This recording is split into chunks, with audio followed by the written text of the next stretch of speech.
Hello，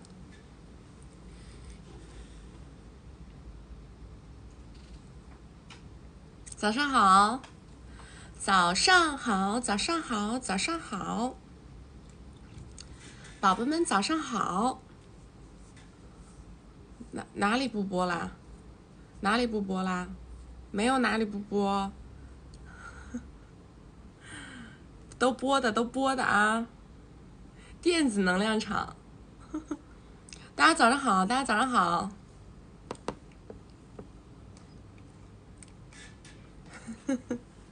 准时准点参加培训，那你这个每个星期培训时长很长啊，每个星期培训时长12个小时。大家早上好，爱你爱你爱你，我也爱你们，我也爱你们。我在哪儿直播？你在哪儿看见我的，我就在哪儿直播。你在哪儿看见我的，我就在哪儿直播呀。一日不见如隔三秋。我每天跟你们直播的时候，我就感觉我自己在谈恋爱，而且还是那种特别真爱型的那种，双向奔赴的那种。妈呀，没有人能够给我这么纯粹的爱情的体验啊！短袖，这个衣服是个套装，它外面还有个外套，但是我不想穿，因为那样穿会有点热。是不是瘦了？最近大家都这么说，但是我自己觉得还好吧。我也没上称，我也不知道。没有合适的人结婚怎么办？那就不结呗。没有合适的人结婚怎么办？美神降临，感觉每次直播穿的衣服都不一样，我都尽量给大家穿不一样，但是我也不能说完全我每一次都不一样，我只能说尽量。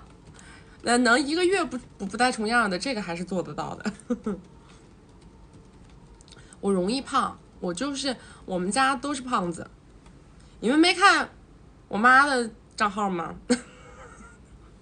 我们一家的胖子。书什么时候出？应该在下周。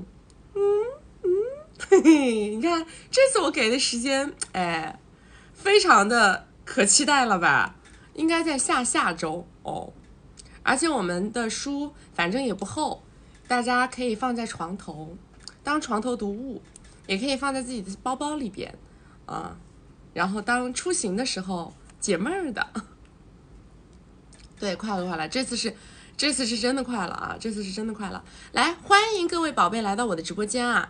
欢迎大家，大家没有点关注的，先左上角把关注点起来；没有加粉丝牌的，加个粉丝牌。加了粉丝牌，那么在这个号上播的时候呢，你就会收到我们的直播提醒。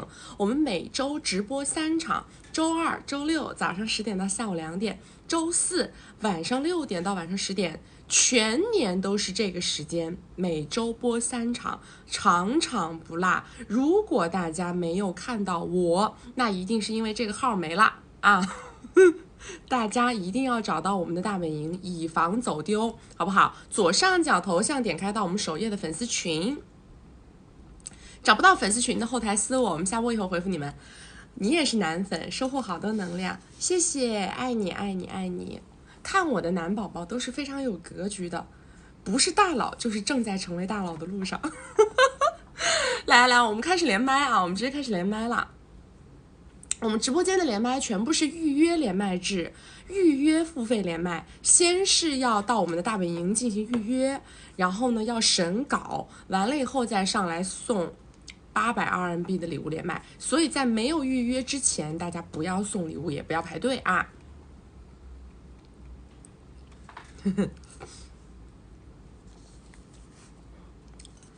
这是情绪价值吗？不是，我说的都是事实。Hello， 你好。曲曲你好。哎，你好。我的情况是这样的。哎，你声音有点小哎。我没有戴耳机。好，现在可以了。好，你说。我是本人家在2线省会城市，然后今年27，父母都是体制内，然后家里资产刚刚1000个 W 出头。我是211本科，枫叶国的硕士，现在是国内的985博士在读。然后我的身高168，长相大概在6、7分吧。然后就是路上经常被人要微信，还有询问街拍的那种。然后是理工科，就是在理工科里算长得比较好看的。硕士期间是在国外认识我这个男嘉宾，然后他是读本科，今年是29岁，身高也是168，然后他的学习很差，就是他当时读书的期间作业基本都是靠我，然后才混毕业的。然后但是他从学生时代就开始专米，就是大概年入是30个到50个 W 不等，所以我当时就觉得他很特别。但是他呢就是没有什么储蓄意识，这些年也没有存下什么钱。然后他父母是高知，在另外一个2线省会城市，家里资产估计也是1000个 W 出头。然后我们是16年底认识的，他基本上是承担了我的衣食住行，然后共同花销有100个 W， 礼物给了有10个 W 吧。然后他是我第一个10点半的男嘉宾，然后在国外同居过，然后家务基本都是他做，然后情绪价值的话呢，我们算是双向奔赴吧，就是我发作的次数可能多一些，但是我就是那种来得快去得快，然后他发作的少，但是发作起来就是那种大脾气。我们中间分分合合有7年了，但是他就是从来没有主动推进过婚恋，就是基本上是我和他父母在推进。然后他经常说的一句话就是，要不你直接和我父母聊这些吧。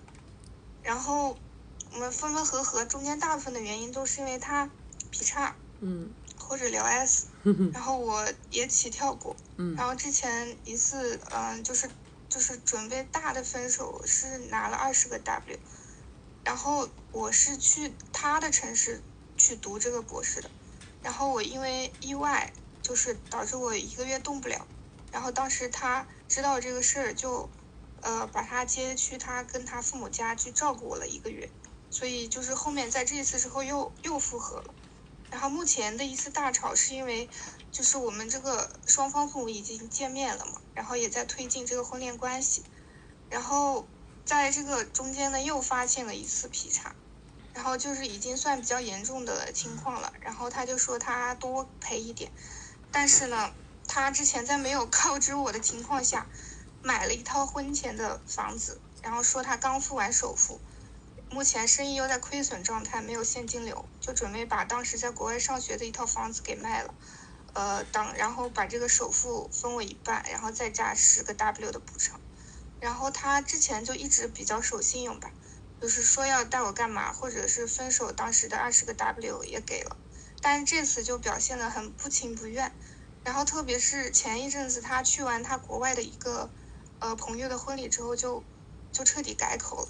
他在国外的那些婚礼，就是那些朋友基本上都是小二代，然后他就可能朋友给他扇了很多风吧，就说他朋友都觉得我有问题，脾气大，不懂事儿，就是之前分手拿了米还不知好歹，然后我就当时就操作变形了，我直接就是在他那边有朋友的情况下就给打去了电话，然后他就很生气，他就是觉得他在他朋友面前丢了面子。然后他回来之后就跟我当面发这个火，说要收回之前给我的一切承诺。然后我当时看他情绪很激动，我怕他伤害我，我就一直顺着他说呀，就把错都揽自己身上了，说，就夸他多么多么好。然后他就说给我2个选项，说要么就是推进婚恋的时候，什么都听他的，就是什么之前谈的，彩礼啊、房子加名字啊，还有婚后财产上缴，基本上就是让我通通放弃掉。然后要么就是，就是等着分手，然后他不爽的时候他就会来报复我。然后其实我这边的朋友其实之前快速陈述结束啊，节约时间，你的信息都差不多了。我现在想咨询一下，就是我们现在就是发生这个事之后已经3天没有联系了，然后他昨天又跑来问我干嘛，就是在干嘛，然后我就是比较冷淡的回应吧，然后我就想问一下，就是我年底还有机会拿到这笔补偿吗？然后还有就是感觉我观察了他那些小二代朋友娶的老婆，就基本上都是各方面条件比较普，但是很会来事儿，很有服务意识的，就是比较属于做小伏低了以内的。我在想，我是不是不在他的择偶框架内？然后他这次发作是不是想杀我的价？然后快点，还有就是对，就是这些问题了。这个男生他是一个非常清晰的一个多偶男啊，而且呢，他随着他自己的事业未来，因为他现在还很年轻吧，29岁，29，随着他的事业未来如果越做越好的话，那么他的多偶属性是板上钉钉的，定得死死的，永远不会更改啊。首先我要告诉你这个大前提，这个呢是这个男生他的一个属性问题，你跟他之间的相处，首先是要基于他的属性问题来决定。那么多偶男他的属性问题就是，他如果要跟你两个人结婚，那么他首先就是你要在这个点位上，未来是不动弹的，就是你动弹不了。说白了，你就是从心底的，首先你要明白这件事儿，且接受这件事儿，要不然的话呢，你们两个人未来就算是结婚了，也会有无数的问题发生，这个是肯定的。那这个男生呢，他首先他是个很大方的人，他很有付费意愿，他很愿意花物质解决问题，这个也是铺垫了，如果一旦他产生更多的多偶行为，他也依然会用这样的方式方法去解决问题。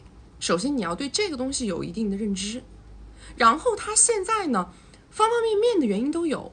一个呢是他知道自己的多偶属性，知道自己多偶属性的情况下，说白了其实就是在结婚之前他要进行该有的这个战斗呢，战斗来战斗去，说白了都是为了把更多的主权掌握在自己手上。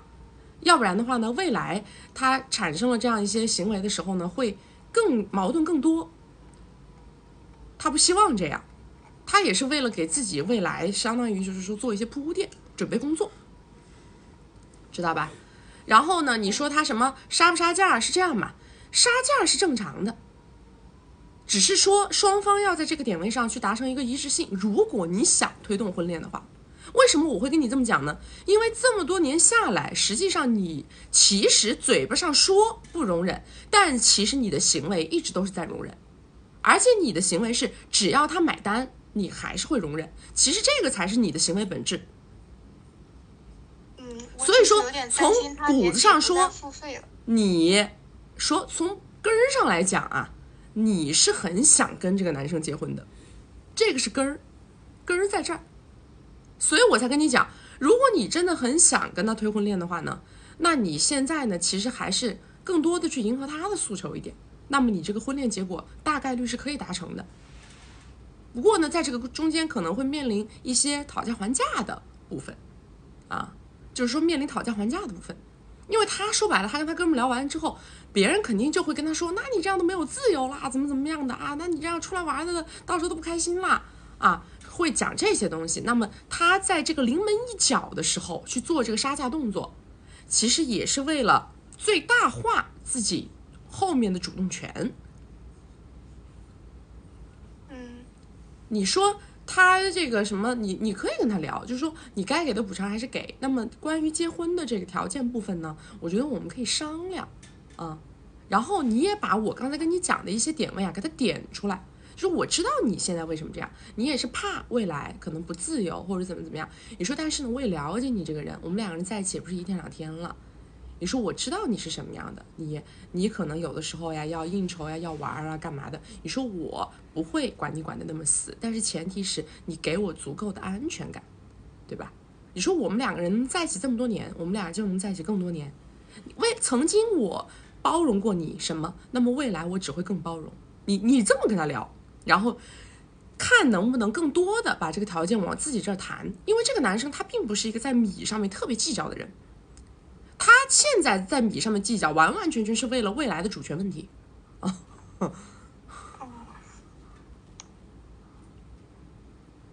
那之前看过您的切片，就是说他，来再给你1分钟快速，我刚刚就跟你说了，你一直磨磨唧唧的啊，快点。就是说不要薅秃氧。那他现在这些反扑是不是因为他就是最近没有什么线米了，所以他这么就是急？也不是，这个男生应该是对自己很自信的人。明白了，好的。好吧，谢谢有问题可以下去1v1啊。好的，拜拜。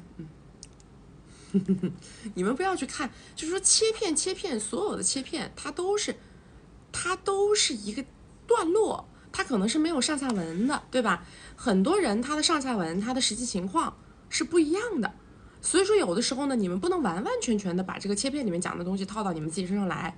我是建议大家还是把完整的精微的关系从头到尾多学几遍，把我们整个的理论体系你先搞清楚，然后你再去听我们的直播也好，或者切片也好，实际上你是一个在反复巩固跟校对的一个过程，然后在自己在实操的过程当中，你的理论体系是够的，然后你也知道有很多类似的相似的案例，我给过什么样的方式方法，然后这个就会变成自己的认知，知道吧？是本人是本人啊。我跟大家讲了的，因为其实多偶的属性这个东西它是不可能为任何东西发生动摇和改变的，知道吗？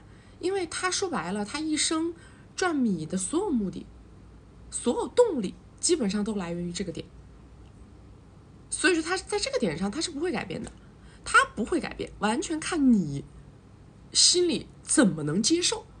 你完全不能接受，那就是人家给米你也不能接受。他如果说愿意啊，每次都愿意这样子去付费啊，去承担代价，那么你就能接受，说明你就能接受。说白了，你只是看他这个是吧，筹码够不够而已嘛，对不对？不，习惯性的 PC 它还不是属于多偶，还不是这样的，它还不是一个性质，啊。因为这个男生他的这个身上的未来产生多偶属性的这些特质太强了，知道吗？他赚的一点米，你看都可以拿出来，要不就花在哥们朋友身上，要不就花在女人身上，对吧？他这个特质特别的强，而且这个人也非常会投机取巧，需要去死读书的部分让他女朋友帮他搞定，对吧？但是他自己也可以把时间拿出来搞创业赚米，他是这个身上多偶属性是非常强的。来，大家没有关注的宝宝左上点关注啊，没有加粉丝牌的加个粉丝牌，加了粉丝牌会收到我们直播提醒。我们每周直播3场，周二、周六早上10点到下午2点，周四晚上6点到晚上10点。要学习金贵的关系，进金贵的社群，找我们1v1，或者是预约连麦啊，或者是怕找不到我的直播间，怕跟曲的直播走丢的宝宝们，左上角头像点开到我们首页粉丝群，找不到粉丝群的后台私我们下播以后回复你们啊。来下一个 PC， 它就是对那一件事儿有瘾，它并不是为了给很多女人一个家，听得懂吗？多偶属性它是想要跟很多女人有家。Hello， 你好。你好，请问听得清楚吗？哎，听得到，你说。好，曲曲你好，首先我好喜欢你，然后我觉得你认知很高，而且看待问题一针见血。然后我现在是想咨询一下正常的婚恋关系，先介绍一下自己的基本盘。我差不多26岁，然后在体制类工作，超一线城市，勉强税前1年12个 W 吧。然后国内 Top 5硕士，普通的一本本科，家里是18线小城市的小苹果，但是比较清贫，无法支持我在超一线城市买房，嫁妆也只能提供30到40个 W 左右。然后我的恋爱经历不多，然后在这方面就是也有点洁癖，没有过哼哈。然后我的需求是因为我很想养一个小朋友，然后想要给他提供更好的，让他有更多的选择。但是我很清楚自己雄性不行，雌性也不太行，比较喜欢满足自己的一些精神世界，搞搞自己的小爱好啊，跳舞、看书、钢琴、书法什么的，不太会赚米。然后自己和自己的家庭也没办法支持在超一线城市养孩子，所以说会想要步入围城。目前接触男生的渠道主要是家人在线上对碰平台了解后，然后基本上是家长对家长的那种，然后家人给我推地球的联系方式。然后首先我想咨询一下，说一下自己的诉求，看看是不是我定位太高了，是不是我需要改。一方面呢，是我还可能想要追求自己更多的可能性，准备自己在职读另外一个感兴趣的社科专业的研究生，然后如果有可能，如果自己有能力的话，可能会继续选择继续深造。然后估计有了小朋友后，主要是围着小朋友转了，所以说想先完成自己的成长，同时也可以带领更好小朋友成长。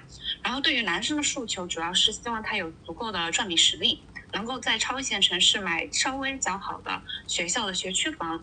然后这方面我大概了解了一下，大概可能便宜一点的学区房可能是在700万左右，700个 W 左右，然后能够然后希望男方可以全力的支持家庭的支出以及小孩子的教育。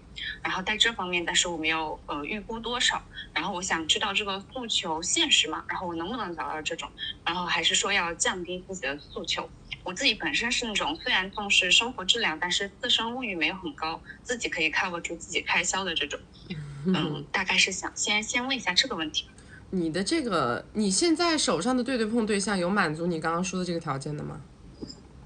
对，下一个问题就是这个了。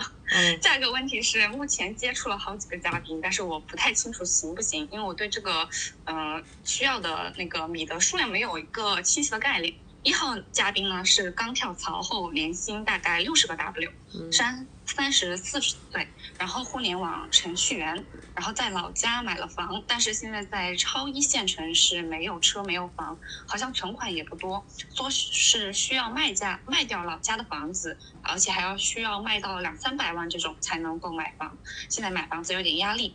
然后2号嘉宾呢是年薪可能20到30个 W 左右，31岁，然后文科的一些硕士，在英国留学，已经在超一线城市买房，但是比较偏远，不算是教育资源好的地区。3号嘉宾是30到40个 W 左右，也是31岁，然后教育程度是本科，然后读了在职的研究生，平时没啥爱好，然后感觉是上一段感情付出的比较多，所以感觉会有点怕有点抠的这种。他是自己联系我的家人的，然后对我没有比起前2个来说没有很热情，然后教育资源一般，就是房子有车有房，但是离核心区有点远的那种车和房，并且那个房子离自己工作的地方要开车要开很久。大概就目前是这3个。为什么我会问你那个问题，就是因为我认为你想要的那个条件几乎达不成，所以我才问你现在的对碰对象有达成这个条件的吗？如果有，那么我就建议你迅速拿下。显然听下来的肯定是没有，但是这个你现在说的对碰条件的人呢，跟你的条件它相较来说是比较匹配的，是可能性比较大的。那我也建议你不要好高骛远，你的选择是2个选择。第一个选择，要不然呢就在这种对碰对象里面找一个最愿意付出的，最有付出意识的，这是你的第一个选择。第2个选择是回老家，因为其实你的性格是不适合待在超一线的，你对于人生的终极目标的追求，压根儿就跟超一线城市带来的这种竞争氛围它就不搭嘎。就是你留在超一线城市的人，他就不应该这种心态，是这种心态，你不如不在超一线，你或者去个什么2、3线、2线、3线都可以。那其实完成你想要的那个状态非常非常的容易，但是你在超一线，这种状态根本就不是在超一线的人所追求的。如果说想在超一线立足，想在超一线能够把自己方方面面都弄得比较好的人，他其实都是竞争意识和奋斗意识非常强的人。是的。然后那我还有一个问题就是就是我怎样就是看出他有一些付出意愿呢？因为我之前只谈过一段恋爱，就是照本宣科的按照别人教的程序，在某个时间段提出物质需求，看男方是否满足。然后当时是一共在一起才5个月，然后付出大概可能就3个多 W 吧。然后我现在就是学习到的方法只有就是定期测试付出意愿这样，然后不知道其他有没有其他的推进的方法。你跟谁学的？然后我现在也不是。你跟谁学的？在外面乱学，就学习很多什么恋爱技巧什么的。我这建议你们你们首先脑子都是糊的呀，知道吧？我建议你呢稍微真诚一点，好吧？真诚一点。看人家有没有付出意愿，人家在追求你，人家主动性高不高啊？人家每次约你出去啊，对不对？吃饭呢或者干嘛的呀？他是不是都很乐于买单呢？有这些小动作就可以了。你自己年入12，你也不是什么，你又不是什么富婆，又不是什么白富美，就不要搞那些特别复杂的东西。好，那我现在如果如果想要推进的话，就是平时约出去看一下他有没有对我有这种付出，可能买点小单这种就可以了，是吗？对，因为本身你们都是适婚男女，懂吗？好的，大概知道了。对，也不要太好高骛远啊。我觉得刚刚听下来，第3个男的肯定不行，第1个、第2个你们可以挑一个啊。好的，谢谢。好，就这样。好，拜拜。这举报的还是多，宝宝们，举报的还是多，所以说有的时候可能会有点中途会断播呀什么的。举报的还是多，知道吧？来，大家没有关注的宝宝左上点关注，没有加粉丝牌的加个粉丝牌啊！加了粉丝牌会收到我们直播提醒。我们每周直播3场，周2、周6早上10点到下午2点，周4晚上6点到晚上10点。要学习我们金贵的关系，进金贵的社群，找我们1v1或者预约连麦，或者是害怕跟我的直播走丢，害怕我断播找不到我的宝宝啊，左上角头像点开到我们首页粉丝群。找不到粉丝群的后台私我，我们下播以后回复大家啊。我告诉你们非常非常残酷的一个现实，在对对碰市场，别人给你介绍什么人，那么基本就是说明了你在对对碰市场是一个什么水平。真的，我告诉大家，你们一定要客观认知这件事儿，一定要客观认知这件事儿。对对碰市场，别人给你介绍的对象的水平，就代表了你在对对碰市场的价值，知道吗？你们不要觉得怎么介绍些男的都这么乱七八糟啊，稀巴烂呢，这也不是啊，那也不是啊，不要有这种想法，咱们一定要放平心态啊，一定要正视自我。我告诉你们，如果你真的是条件非常好，你方方面面都非常优越的话，别人那个歪瓜裂枣他不会往你这介绍的，真的是这样。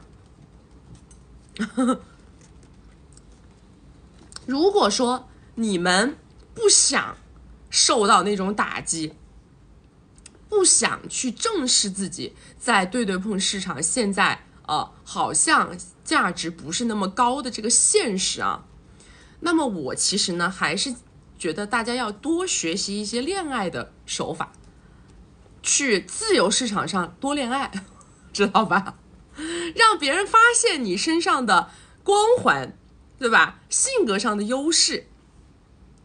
因为我跟你讲为什么？因为对对碰市场啊，它是不讲求跟你2个人之间的性格磨合，或者说看你背后深挖的价值的。对对碰市场说白了，多高、多胖、多瘦、什么学校、家里资产，你懂吗？它其实就是一个标签化的。但是你们要明白啊，你就是别人对你是标签化的，你对别人同样他也是标签化的。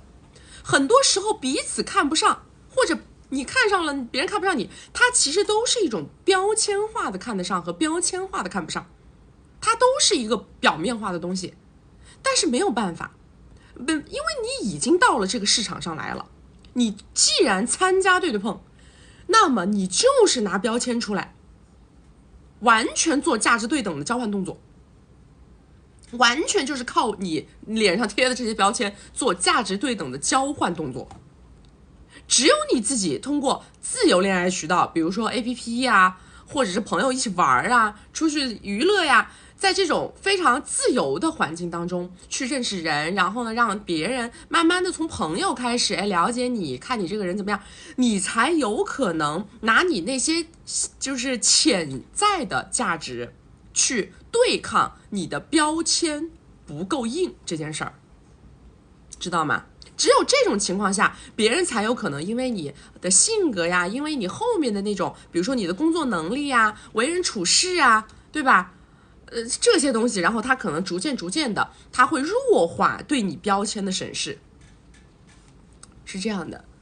否则，如果你一旦进入到对对碰市场，那么你们就就不要想着什么还大家在那儿，哎呀聊那些就是特别风花雪就很难，因为每个人都是拿着标签出来做价值对等的交换的啊。来，大家没有关注的宝宝左上点关注啊！没有加粉丝牌的加个粉丝牌，加了粉丝牌会收到我们直播提醒。我们每周直播3场，周二、周六早上10点到下午2点，周四晚上6点到晚上10点。要学习金贵的关系，进金贵的社群，找我们1v1或者是预约连麦啊，或者是害怕我的直播间关播走丢的宝宝们，左上角头像点开到我们首页粉丝群，找不到粉丝群的后台私我们下播会回复你们。来下一个。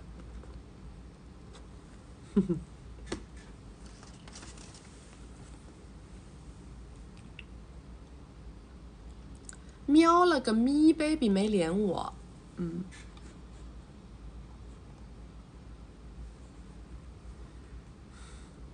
喵了个咪没连我啊。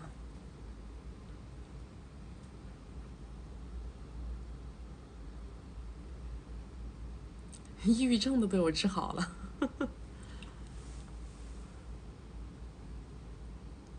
1粒米也没连我呀。大家那个你们在小助理那里申请过连麦的，一定要先连我啊。这个也没有 ，LIY 也没有。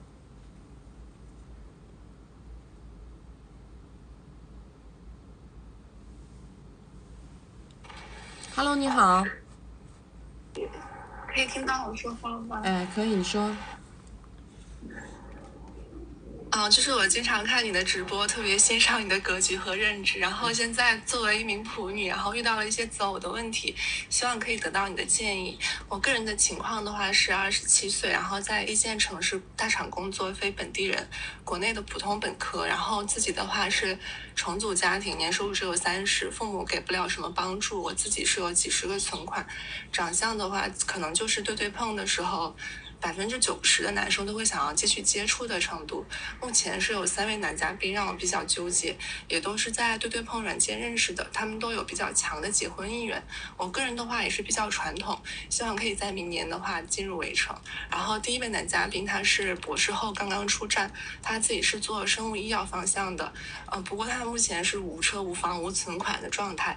他买房的话可能家里可以帮衬一点，认识3个月付出1个多，没有什么恋爱经验。他承诺是明年就会开始上交工资。之前他出站之前税前是收入是100个，但目前为了给他自己的小公司积累经验，他入职了一家就是税前只有50年薪的公司。他之前的存款也全部投到他自己的公司购买设备了，后续可能还要投几十个。不过他所做的方向利润比较高，也有一些技术成果待变现，但是他就是对自己的赚钱能力太有信心了，说要2年左右全款买房。我就觉得他对现实的构想太理想化，好像都在给我画饼。然后第2个男嘉宾是28岁基金行业的，认识接近4个月，付出2个 W， 然后是独生子，年收入有50，也有其他的灰色收入。然后他自己也是有房在还贷中，包含他个人收入在内，他整个家庭年收入可能在100个左右吧。父母可以帮衬一些，比较大男子主义，婚后也会要求我去他附近的区域工作，他会帮我安排。然后这个人做事情是比较高调的那种。然后第3位是我的32岁前任小老板，然后他年收入是300多，在一起半年付出30多个，责任感比较强，我生活的所有事情都是他帮我操心，中间是分分合合有3、4次，基本都是因为我开销的问题，后面就是他借口给不了我高品质生活，所以我们有分手，或者也可能觉得我不给情绪价值站着要。然后最后一次我提分手的时候，他让我归还之前给我的10几个 W， 然后我还了。过了一段时间我们又和好之后他又把米给我，然后最后的时候我是觉得我们可能真的是不太合适，我就确定要彻底分开。他要我把米还回去，我就拒绝了。然后他说我欺负老实人，后面他就说不还米可以，但是不能删除屏蔽他，然后又转了4位数的米，说是补偿的小红包。我们彻底分开之后，他就开始疯狂的对碰，然后就是之前有考虑过要不要再和好，但是身边的家人和朋友都对他要米的行为比较反对，然后所以最近他是说又有联系我，说是之前是因为担心自己的收入不能给我很高品质的生活，所以觉得我们应该分开，但是现在发现自己的收入在增加，而且多次线下对碰，他没有遇到心动的，所以想要跟我和好。就是以上想要听一下曲曲的意见，因为我之前也遇到过小富二代或者就是核心地区有房的就是公司高层这种类型的，但是遇到的类型越多，就可能我越不知道什么样的更匹配我，因为我自己确实是赚钱能力比较一般，就是后面的重心可能想要放在家庭上面。这3个男生听下来，我是倾向于第一个男生的啊。首先我给你给个方向，因为第一个男生呢，他是一个非常清晰的一个潜力股。他是一个潜力股，怎么判断他是一个潜力股？他多大年纪？他今年32岁。一个男生30出头的男生，他能在工作岗位上拿到50个 W 的年薪，其实这个男生他本身的工作能力就是强的。至于他创业创成功还是创不成功，他能创到什么份儿，这个东西呢，他有很多方方面面的机缘，天时地利人和都要讲。但是他能在工作岗位上拿到50个 W 的年薪，这个无论放在任何一个公司都是比较有工作能力的人才能拿得到的。所以这个男生他身上的能力其实是清晰的，这个人他是个，我认为他是个潜力股，就是说这个男生，而且他愿意把收入上交啊，他的整体的付出意愿也很强，然后他也没什么太多恋爱经验的话，我觉得这个人相对来说啊，他的底子比较干净，然后呢，也谈起来也会比较顺手，这是我的感受。那你这个3号呢，就是我们曾经说过了的，只要有过一次把米忘回要的行为，这个人就是对于我们而言就叫终身拉黑，就是永世不得翻身了，就是终身拉黑。在这一条，在我们这个地方是属于铁律。如果说你实在是觉得，哎呀，我就是喜欢他1年挣好几百啊，这么个经济水平，那我也建议你现在不要就是莫名的和好。如果你要和好，就是直接谈婚恋。那么直接就是说，现阶段你要什么，比如说100、200，是作为房子或者作为彩礼，作为什么东西，直接到位，直接到你的位，而且还要附有赠与协议，然后直接带领证，一套流程全部走完，你这个好就可以就是可以和好就有意义，否则的话和好就没有什么太大的意义，因为这个人他是踩了我们红线的。对，我之前有考虑到这个，但是我跟3号其实是没有过10点半的，虽然在一起半年多的时间。半年多没有10点半，那你们俩干啥呢？他说他是在克制，在尊重我。这个我就觉得这个3号就算了吧，这个3号就算了吧，3号就算了吧，好不好？又踩第2条红线了啊！这个一个人能踩2条红线，那我就觉得没有什么探讨的价值跟必要了啊，好不好？踩2条红线，这还有什么探讨的价值跟必要呢？这没有探讨的价值跟必要了呀。好的，因为其实同时也有就是已经买过房的，就是公司高层类型的男生也在追我。然后跟博士相比，我就会觉得博士经常在跟我画饼，但他不是在给你画饼，是你的认知不够。知道吧？是你本身你就不是个走雄竞的人，你对于商业很多东西你自己脑子里没概念。别人要学历有学历，现在工作收入也是高的，他自己创业也是有小的一个基础盘在这个地方了，可能他脑子里构想的东西你理解不了。好的，好的，所以就好的。因为之前一直在考虑说，不知道什么类型可以更容易接纳我。因为其实，在1线城市，很多男生确实像，就是你也有提到，对女生条件是比较挑剔的，就可能前期是有点像短则的感觉，但前期可能比较不好识别。就是这样的呀，所以你就是估计你长得确实还可以，你也就是长得还可以，我就觉得你迅速吧，好不好？也不要老在那挑挑选选了。好的，好吧。那我就跟博士好好玩。对，你可以试一试，好吧？好的，谢谢。好，拜拜。你们有的时候特别搞笑，女孩子特别搞笑，自己挣不了几个米，天天去给男的事业指手画脚的，这种多不多？多不多？自己想一想，有没有？你是不是这样的？自己嘛挣不了几个米，男的收入是你的好多倍，完了以后喜欢给那个男的在指手画脚的，有没有？好多男的就是不爽你们这个地方，知道吧？你要是真的有这个能耐，你就自己去挣，对不对？自己把你自己搞起来，你就不要老是对别人的事指手画脚，自己赚不了几个散子儿，还觉得自己认知蛮高，别人认知都蛮低，完全看事实，看事情不基于事实，完全是基于自己脑子里的脑补情绪，对吧？自恋，完全是属于自恋性的给方案，给建议。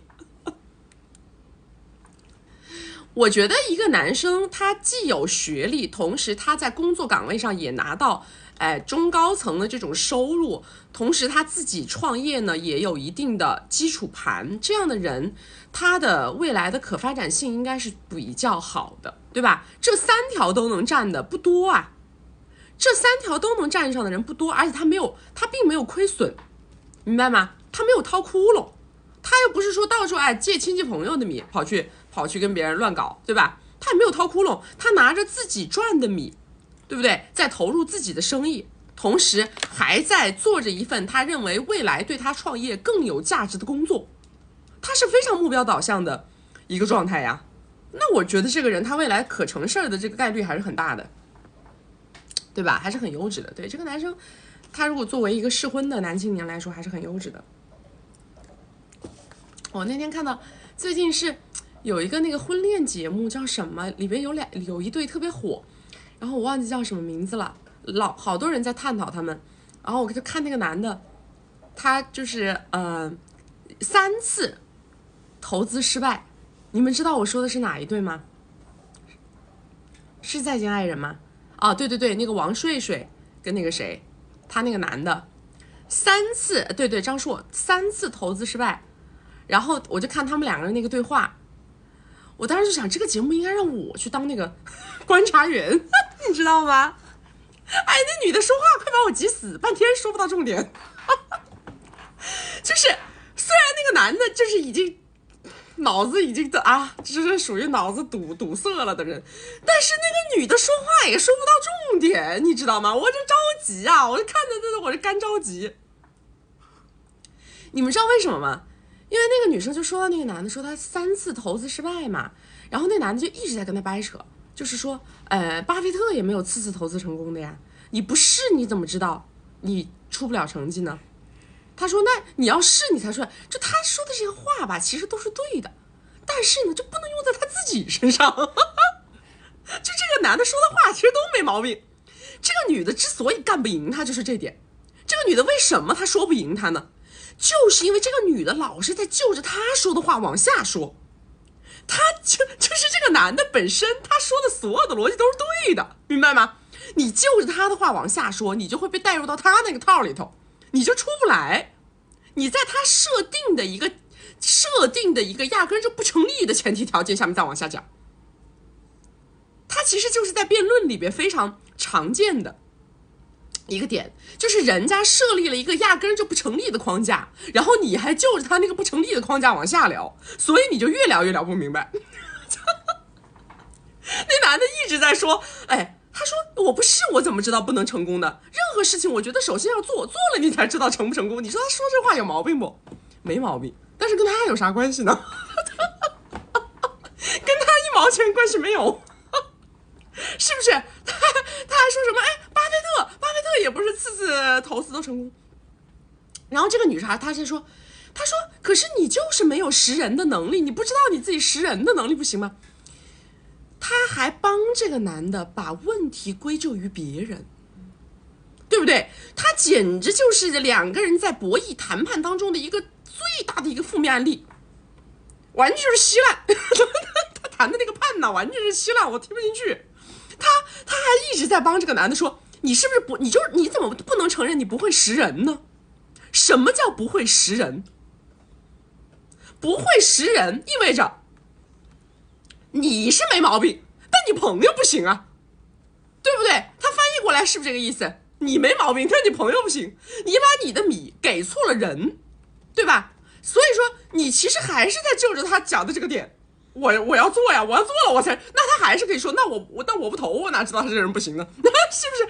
是不是又还原到这个点位上，对吧？其实这个女生她就是也是恋爱脑，她讲这种话在纯恋爱脑，知道吧？她都没有帮这个男的认清现实。这男的土托的，他就是个人没能力，而且欲望很大，对不对？明显就是能力跟不上欲望，对吧？自己对于项目没有认知。你首先问他，你懂财务吗？你懂生意吗？你投的这个东西，你知道它怎么运作吗？你就把我这几个问题给我回答明白。你是不是首先给我把这几个问题？你这个财务模型你懂不懂？对不对？你这个生意怎么能盈利？你懂不懂？他这个地方你的投资回报比，你跟我算一下。你就把这几个问题你问一问，对吧？你但凡能把这几个问题回答明白，你这个事儿我觉得你也干得没毛病。但问题就在于他压根儿就回答不上来呀，对吧？他完全就是他这个行为整个就跟买彩票差不多，对吧？你说你不投，你哪知道你不能中？那你怎么不说是的？那个彩票你不买，你怎么知道你不中呢？对不对？你那个赌桌你不上，你不那个庄跟闲你不压，你哪知道你能不能靠那个赌桌翻盘呢？对吧？它其实是一套逻辑，它是跟这是一套逻辑，对吧？它押宝，它完全是在押宝，是吧？蒙着眼睛啥也不懂押宝，它是这个行为。然后这个女生还在帮他解释，哎，你的识人不对，他妈跟识人有屁的关系？他自己就是个稀巴烂，他还需要识人，他把米投给巴菲特也没用。对吧？他是把米投给巴菲特也没用，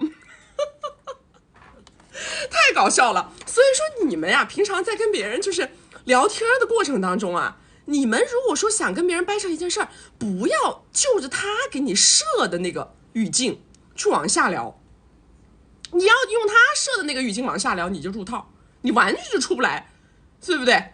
那没有意义，好不好？来，大家没有关注的宝宝，走上点关注啊！没有加粉丝牌加个粉丝牌，加了粉丝牌会收到我们直播提醒。我们每周直播3场，周二、周六早上10点到下午2点，周四晚上6点到晚上10点。要学习我们金贵的关系，进金贵的社群，找我们1v1或者是预约连麦啊，或者是害怕跟我们的直播间走丢，害怕关播找不到我的宝宝们啊，左上角头像点开到我们首页粉丝群，找不到粉丝群的后台私我们下播以后回复你们。来下一个。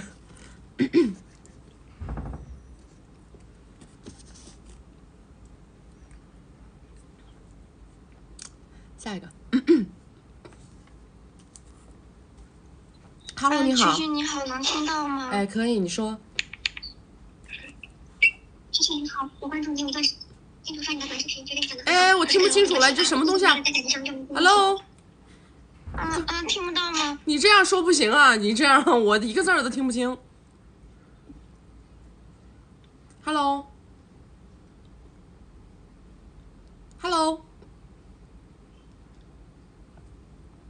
听不到啊！现在可以吗？好，你说。哎，你不要退出，大姐。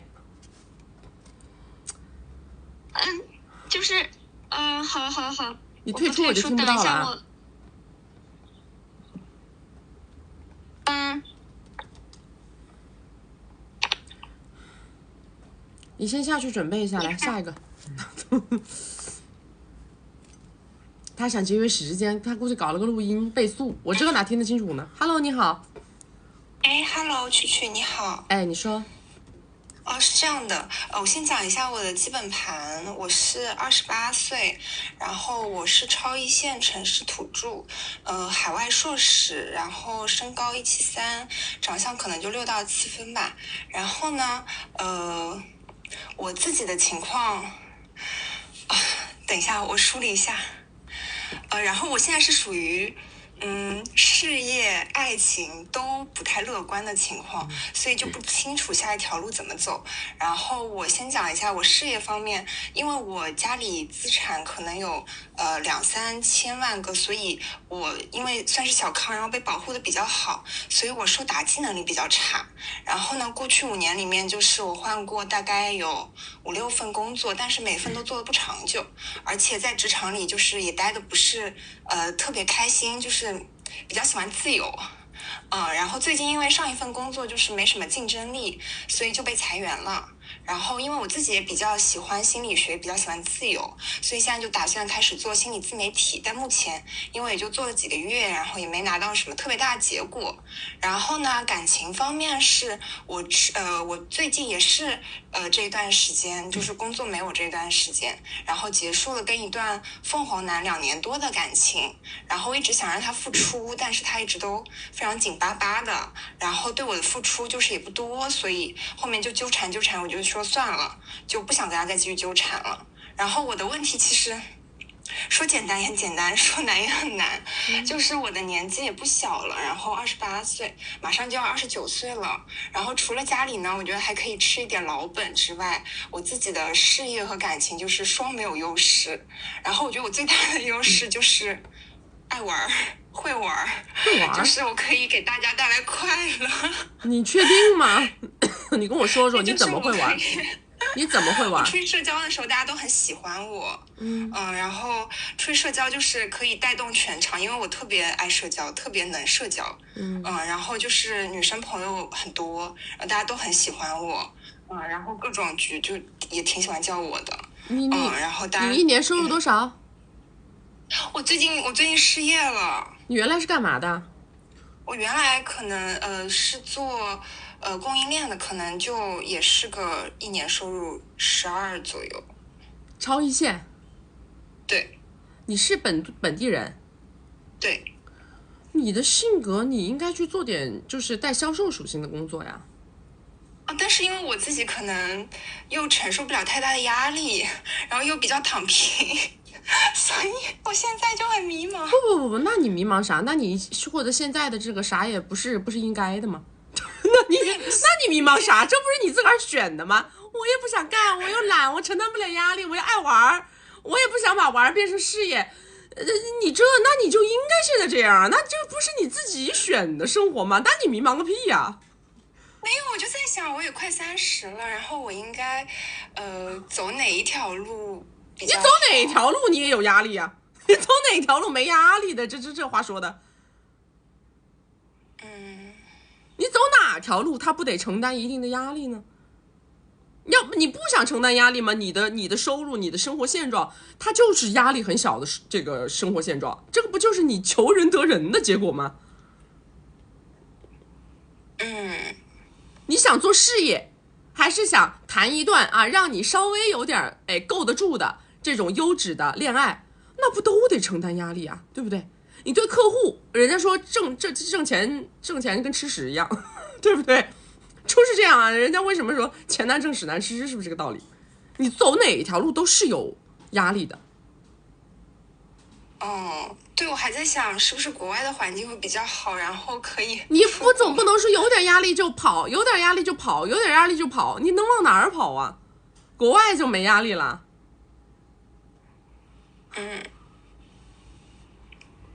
是，但是因为我可能觉得我2方面都没有什么优势，但是2方面又现在都是算是没有吧。你足够努力吗？你自己扪心自问，你觉得你努力吗？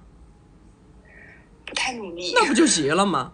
你所谓的优势，连努力都不够的情况下，你还有啥优势啊？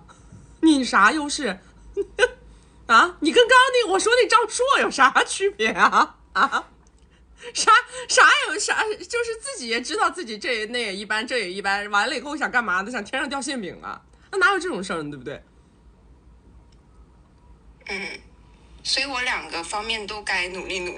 你要不然在事业上面好好的做，对吧？觉得自己爱玩，那你就好好搞跟销售相关的工作，也可以玩，也能把你的这个技能发挥出来。我会应酬，我能让大家开心，对不对？那我也能搞业务，我一年怎么着也不止10几个，在超一线城市一年10几个，你但凡你说你多喝几场酒，这也不止一年10几个。但减再这样减，你都不止一年10几个。这是属于他也不想搞事儿了，对吧？你要是想找条件好的男孩子，那你就要学着做小伏低啊，你要学着给情绪价值啊，你要会舔呐，一样的呀。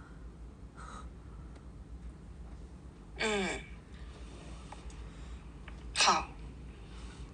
要不然的话，你过了这个年龄的话，你不是越搞越懒？懒惰是一种惯性啊！我跟你讲，懒惰真的是一种惯性。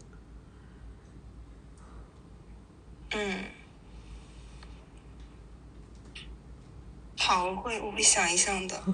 好吧，还有问题吗？没了。好，拜拜。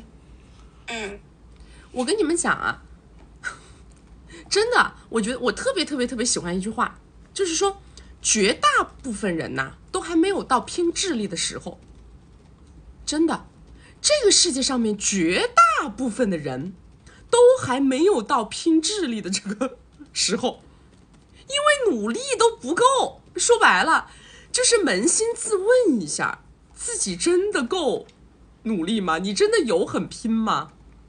你有把自己的时间、把自己的精力都用在对自己的业务呀，或者是想要做的事情啊，想要发展的路径上的思考和行动上吗？当年我跟你们说，我是怎么毅然决然去的美国，其实就是因为在那个时刻，我突然觉得我在过去的人生里边挣的米，好像只用了我自己1/10都不到的力气。真的，我当时就觉得，我怎么觉得我每天，我这些年我到底在干啥？我脑子里我就复了个盘，我发现我连1/10的力气都没用到，我就拿到了那些结果。我在想，难道我未来就还是要这个样子吗？我连1/10的力气都不用，然后我就9%都每天在躺平，也不知道在干啥。我觉得我不能这样，我觉得我应该改变。我认为自己，因为我认为我之所以能够用连1/10的力气都不用就能挣到那么多米，跟我自己的年轻有很大的关系，知道吧？因为在我自己比较年轻的时候，我们有非常非常多能够4两拨千斤的东西。但是我一想到，如果再过个几年，我的年龄优势没有了的时候，我还能像现在这样吗？那我的答案是否定的。所以我必须要想办法，在一些什么呢？就是说，能够随着时间的增长，会被沉淀下来的点位上做文章，对吧？而不是随着时间的增长会消逝的那些点位上去做文章。年龄啊，样貌啊，对吧？这些东西都是会随着时间的增长会慢慢衰退的点位，我不能再把我的脑子跟注意力放在这些衰退点位上，我必须要想一想，我是不是需要去深耕于其他的东西，并且一门心思扎进去，好好搞。不说用上我就是说100%的努力，但是好歹用上个60分，我觉得我才能知道我的水平到底是什么样的，知道吧？所以很多就是出身，因为我跟这个姑娘都是属于，其实我们都是属于大城市的独生子女，我自己也是大城市的独生子女，对吧？你们也知道，所以其实这样的女孩子呢，从小到大呢，你没有太大的压力，然后你就容易被温水煮青蛙。但是如果你认为自己是有一定的能力的，你也是有自己擅长的点位的，我是觉得大家在悟到这件事的那一瞬间就行动起来，那1分钟就行动起来，不要等，一等你的青春就彻底消亡了啊，你的年龄红利就彻底吃完了。来，大家没有关注的宝宝左上点关注，没有加粉丝牌的加个粉丝牌，加了粉丝牌会收到我们直播提醒。我们每周直播3场，周2、周6早上10点到下午2点，周4晚上6点到晚上10点。要学习我们金贵的关系，进金贵的社群，找我们1v1或者是预约连麦啊，或者是害怕跟我走丢，害怕直播关播找不到我的宝宝们，左上角头像点开到我们首页粉丝群，找不到粉丝群的后台私我们下播以后回复你们。我现在用了多少力气？我说实话，你们不要觉得我凡尔赛啊，我实话实说，我觉得我现在用了5到6成，实话实说，我真的，因为我不能够骗你们说我是一个多么勤劳的人，我也不想骗大家，因为什么呢？我跟很多做创业的人有一个很大的不一样，我是一个非常喜欢动脑子的人，但是呢，我其实在行动上我还是比较懒惰的。我每天喜欢躺着，但是呢，我的脑子转得很厉害。我总是会希望能够缩短我的体力劳动，就是用充分的脑力劳动，然后去替代我的体力劳动。让更多优质的人，把更多对的人放到更对的位置上面，然后为我的整体思路创造更大价值。我是这么个人，所以我到今天为止，我可能在创业的第1年是比较累的，就是体力累。那个时候可能我用到了自己70-80%的力气，80%吧，我觉得。但是我慢慢的上轨道之后，我就又退到了差不多60-70%的这么一个状态。我觉得我是60-70%，而且我不认为自己有问题，就是我也不认为自己有问题，因为我觉得这是一个马拉松。我认为自己的人生是一个马拉松，创业也是马拉松。我觉得不是在一个阶段性跑得最快，而是要看谁跑得最久，跑得最稳当，然后还要呈现出一个慢慢缓慢增长的，但是不停增长的一个趋势。这个是我比较在意的。我希望我自己是那个跑得很久的人，而且我是把我自己的事业放在我人生的长河中去看待的。我觉得我做的是一个终身事业，这个就是我的想法。我不想在短时间之内把自己搞疲掉。短时间之内，如果说我太过于的奋进了，我怕把自己搞累、搞疲、搞萧条，这样的话，我觉得我可能会提前终止我的事业。所以说，我就觉得就现在这样很好。来下一个。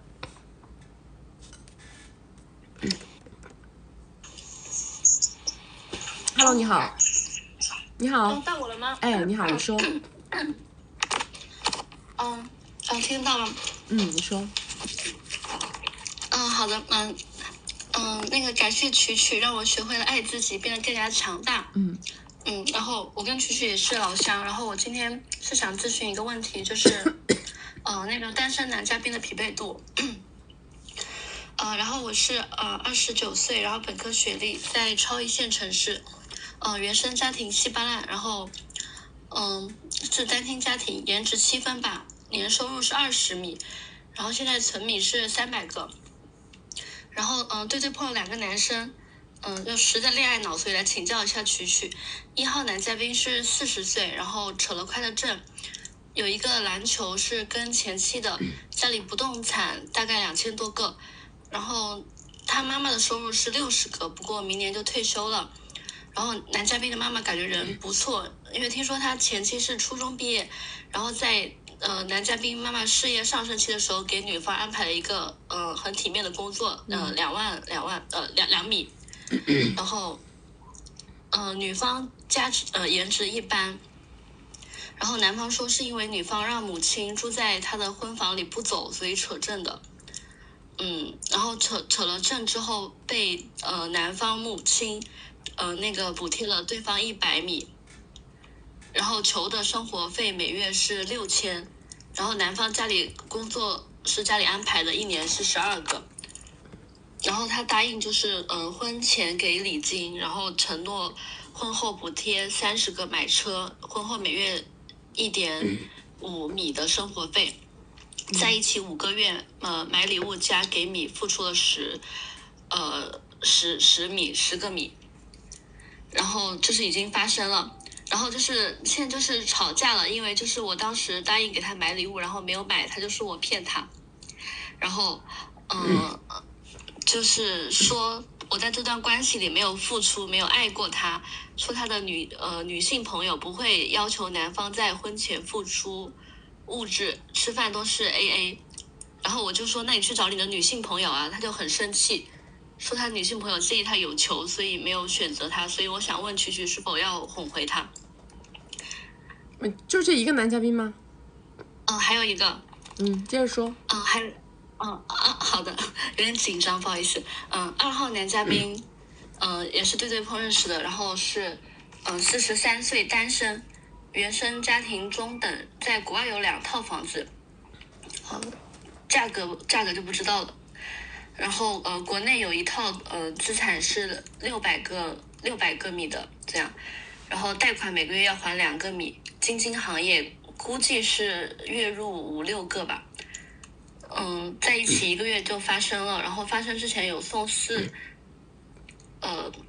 米的礼物，感觉就很粘人，占有欲超级强。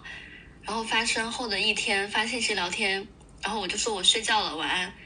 他就突然给我打语音，然后我就不停的打，然后后面才知道他跑到我家楼下叫我下楼，然后我就只能再坦白我跟朋友在外面那个快乐水，对，然后对我情商太低了，然后我就之前跟他说很多男生就是追我，然后可能也让他没有安全感吧，他就到家情绪非常激动，问我为什么要骗他这个老实人，然后就是他就要求我打电话给我一起见面就是聚会的那个人，然后我就打了，然后他们就吵起来了，然后他就叫我拉黑，然后后面就每天发信息给我查岗，然后我就提出诉求，就是他发了，然后我就后面就哄回他了，然后我就提出诉求，等他发米的时候给我开那个就是零花钱，然后2个米的零花钱，然后他沉默，然后后面到了那个日子，他就给了我5000，我惊呆了。但就是我感觉他平时就挺节俭的，然后他就说他给我买那个4米的礼物是为女生买过最贵的礼物，然后我就那个2号也有提过就是那个彩礼的事情，然后他说他同意彩礼，然后问我多少，我就说几十个，他说相信我不会狮子大开口，但他也不会吝啬，然后他就我说或者还有一种方式就是共同一起买房，然后加名字，然后他就问我存款多少，然后我就跟他说了多少，然后我想问一下曲曲，就是哪个更适合我？你的存款是哪来的呀？就是因为我很小就自己就是做一些兼职，然后还有做直播，还有做那个就是微商吧，对。所以说你是自己赚的。对。你这些男的都哪认识的？微信碰。都是软件啊，还是机构啊？机构。我觉得你不要再让这个机构给你介绍了，你这都什么玩意儿啊？咱能不能搞点正常人呢？你这俩听下来，我都听了半天，没有找到切入口。我这俩，我听着都不咋地呀。这年龄又大，完了吧，就很不成熟。关键是他们这么大的人，他们做的行为完全就是像小朋友一样的行为，这个我有点不能接受。而且你自己能够在事业上出结果，我其实是建议你还是好好的把自己的事业搞一搞，找一个情绪比较稳定的人给你做大后方会好一点。你现在这些男的，他们拿也拿不出来多少，完了以后还要你给很充足的情绪价值，就是你给情绪价值跟你的回报有点不成正比。对，这些都叫一次性杯子。在我看来啊，这种男的都是一次性杯子，不是说什么到这个年龄到那个年龄，我们的终极目标追求不是让我自己过得开心嘛，对不对？这个是终极目标吧？我哪怕是结婚也好，不结婚也好，我都是为了让自己过得开心，对吗？如果一个人他不是开心，是闹心，然后我自己还是个独立女性，那我为什么要这么干呢？就是第二个男生就是10点半还是挺开心的。是这样的，不是，我说了嘛，一次性杯子，他10点半开心，你可以用他10点半，没毛病，无所谓呀，你不需要对他负责观。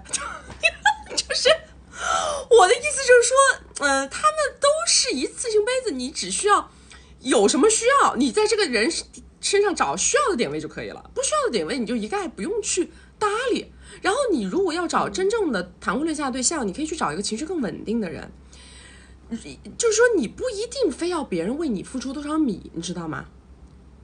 你还可以自己好好挣，让他把你的情感大后方给你保证好。还有啊，你既然能有挣米的能力，我觉得啊，你在男生面前要表现的稍微大气一点。不是针对这两个男的，不是针对这两个男的，也不都是其实也不都是自己挣的，就是因为家里是那个离异的，然后就是那个的，然后就是也家里人就给了一些之前的那个，对，就是父亲，对。你父亲给的占多少嘛？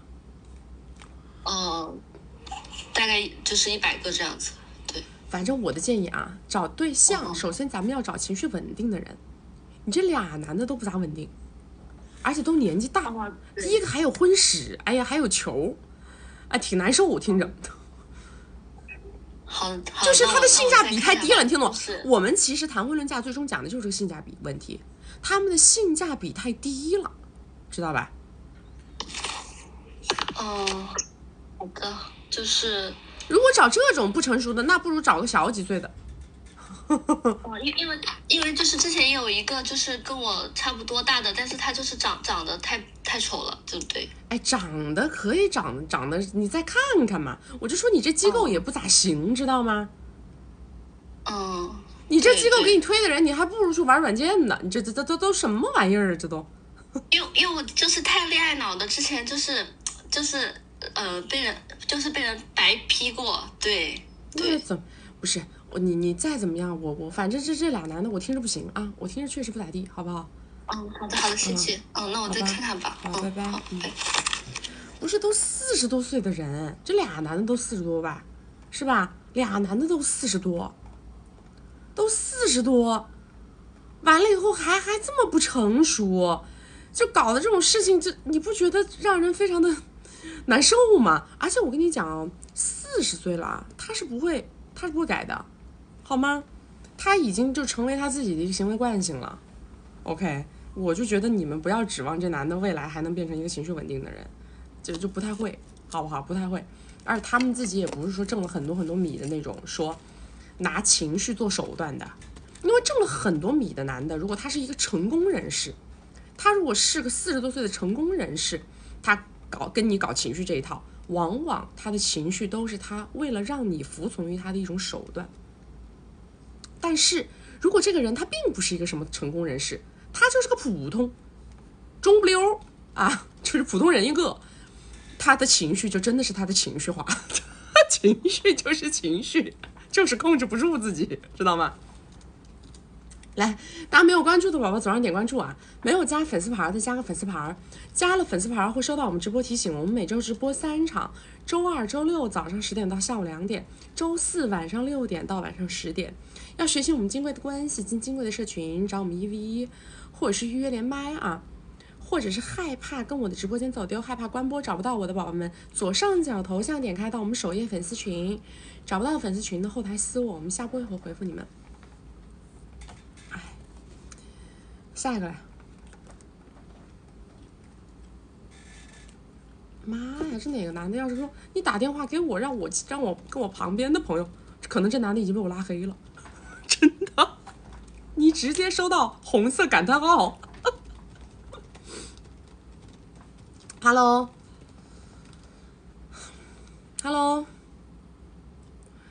你不要退出哦。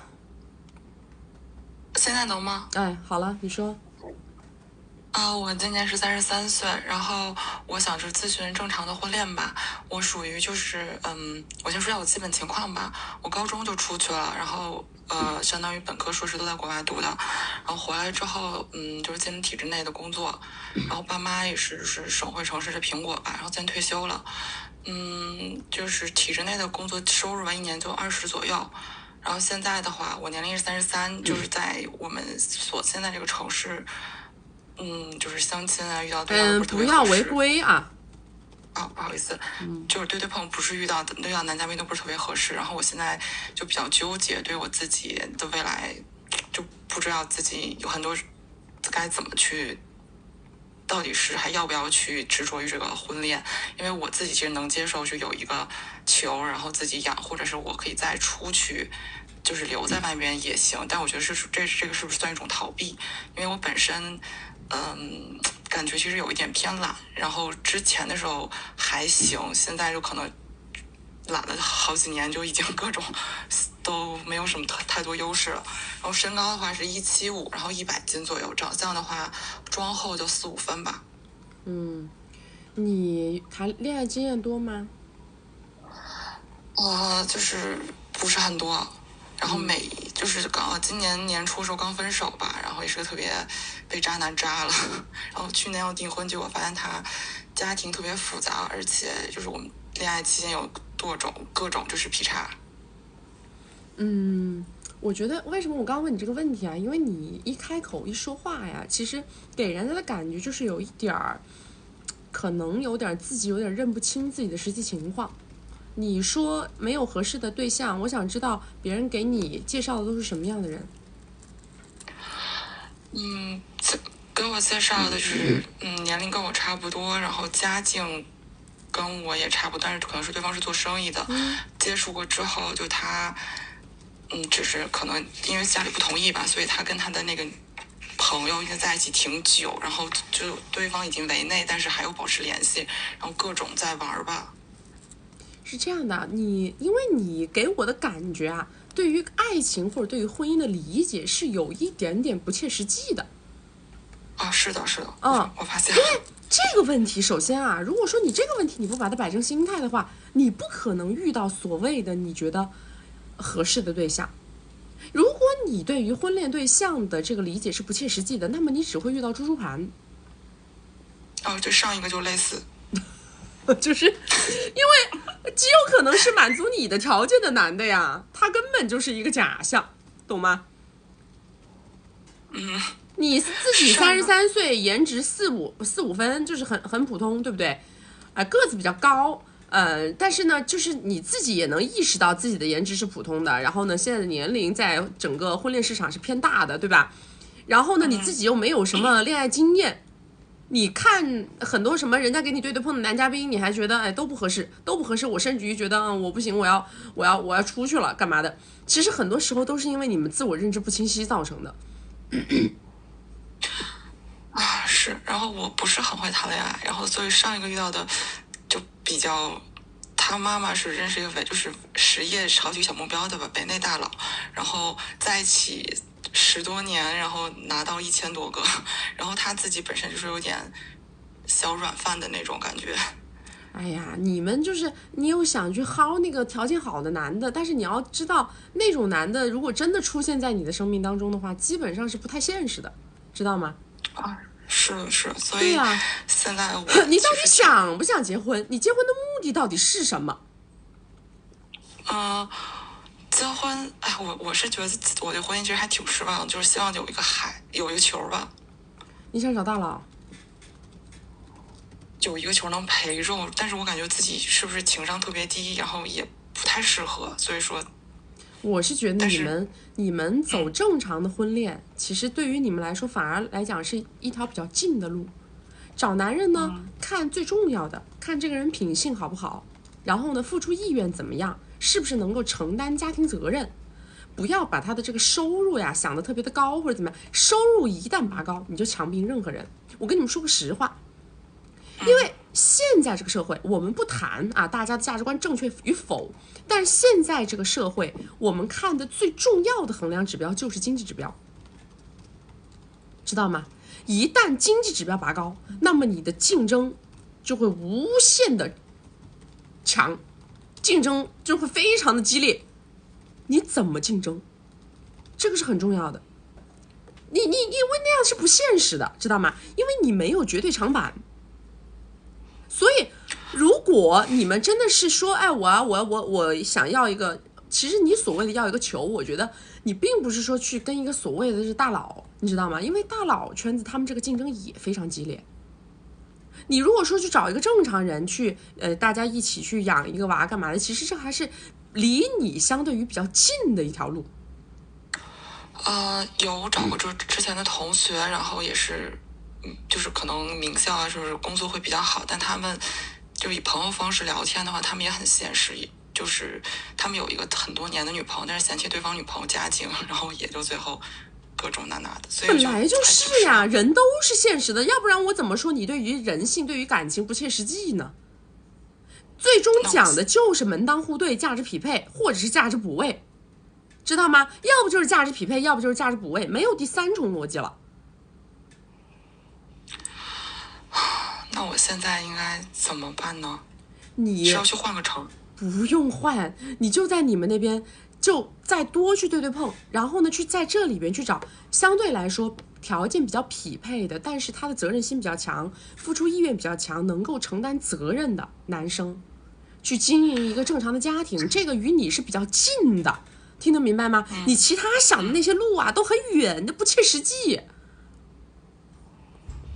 好，要不然你还在耽误时间。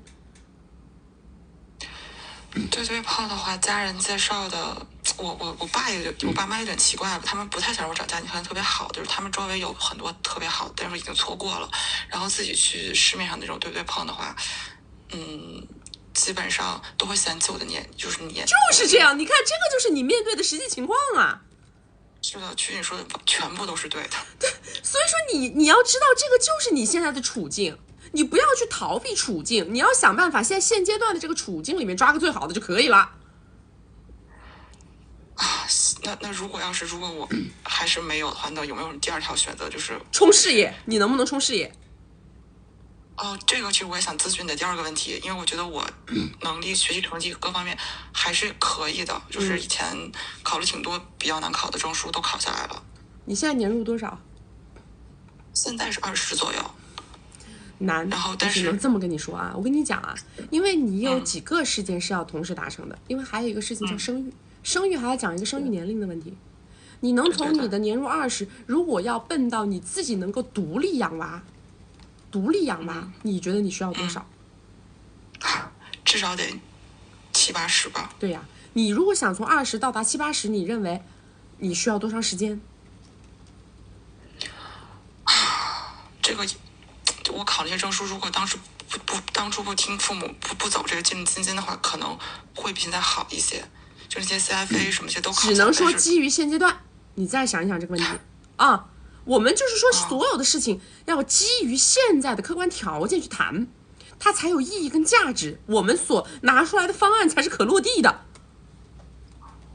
明白。那事业的话，有没有什么其他好的一些建议呢？那就是你做的，你如果说想要去挣米的话，必须要去找那些真的你付出更多就能挣得更多的点，而不是你比如说你有一些工作，它是不管你做多做少，最后你拿到的那个米上下浮动都不大的。那我现在也不知道了，就是这个年龄，就之前的时候有自己去找过一些求职，然后学校背景啊、成绩啊这都还行，但主要是年龄也是被卡的。然后我的经验做的都是体制内的一些经验，就也不很不匹配。对呀，你做体制内的事情，你是肯定挣不了大米的，对吧？那怎么可能呢？你不干到个50岁都挣不了70-80。就是，然后去外面找工作也是觉得没有特别多的是市场化的一些经验，所以就也很，但是我告诉你，不要你呀，要把所有的点放在自己身上做思考，不要怨天尤人，知道吗？不要说是谁是谁怎么样，不要这样。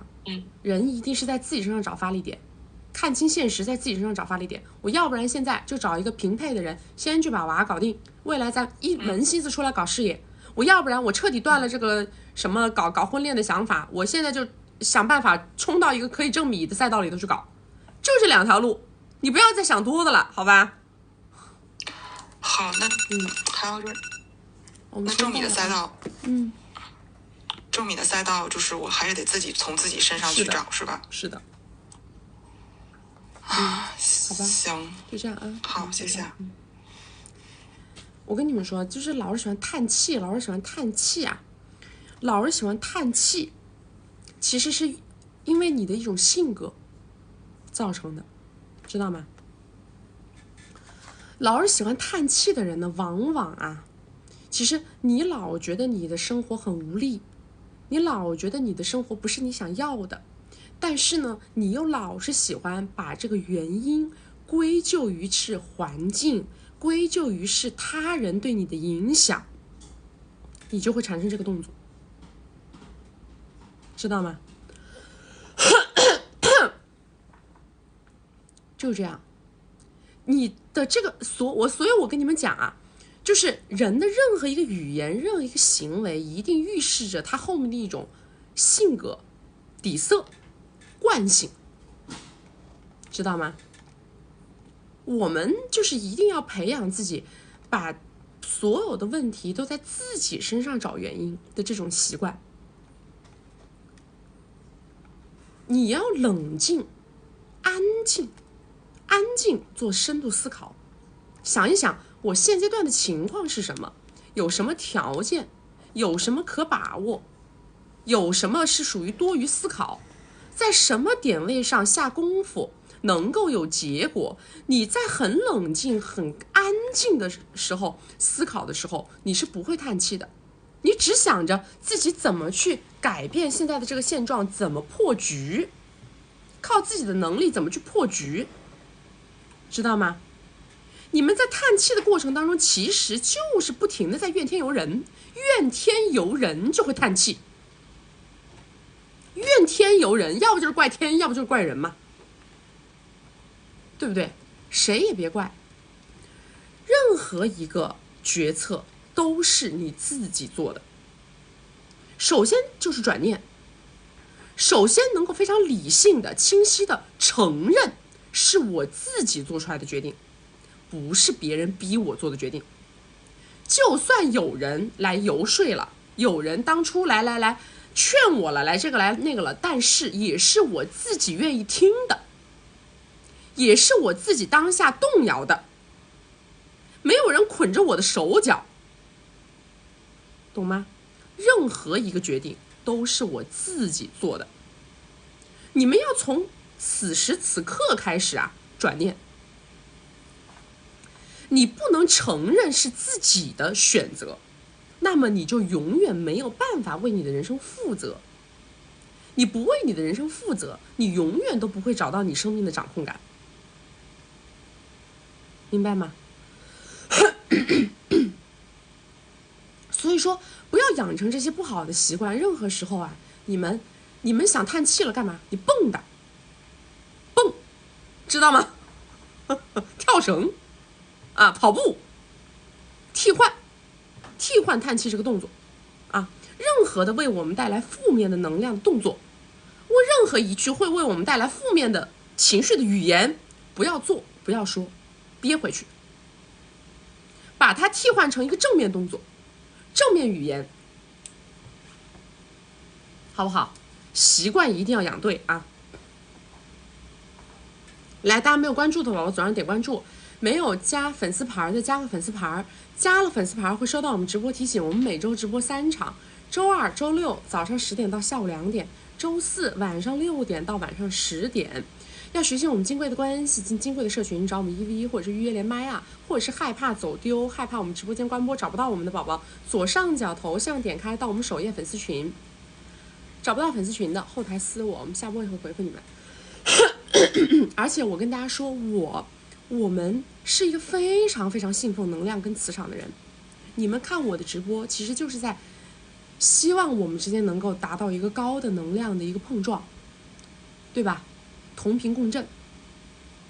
所以说你们要模仿的，你们要听的，有的时候不是我给大家出的主意，更多的是我们的生命状态。生命状态更重要，因为这个是你底下的道，是你底下的那个底盘，底盘一定要稳，道一定要正。然后我们传导出去正能量的时候，弹回来的它就是正能量；我们传导出去是负能量的时候，弹回来的它也是负能量，知道吗？这个世界它就是这样运作的。我们只有不停的去输出正能量，那么堆积到我身上正能量的东西它就会越来越多。你的运气，你遇到的贵人也会越来越多，好不好？来下一个。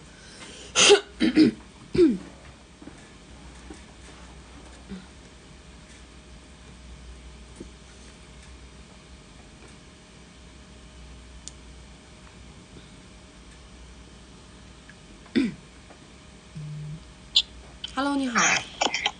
Hello， 琪琪你好。哎，你说。听得到吗？听得到，你说。你好。我有个问题想咨询你一下，因为我就想看看对方背后的底层逻辑是什么。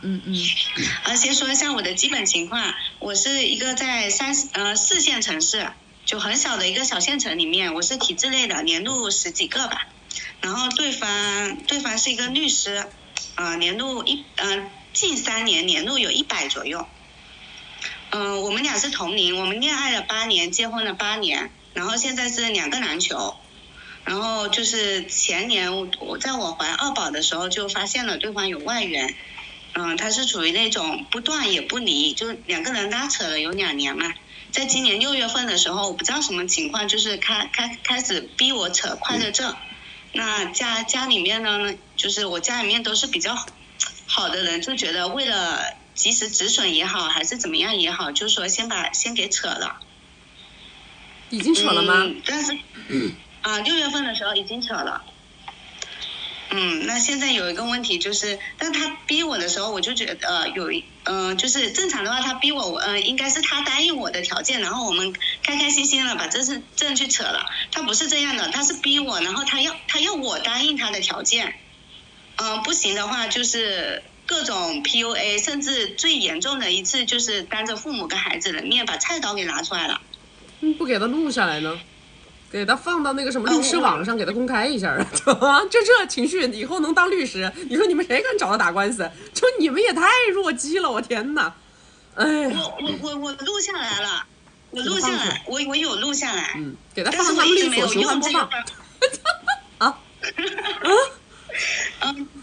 然后现在的问题就是我倒回来，现在自己也有点清醒了，因为我觉得很多东西该拿的我也没拿到，所以我就有点想去走正常的那个途径。那我现在又有点我有点担心，是我万一走的这个途径会不会是他急了，然后做出更极端的行为？哎呀，你走啥途径？你能走啥途径？你快乐证都扯完了，走法律途径啊？什么法律途径啊？就是我可以去追回他那个就是夫妻关系存续期间的一些共同财产嘛。你问过你的律师了吗？我有问过，但是他说这事情可以去做一做。你有证据吗？我有证据。行吧，那你就试试吧。那你就试试。我跟你讲啊，你们这种太愚蠢了，就属于是，真的是属于太愚蠢了。还说什么怕他更极端？我告诉你，光脚的永远都比那个穿鞋的厉害。你给我记住，往死里，你们给我把这句话给我往死里记住啊！光脚的永远都不怕那个穿鞋的，知道吗？他要是真的能做出什么极端的事情，他都不会跟你扯快乐证。我告诉你，能够去跟你扯快乐证，能够去奔赴他的新生活的这种人，就说明他对他的新生活有他妈多向往啊！他多向往，他才能抛妻弃子啊！你懂不懂啊？他那么的向往的生活，他终于得到了，他怎么可能做出什么真的很吓人的事呢？他干不出来，他太想要他现在的生活了。那就是之前他确实已经做了这个动作，所以做个毛的动作，不是吓唬你？我都说了，情绪是手段。语言跟情绪，它都是达成目的的一种手段。他还是个律师，他一年能挣100多，他不傻，他也不蠢，这都是手段。然后就是前段时间，我看你一个小视频，看到你说了一句话，你说，如果有你想去做的事情，只要死不了，就大胆的去尝试一下。本来就是的，这种人你还怕他怎么着你啊？哎呦我的妈呀，他把他的那个工作，把他那个收入，把他现在那个女的看得比命还重。你还怕他怎么着你？他会拿孩子威胁我。哎，那也是他的娃，好不好？双向牵制的问题，好不好啊？他作为一个律师，他能怎么着呀？他要敢怎么着？你看他以后他在这一行，他还混不混得下去？他一生就靠着这个玩意吃饭。对，就是自己之前也太瞻前顾后了。你们就是太怂了。你看了我多长时间呢？就是扯完快乐证以后才看的。哎呦我的妈，扯完了就刷到我了。哎呀，大数据，你们能不能啊有点人道主义关怀啊？能不能在这之前给别人推我？别等别人快乐证扯完了再推，真是一点人道主义关怀都没有。是的，如果早一点关注到你，可能会为自己争取更多的一些利益。现在你反正能有什么办法就都用上了，我告诉你，不用怕，好不好？不用瞻前顾后，不用怕啊。可以，好的。因为你也说过，你说在年入在100个以上的都是对自己比较够狠的人。他对自己是够狠，但是他也是个穿鞋的，你别忘了，好不好？然后还有你之前有说过，你说因为我觉得你一些金句我都有记下来，你是说有一种人他是绝对不能嫁的，就是连自己尊严都不要的人。他就是是吧？然后他在不是他在之前他是就是学历也不高嘛，然后收入也没有稳定的工作，我就是一路陪他去自考，然后去考了这个律师证，走上了律师这个岗位，也就3-4年的时间。那他太在乎了，那他不要太在乎他现在这个羽毛哦。就是在他一无所有的时候，我们谈恋爱的阶段，他很想跟我在一起的时候，他就是也没有办法说服我的父母嘛，那他就去到自己一个人去了我家，然后去跪在我妈妈面前求我妈妈那个就做了这个动作。所以我那天看了一个视频，我觉得他这个应该也算是一个连自己尊严都不太在乎的人，就为达目的不择手段的吧。下跪的男人不能要，所以下跪的男人大概率他就会有暴力倾向，因为什么呢？因为他们已经习惯了用一些这种降低自己的自尊的手法来逼对方就范。本质上来讲，这是一种通过压迫达到的手段，知道吗？通过压迫达到目的的手段。很多人傻不拉几的总觉得那个男的为我要死要活，他磕头下跪痛哭流涕，这些行为不是对方爱你的表现，这些行为是对方自私自利为达目的不择手段的表现。所以我就有点担心，如果他是为达目的不择手段，我这个事情我一搞会不会就他？我告诉你，越是为达目的不择手段的人，他就越是怕比他更不要脸的，懂吗？好，我明白了。他们就得以暴制暴，这你们就不懂了。这种人就得以暴制暴，知道吧？我之前咨询了一个律师，他也是属于那种比较善良、比较那个的，他就劝我，哎呀，算了，他都做出这么极端的行为，你还是保护好自己吧。你们爬来爬去的，那就啥也别干了，他妈在家躺平。反正如果是我的话，我不会，好不好？因为很清晰的，这种人他好不容易获得今天的生活，我就跟你讲了，我们是通过一个人的人性底色去推断他后面的行为模型的。他能够抛弃妻子，而且你都有2个球，他都能抛弃。他做出极端行为，为了跟你扯这个快乐症，为了争取自己的利益，为了去获得他的新生活，可想而知他现在的生活是他多么想要的，就是这个逻辑。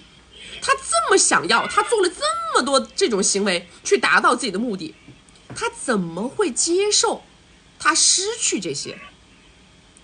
所以说他在他的骨子里头，他是不会真的怎么着的，因为他太想要他现在的生活了，你明白吗？因为他为了他现在想要的这个东西，他做出了那么多的极端手段，说明了他的渴望，这个才是重点。否则正常一般男的来讲，他肯定会慢慢跟你磨，他不会用各种极端手段，因为他不着急。他不着急的情况下，他会慢慢跟你搞啊，慢慢跟你磨呀，然后跟别人说，哎呀，这个事情是吧，人家我2个孩子他妈，我不得慢慢弄吧，我也不想把事情闹大呀，把事情闹大了怎么样。别人一般是这种样子的，他用这种各种各样的极端手段，为了迅速达成自己的目的，说明他太想要了，你明白吗？对，就是自己也不够狠，如果狠起来的话，我想他可能会怕。但是咱们话也只能说到这儿，好不好？啊，那我也不能往死里劝吧，好不好？你们还是要为自己的选择负责的啊。我懂，明白。好吧。好，谢谢曲曲。好，谢谢。拜拜。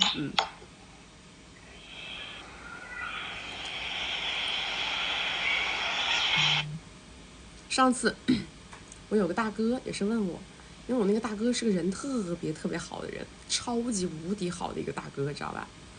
然后呢，也是有个女孩，因为跟他在一起呢，是短时间之内，那个大哥就给他买了房，买了车，就给他置办了很多东西。但我那个大哥呢，是那种特别，我真的那个大哥是我人生当中见过的大佬里头啊，可以说排名前3的那种贤德的那种人，真的。他也有比较高的社会地位，然后呢，他就给那个女的短时间之内就买了房、买了车，干嘛的？但是那个女生呢，她是一个，手段非常低、非常 low 的这么一种行事做派。具体什么事儿我就不说了，免得人家一下子又人肉出来了，我就不说他具体干了些什么事儿了。总而言之，你们知道，我不会轻易的去说一个女生是这种德行，但是确实是她做了很多事儿。我当时一看，我这人不行，但是我那个大哥呢，就是特别容易被别人这种什么1哭2闹3上吊啊这种东西，他就觉得害怕，他怕别人出什么问题，这个那个的。然后最后这个大哥实在是觉得这个女生给他的那种心理压力太大了，因为他觉得这女生就是每天从早到晚的都要管着他，然后呢都要不停的找他。你说他这么大个人是吧，大人大事的，他一搞就是要找他的人，找不到呢，这女的就上天下地的闹，他就受不了。后来呢，他就想跟这个女生拜拜，呢，然后这个女生就不同意嘛，不同意呢，后来这个闹来闹去，这女生就说那你得跟我给啊一笔什么什么米，然后这大哥就给了以后呢，结果这个女生还是不消停，然后就说什么啊，其实我不是想这样，我就是不想跟你分呐，这个那个的。完了以后呢，又是又是各种啊什么我要跳了啊，我要这了，我要那。然后那个大哥就来问我，他说我现在真的好焦虑啊，他说怎么办呢？他说我好害怕呀。他说我这该给的米我也给了，他到底要怎么样啊？后来我就跟那大哥说，我说你直接走就完了，走人，你不在这待啊，你就走就完了。他说啊，那他不会出什么问题。我说你放120万个心，他不会出什么问题，不会。他说为什么呢？我说如果他要真能出什么问题，我告诉你他会怎么做啊？我说他一定会把他前面从头到尾你给他花的每一分米都还给你。我说他要是做了这个动作，那你就真的要害怕了。对不对？我说这个动作要是做出来，那就完了，对吧？你从头到尾跟他花的每一分，如果他都还给你了，那就是说明他真的是爱你爱到了骨子里，啥都不想要，对不对？我说现在是，那前面丢进去的那是分批不吐，对吧？我说分批不吐，完了以后。现在啊，刚刚拿完了这个，说好了这个米，完了以后，现在又要上天台。我说我跟你讲，他实在是太想要你给他的这些东西了。我说，所以说他是不会的啊。我说你放心，我说你该往哪玩去。然后后来听大哥说，你说的有道理啊。我跟你讲为什么？因为我们每天啊，脑子里全是各种各样的案例，知道吗？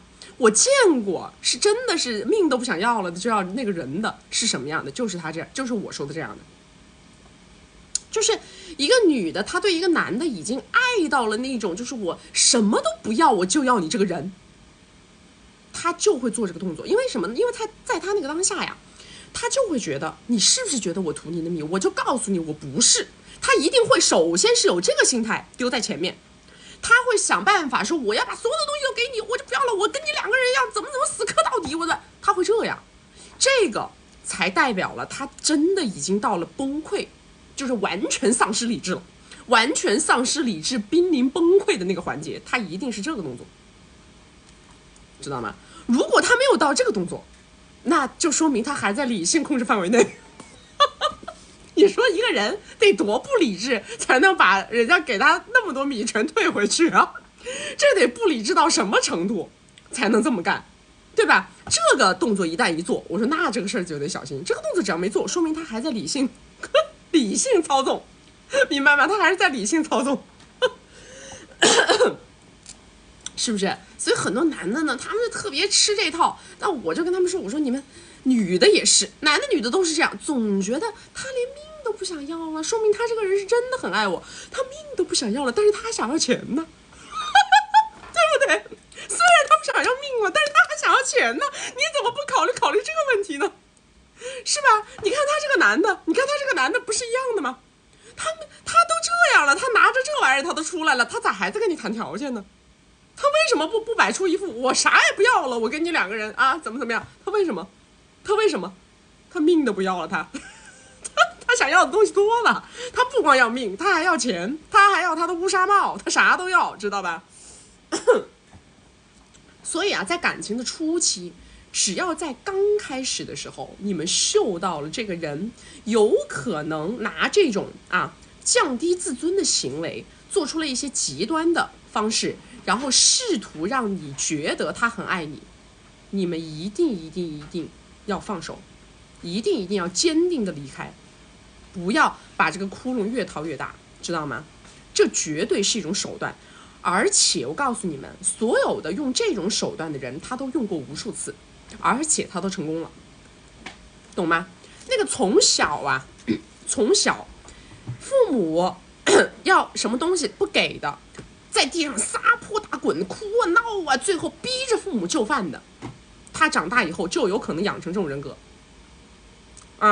大家一定注意了，父母对于小孩子的教育是一样的。从这个孩子从小啊，他如果说他想要什么东西，他就一定要，而且他会通过很多极端手法，又哭又闹、撒泼打滚在哪里跪不起来的那个小孩，他小的时候如果是这样的一个成长环境，并且他的父母、他的什么什么什么爷爷奶奶、七大姑八大姨的都满足他了，那么就会养成他长大以后一直用这种行为惯性去逼迫别人就范的性格，懂了吗？一定要注意啊！一定要注意。如果说你们被别人这样胁迫，最后达成了目的，达成了他的目的，那么我告诉你，一旦你让他在这件事情上面拿到过正反馈，他会永远用这个手段来对付你，因为他太了解你了。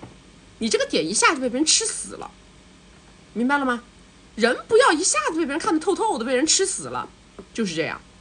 我们包括去给别人任何奖励也好，哪怕你去养一个小宠物或者干嘛的，都是叫什么？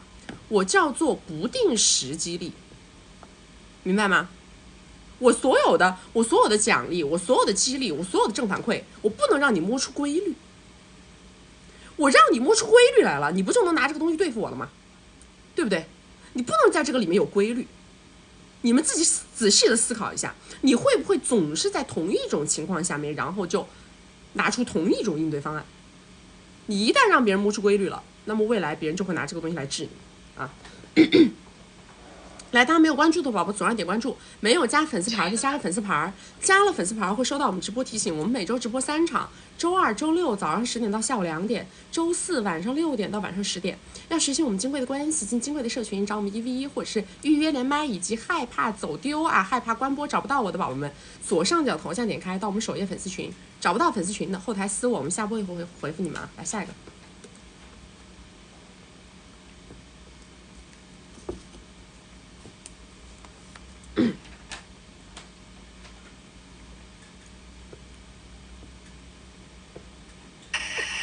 Hello， 你好。你好。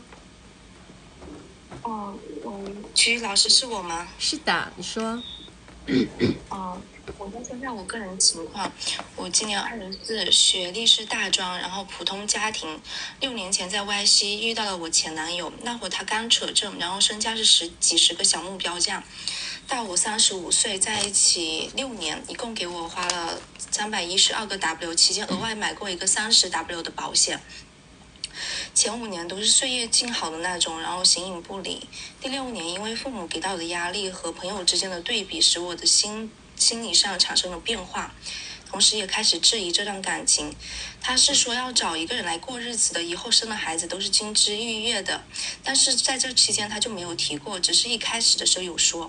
后来我就跟他提结婚的事情，他说我逼他，因为他家里面后面发生了变故，孩子不争气，公司亏损巨大，他也想自己成立一个新家庭了，但是前提是要跟我签协议，然后像现在一样每个月给我生活费，然后额外给我300 W。一开始我觉得够，然后后面我又去对标别人，然后觉得不够，也因为这个事情在他的态度上让我自私的把这个 DIY 的事情停掉了，然后他说让他很伤心，心从头凉到脚底。然后后来我又跟他提买房子，然后他明确的拒绝了我，跟我说他在他这么困难的时候跟他提这些，不真心跟他过日子，且说了分手，然后并连续3天问我房子租的怎么样的情况下，我很决绝的搬走了。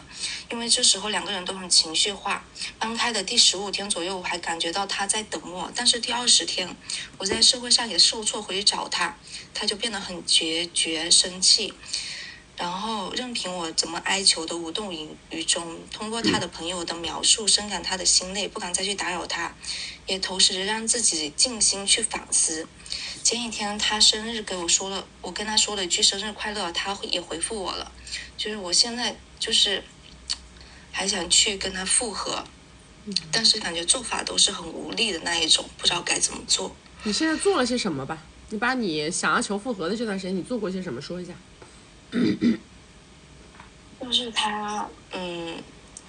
他跟我说分手的那一天，然后我就去委曲求全哭啊求他，然后也自己冲动的跑去家里面找他了。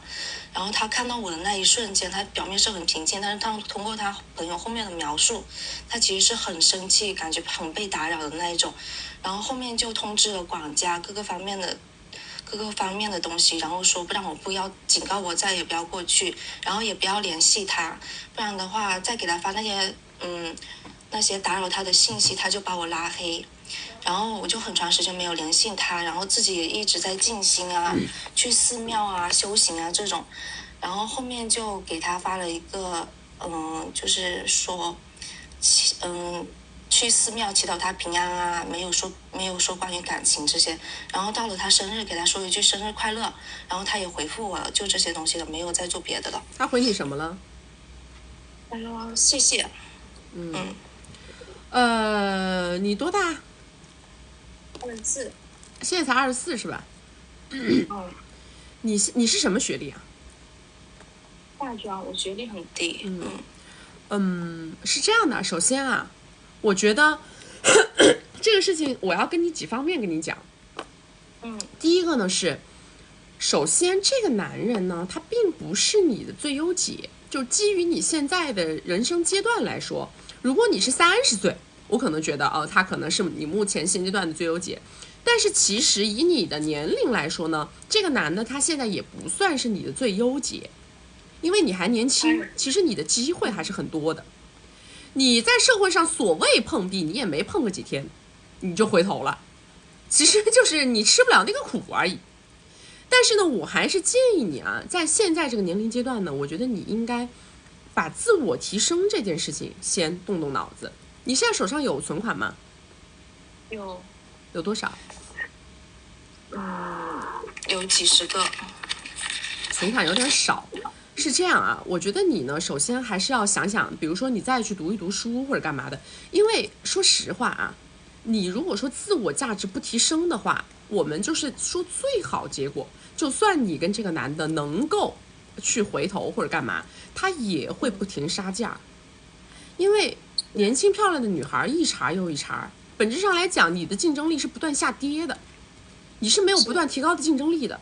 所以无论是面对这一个男嘉宾，还是去面对未来有可能的无数的男嘉宾，还是说对你自己未来的人生来说，你自我提升这件事情首先要摆到第一位上面来。如果你不摆这一件事情的话，很多时候你的认知都是错位的。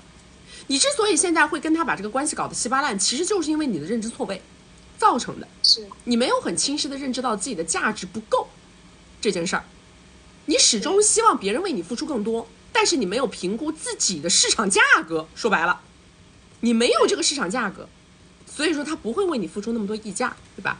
所以我还是建议你，首先啊，把自我成长放到第一位。你要先去在你的圈里面去打造你自己的成长性，读书、学习这些东西，知道吗？去健身也好，或者是干嘛也好，去看展也好，总而言之，你要把自己的成长性这部分是真心实意的给它做出来，脚踏实地的去做，这是第一件事，这是对于你的生命来说你要去做的一件事儿。然后才谈到说所谓的什么挽不挽回这件事儿啊。我还是建议你至少先去做3个月你的自我成长性。如果你还想去做这个挽回的动作呢，我是建议你过来1v1。但是我不能给你承诺什么东西，我只能说，这个男的现在也没有把你拉黑，也没有怎么着你，所以说呢，你的输出他还是能看见的。那不管是你在圈里面的这种对于自我打造的输出，还是说你后面阶段性的，比如说每1-2周给他表达一下自己的成长性啊，或者是对他的关心啊，这些东西其实还是能够影响到这个人的心情状态的。影响到这个人的心情状态，他只要能有情绪波动，他有情绪波动，那么你就还有机会。是这样的，只要他有情绪波动，你就有机会；他没有情绪波动了，你才没有机会了。就是事情到现在大概是2个月这样子，但是我期间是一直有导师陪我陪跑的。是在我们这儿吗？对，安安老师。继续吧，但是自我成长性放第一位啊。是我现在也深刻的意识到这个问题了。就是脑袋不清醒。我跟你讲，姑娘，我再来跟你讲，你这个事儿啊，我不知道，因为你既然在陪跑，那我就不说这个方案性的问题。我觉得安安老师他可以后面再去辅导你。我是要告诉你啊，你们啊，千万不能搞一些认知错位的举动，因为你这个事儿之所以会发展成现在，其实最大的一个点位是因为你老是在比较他对你的付出之间跟别的男的对别的女的之间的付出的额度。是，但是这个是个完全稀巴烂的这种比较形式。人的这种比较，你要多方位360度环形去比。什么叫360度环形去比？首先，你跟人家那个女的水平有没有差距？长相、家境、学历、身高、身材啊，情绪价值、见识这些东西有没有差距？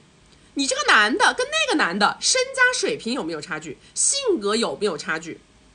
过去的成长经历履历有没有差距？因为你们比对东西的时候啊，总是只看你想看的那一个维度，所以你比出来的永远都是认知错位的，他根本就不基于现实做判断，对吧？你就好像我一个人是清华大学的，一个人是那个要饭的，然后你去说这个清华大学的只有1.7米，那个要饭的有1.85米，你说你这个1.7米能不能这么比？他不能这么比，明白吗？人跟人之间它是360度环形因素构成的，最后这个结果。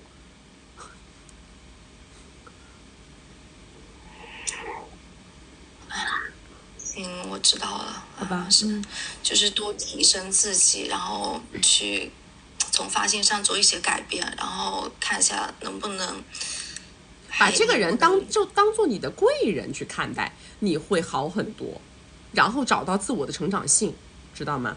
这个人他觉得你真的有变化，他真的觉得你其实不像以前那个白眼狼那样了，他可能也会改变，然后再时不时的给他去做输出，是这样的。是。但我还是觉得不是最优解，我依然觉得挽回不是最优解，好不好？好，那我再静心想一下。谢谢你，安安老师。好，谁安安老师？好，去跟你安安老师聊吧，拜拜。拜拜。谢谢你，安安老师。每天估计说习惯了。安安老师是我们团队的老导师，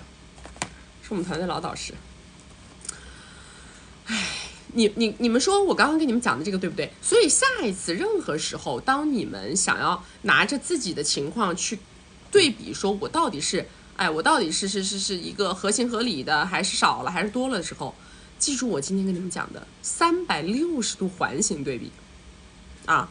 你要把方方面面的因素全都考虑进来，不要只着眼于自己最在意的那一件事儿，好吗？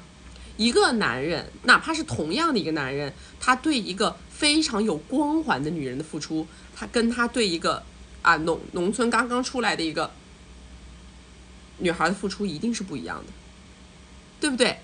我经常跟你们打这个比方的，对吧？同样都是真皮包，同样都是真皮的，5金都不掉色的，你去买那个爱马仕，就一定那个价格跟你去那个大熊猫市场买的那个是不一样的，对吧？你光比什么？你光比那我也是真皮啊，我也质量很好，你光比这个也叫同一维度进行的对比，对吗？实际上两个东西它之所以会让别人产生不一样，最后产生不一样的价格，是因为它360度环形产生的综合因素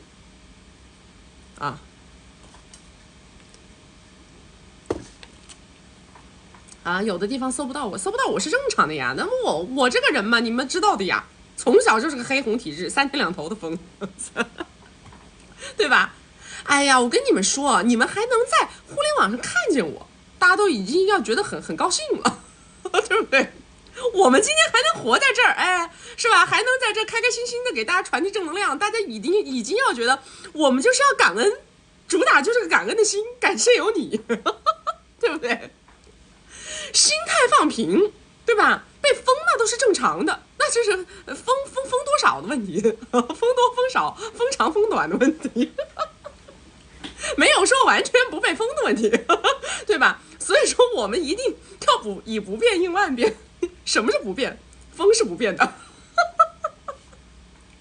封我的是不变的，总得封。今天不封，明天封，明天不封，后天封，这儿不封那封了，反正总有地方得封我，是不是？能看见，大家还能在这儿聊，对吧？还能看见，我觉得大家就是我们双方都应该抱有一个感恩的心。来，大家没有关注的宝宝左上点关注啊，没有加粉丝牌的加个粉丝牌，加了粉丝牌会收到我们直播提醒。我们每周直播3场，周二、周六早上10点到下午2点，周四晚上6点到晚上10点。要学习我们金贵的关系，进金贵的社群，找我们1v1或者是预约连麦啊，或者是害怕错过直播啊，害怕被封了找不到我的宝宝们，左上角头像点开到我们首页粉丝群。找不到粉丝群的后台私我们下播以后来回复你们啊。但是你们要相信，曲曲是一束光，只要有缝儿就有我。明白吗？啊，曲曲是一束光，有缝的地方就有我。我们那个叫见缝插针的传播正能量，懂吗？来下一个。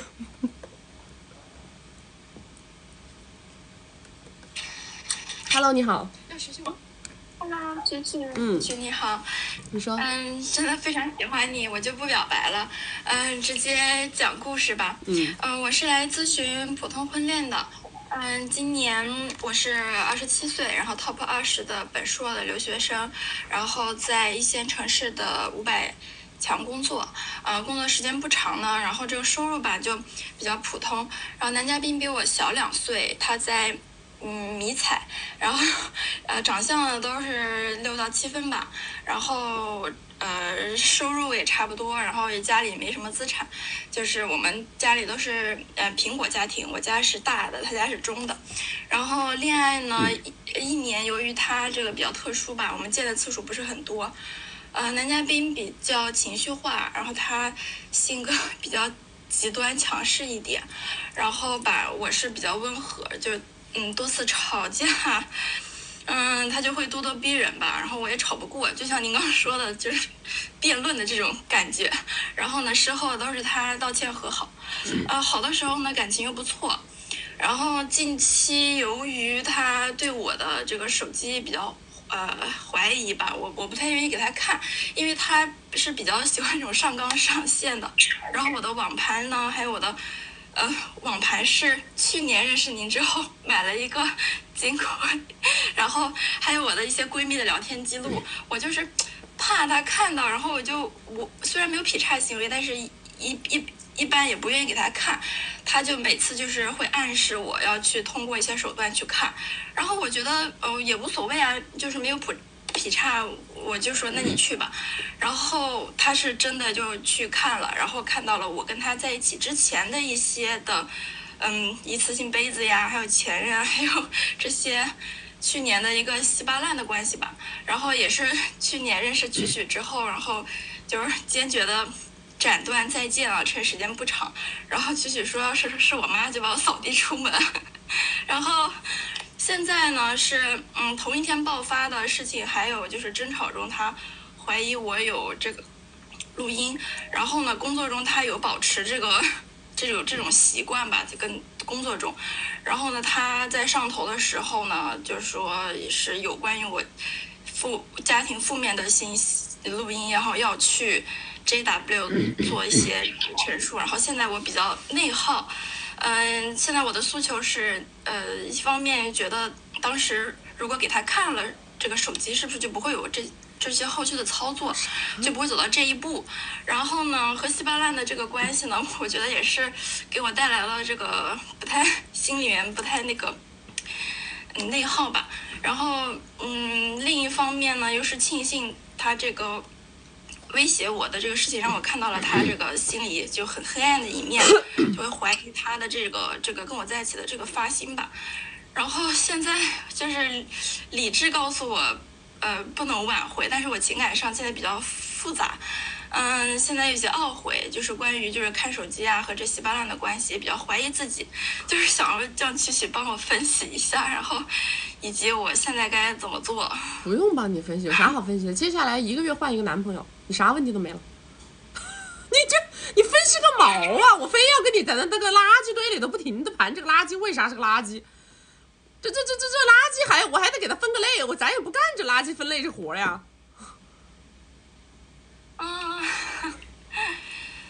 对，您刚刚说，就是这2天也看你的切片嘛，然后就说他这个习惯呀，他的这个性格底色呀，是不是是在我跟他，知道他在工作中有这种习惯的时候，就应该做了断呢？哎，这种人一开始就不该要，从第1天开始就不该要，好不好？世界上的人呐，千万，知道吗？还是有很多还不错的人的。咱不是说人没有，所有的人都有人性的弱点，都有毛病，都有缺点。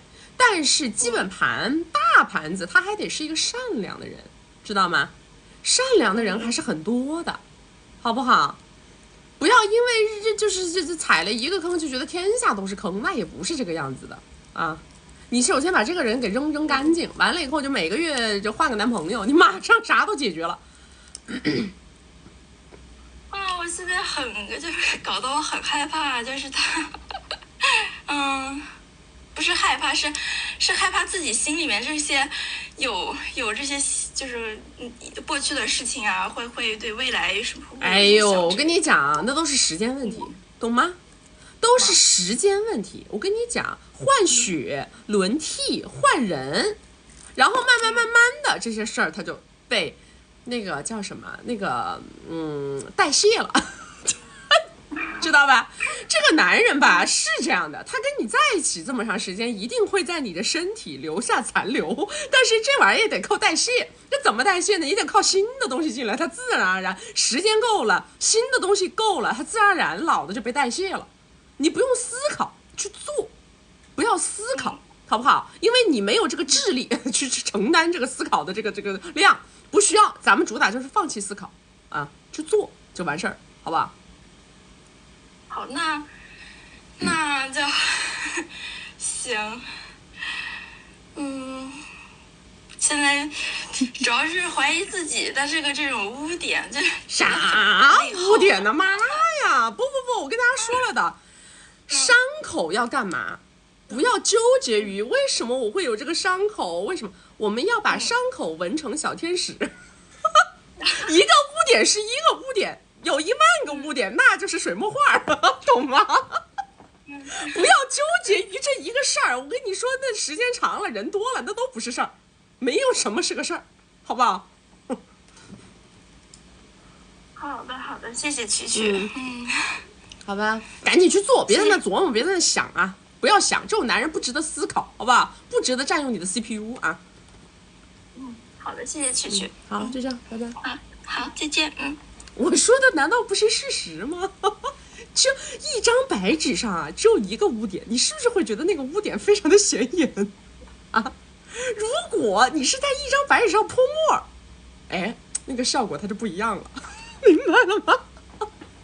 那个叫艺术，懂不懂？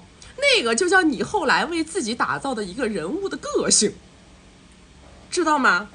你们老是就是盯着那一个点，不停的看，就觉得哎呀，擦不掉，搞也搞不掉，累得慌，往前走，知道吗？你还要去见识很多人性的阴暗面的，好不好？这个世界上啊，还有很多奇奇怪怪的打法，奇奇怪怪的扎法，你还没见着呢。我告诉你啊，咱们就是边走边看，边切磋边学习，对不对？心态要打开，对吧？所以我常常跟你们讲，用自己的不变去对抗未来的变。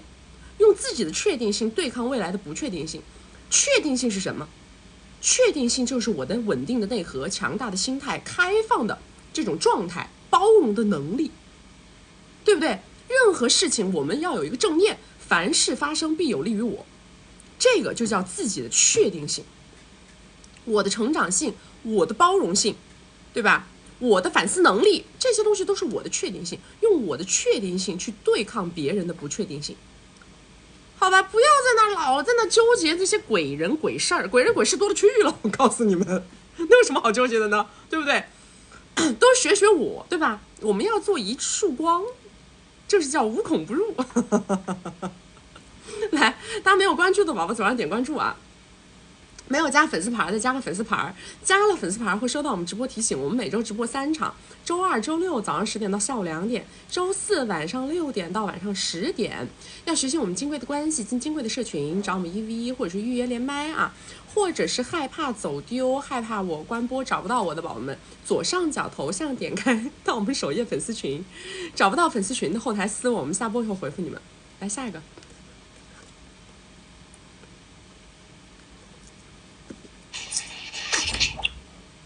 哎，你好 Hello， 哎，你好，你说可以听到吗？可以，你说。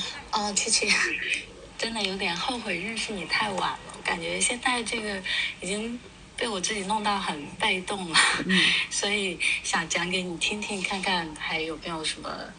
那我就先说一下我这边的情况吧。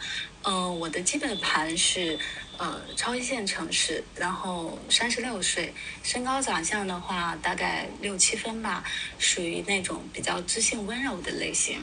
然后原生家庭的话就普通大专学历，然后我之前的话年收入大概是在30个左右，但这2年我就没有再上班了。6年前的时候呢，扯了快乐证。那扯快乐证是因为跟上一任的那个10点半不太好。那我跟现在这个大哥呢在一起是有7年的时间了，我们是工作中认识的。然后男方的情况呢是这样子，他比我大10岁，然后资产大概是5、6个小目标这样子。然后我知道的，他每年就单纯生意这一块的就是净利润收入吧，大概1000个左右，其他的一些投资不是特别清楚。他有就是赌某博的一些不良的习惯，然后每年可能大概就是亏几百个，少的话1、200个，多的话2、3千个吧。然后7年内的话，他大概给了我400到500个吧。然后中间我有夹过1次娃娃，然后现在我们是处于就是分手还在联系的状态，然后这个状态差不多维持了有快1年了吧。前面5年感情是非常好的，情绪价值啊、时间陪伴啊、10点半都非常好。最近2年呢，就是因为就是他比较沉迷这个德州。所以相处的时间也变得很少，米给的也不是很痛快，矛盾就比较多，然后吵架吵的也很累，所以就双方都头晕分开。他现在的话每个月呢就给我就是4个 W 这样子，然后答应呢再照顾我3年，然后他说他现在没有现米，所以他只能按月给。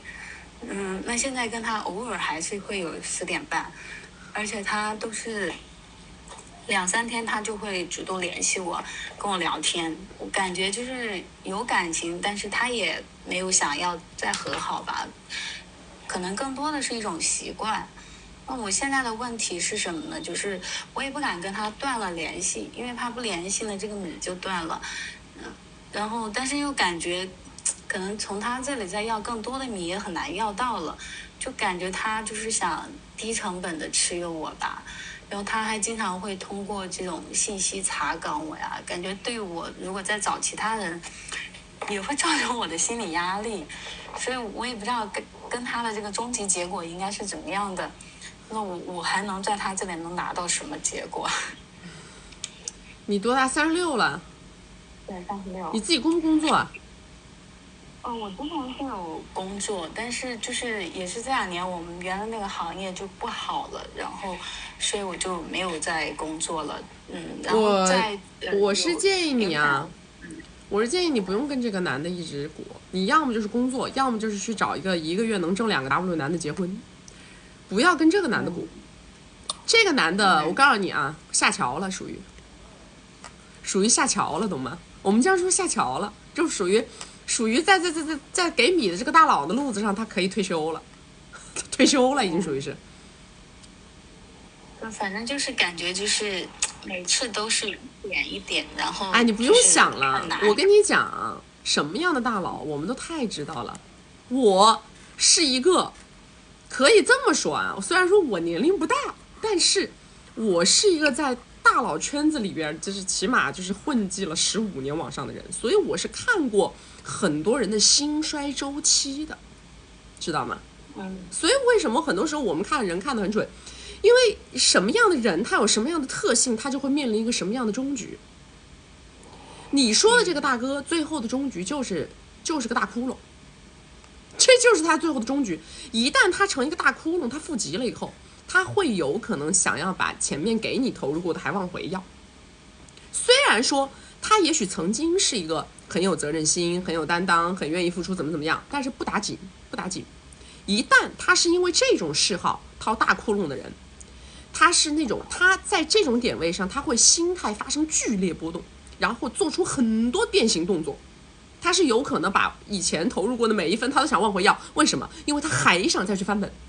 所以说这个人到这儿也就差不多了，你都积7年了，是不是？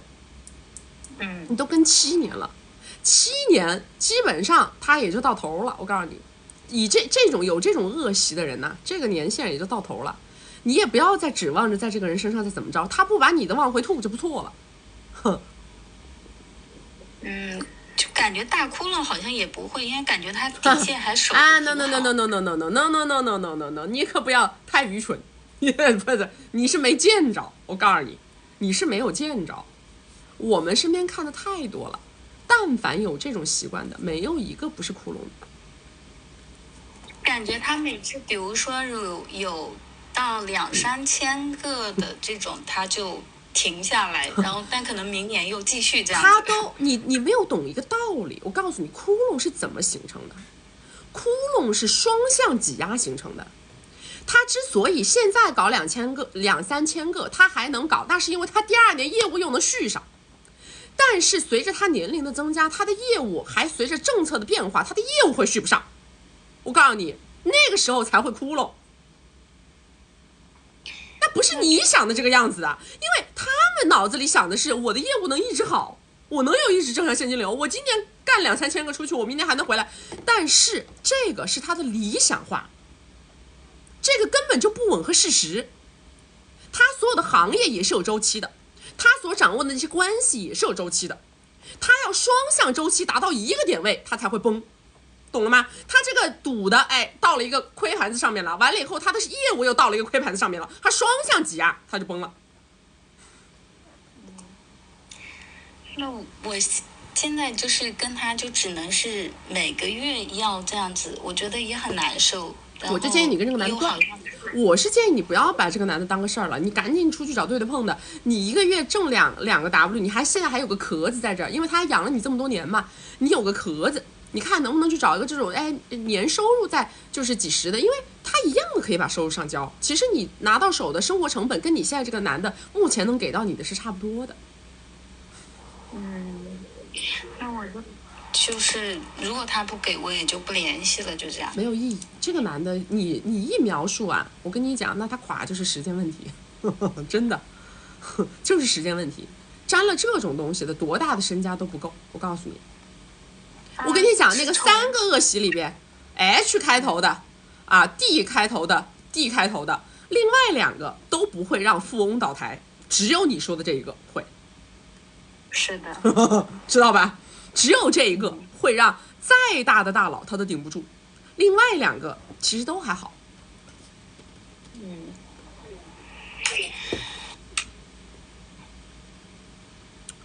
好吧，好吧，我没有其他问题了。好，就这样，拜拜。我跟你们讲的东西是因为我看了太多了，知道吗？而且我告诉你们，一旦沾了这种恶习的人，他可能平时是一个为人处事非常周到的人，他可能是一个非常儒商的这种性格啊，他有可能方方面面的是非常妥帖的，但是他只要有这一个点，一旦他有一天变成大窟窿，你就会发现他直接从天使变恶魔，直接天使变恶魔，没有中间地带了，没有中间地带，你们知道吗？这个东西没有办法的，我跟你们讲，真的没有办法的，因为尤其是当他到来一定年龄的时候啊，他没有翻盘的资本了，知道吗？你们看到的是因为他现在还没有彻底的，说白了他的年龄还没彻底退休嘛。他真的到了一个年龄的时候，他一点翻盘的资本都没有了，因为他每一年都在巨额的在搞这个上下波动的时候啊，他这个波动的风险性过大，一旦到了他即将他的事业要拜拜的那个年限，他这个事情再一旦发生，没有东西去抵了，没有东西去往里面怼了，知道吗？很多超级大佬轰然倒塌，大家都不知道，其实背后都是这个原因，背后都是这个原因。他就是因为搞这个东西拆东补西，拆东补西。我跟你们讲啊，这3个恶习里头，另外2个都不会怎么着。我可以这么跟你说，不会让这个人彻底垮。为什么呢？因为有米的人，他们有很多很多的保养的方法，知道吗？他们有很多保养方法能保障他自己的身体健康，这个你们就不明白。他是一边在亏，但是一边又在补，是吧？他是一边亏一边补，他是这么个情况，不是像大家想象的那种会特。我跟你们讲那个另外一个 D 开头的那个恶习，你看那些迪拜的好多，就是那些阿联酋的好多皇室的，他们都有这个恶习啊。他们都有这个恶习啊，他是一边在亏一边在补，因为他还有很多手段方式方法，他这个他是可以随便花米，他花不了多少，明白吗？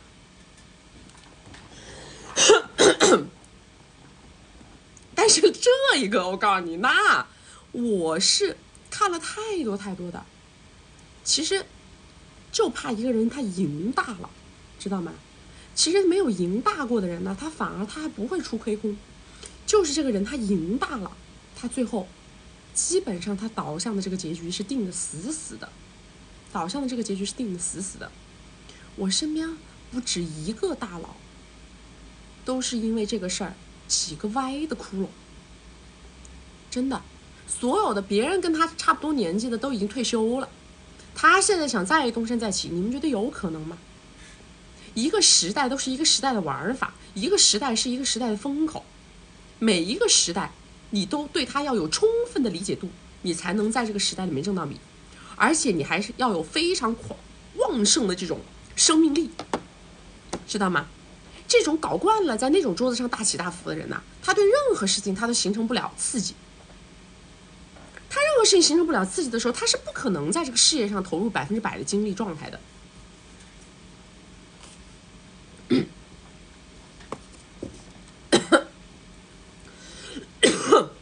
我还有一个特别敬重的，大哥，就因为这件事儿，他一生破产3次，都起来，到第4次彻底完了。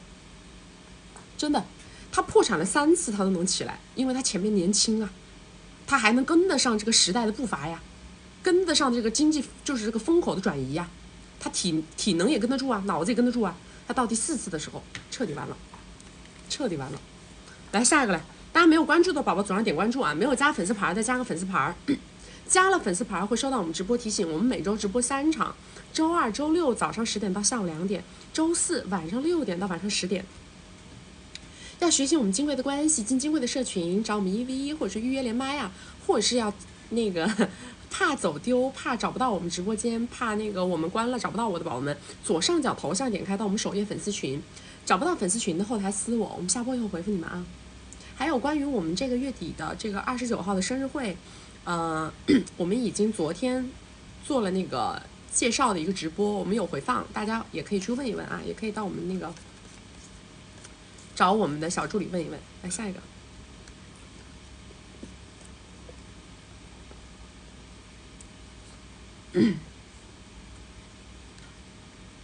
七七连到我了。哎 ，Hello， 你好。崇拜你。你说。Hello， 你说。我非常崇拜你，就是太喜欢了，好激动呀！就是我的基本盘比较差，我现在27岁，是高校老师，然后呢副业是设计公司，1年10万。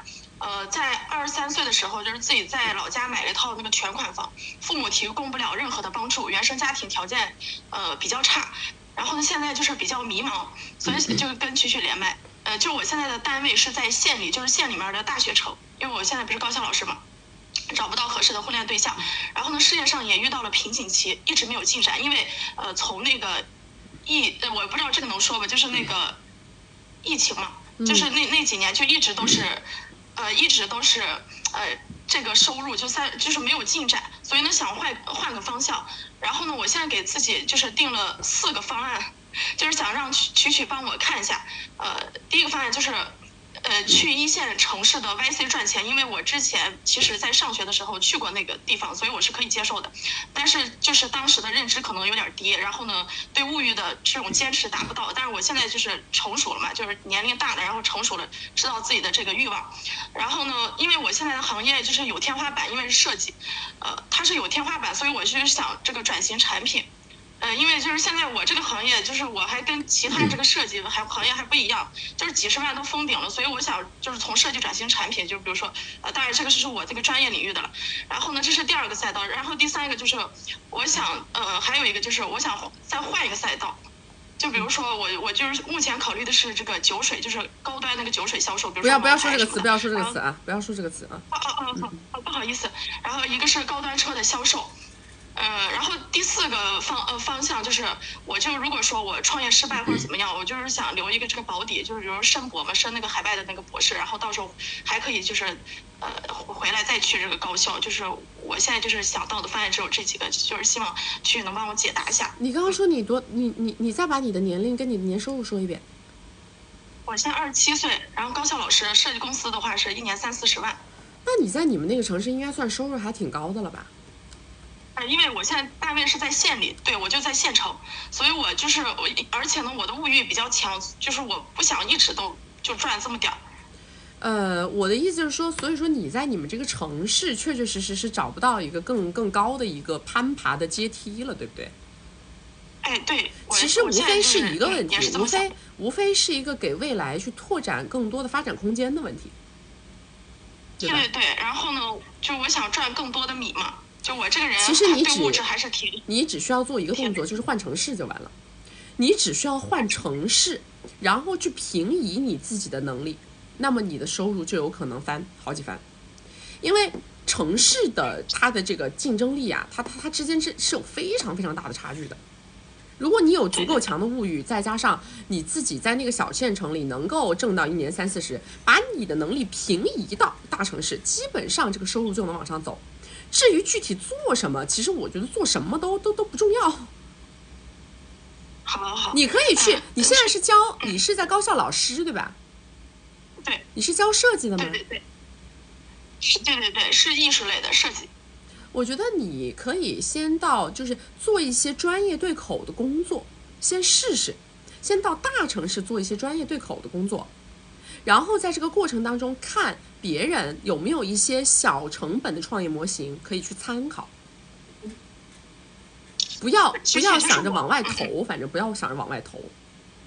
对，就是我那个创业就从来没投过1分钱，然后呢，就是我就是不想当老师了，我觉得这个太压抑了，就我不是很喜欢就是这种很稳定的，或者说没问题啊，对啊。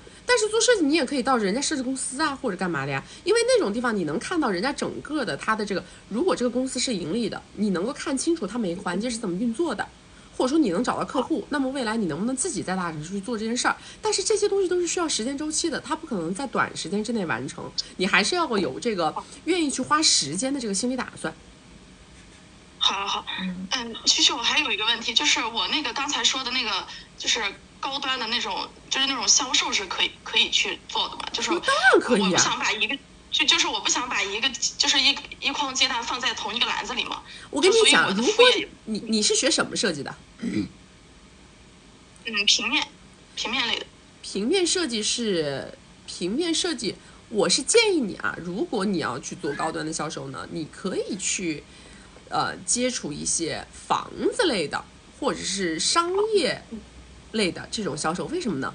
我们做任何一个动作一定要想着至少能达成2个优势，而不是只有一个优势。我做事情的方式方法是这样的，我思考问题的方式方法是这样的，就是我现阶段我熟悉的这个技能用在另外一份工作里，我能不能把我这个技能也嫁接过去，然后变成我在另外一个赛道上做事情的时候的一个差异化竞争的一个优势。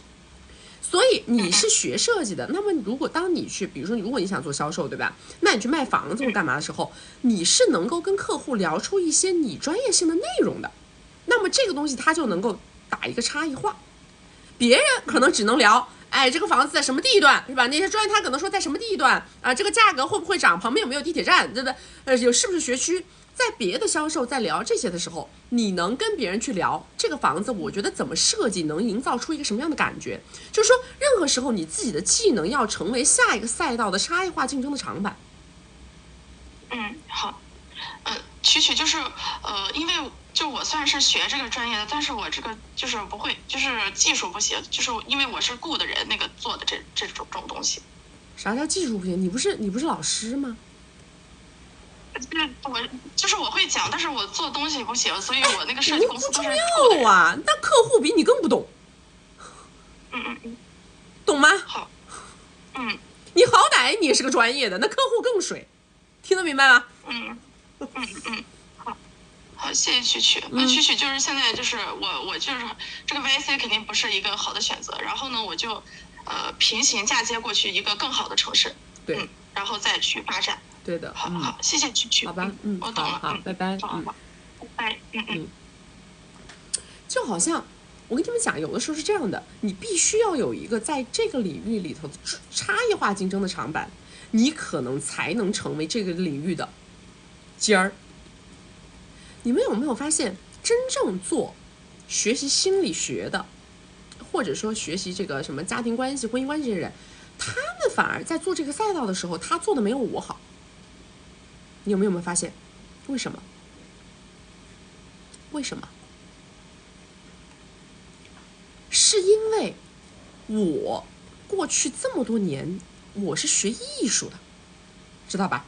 我是学艺术的，我是常年生活在舞台上面的人，所以说我是用我这么多年学艺术的这种情感、情绪的这种感知力呀，然后加上我的舞台经验，切到了这个赛道，然后进行了差异化竞争，是因为这个原因，明白了吗？所以说并不是说你在这一个专业领域你去深造多深造多好，它就一定能取得最顶尖的成绩，因为我们到最终啊，它一定讲求的是一个商业化结果。商业化结果要的是被市场买单，有的时候市场的理解跟专业人士的理解，它彼此之间是有差异的。这个里边产生的这个差异，是需要你用你其他赛道的长板进行这个打它这个差异化。你把这个差异化打出来了，那么你就能够被商业化，你就能够被市场化。是这样的，明白了吗？所以为什么我们经常会跟大家说，我说当你们就是你们自己的事业发展到一定程度啊，遇到瓶颈的时候啊，你们去学一点无用的东西。我是不是跟你们讲，不要总是想着什么东西我一定能明白我当下做的这个动作是干嘛，不一定，因为你不知道哪一天你学的一个东西，它会成为你未来去切的一个新赛道，而且你还能利用你曾经的一个专业进行差异化竞争。因为很多时候我们老是去局限于我从事的东西必须跟我所学习的东西、所钻研的东西进行强挂钩，是吧？其实不一定，有可能颠倒一下，把主次啊换个位置，你马上会发现你原来的这个专业好像瓶颈特别的矮，但是你一到用这个专业技能换到别的赛道去打差异化的时候，它会让你的那个长板变得无限长。是这样的，我们更多的时候是要接收更多的信息，因为信息够了，那么你才知道到底我能切什么赛道，我能切进什么新赛道，我还能用上我原来的那个技能。否则的话，其实你的脑子是一个封闭的，懂吗？你老觉得我原来学土木的，我就去干土木，是吧？哎，我原来学唱歌的，我就去酒吧里面表演；我学主持的，我就只能上电视台。你是不是总觉得它是一个从 A 到 B 的一个这个通路，总觉得是在走通路？这个路看似是最短的一个路径，但实际上它这个路径呢，它的天花板也很矮，明白了吗？它是这样的。来，当没有关注的宝宝左上点关注啊！没有加粉丝牌的加个粉丝牌，加了粉丝牌会收到我们直播提醒。我们每周直播3场，周二、周六早上10点到下午2点，周四晚上6点到晚上10点。要学习我们金贵的关系，进金贵的社群，找我们1v1，或者是预约连麦，或者是害怕错过我们直播、害怕关播找不到曲曲的宝宝们啊，左上角头像点开到我们首页粉丝群，找不到粉丝群的后台私我们下播以后回复你们。来下一个。什么东西？有人在家里办排位夸我，你们别吓我行吗？确定不是在家里放的小人扎我？Hello， 你好，哎，你好，你说，哎，你好，曲曲女神，你好。我先说一下我的3个问题，然后我再说我的基本盘。3个问题是这样的：第一是这段关系对我而言是否还有价值？我还能拿到留学的米吗？然后第2个问题是，目前的工作不上不下，我的收入不是很高，但是我手里的存款大概有60W，父母是无法给到我帮助的。那么我的这个基本盘，如果出去留学，我会不会是在逃避问题啊？因为我是想扩大圈子的，所以我想你告诉一下我。然后我的基本盘是舞蹈专业本科，然后我的年收入大概是15W，因为目前我投资了一家机构，但是2年了，收入不是特别好，一直只是在硬撑着。然后对方的基本盘是大脑，身份证上是75年的48，但是对方跟我说是80年43，资产估计大概是几千个 W， 然后我猜测估计有一个小目标啊。年收入的话，我也只是猜测，大概是在200到300之间。但是对方边界感很强，也非常爱护自己的羽毛，很多东西都是不告知我的，他也不跟我讲。然后我们大概是相识了2个月，他总共跟我下了10W，是发生了以后才给我下的。我跟他相识是在 APP 上认识，然后开始交流是说在留学上面要认识你，他来跟我搭讪，说1个月见3次，然后5W 一次，1个月给15W。你这个有可能会违规啊，你不要再讲这些了，你这个有可能会涉及到违规，但我会关播的，你跳过这个一趴。然后认识了大概20天左右。我们开始见面，然后见面第一次在某海边有发生完了以后，当天晚上他走了以后，然后他就跟我讲，他说我怎么没有提米的事情，然后我就说你想给就给，因为我不想这样弄成是交易的关系，然后对方还是给了我米，我可以这么讲吗？往下。然后第2次下米的时候呢，因为第2次见面的时候，他跟我说怕家里查，然后对方怕就是说一直在查的，时隔半个月他才给我。你这个故事不能讲了，你这个故事再讲我违规了啊，这个故事不能讲。你的问题是什么？我的问题是因为后面他给我下的时候，对方接到了电话，然后我冒充了同事，然后他就没有再跟我联系了，大概我们相隔了20天左右。我的问题是对方是否还会给我带来价值，然后我还能拿到留学的米吗？你这个问题问了等于白问，问了等于白问啊！你这个问题也没有意义。这个事情很简单，对方掌握完全主动权，他还有兴趣，他就会联系你；他要是没兴趣了，他就不会联系你了，就这么简单。你们这个关系在一开始的时候其实就被定位了，它很清晰，就是一次是一次，这是很清晰的一个事儿，无非是贵一点。但是呢，他的这种说白了啊，他2次3次，他觉得也就不过如此了，没什么意思了，他自然而然他就不会再跟你联系了。哦，好，我懂了，那就是我没有必要做任何的动作，你什么都不用做，什么都不用做，没有意义，好吧？好的，好。我的第二个问题是因为我的工作不上不下嘛，然后我手里大概是存款60W，然后我目前觉得现在工作有一点瓶颈期，我感觉因为我现在创业没有做到一定的。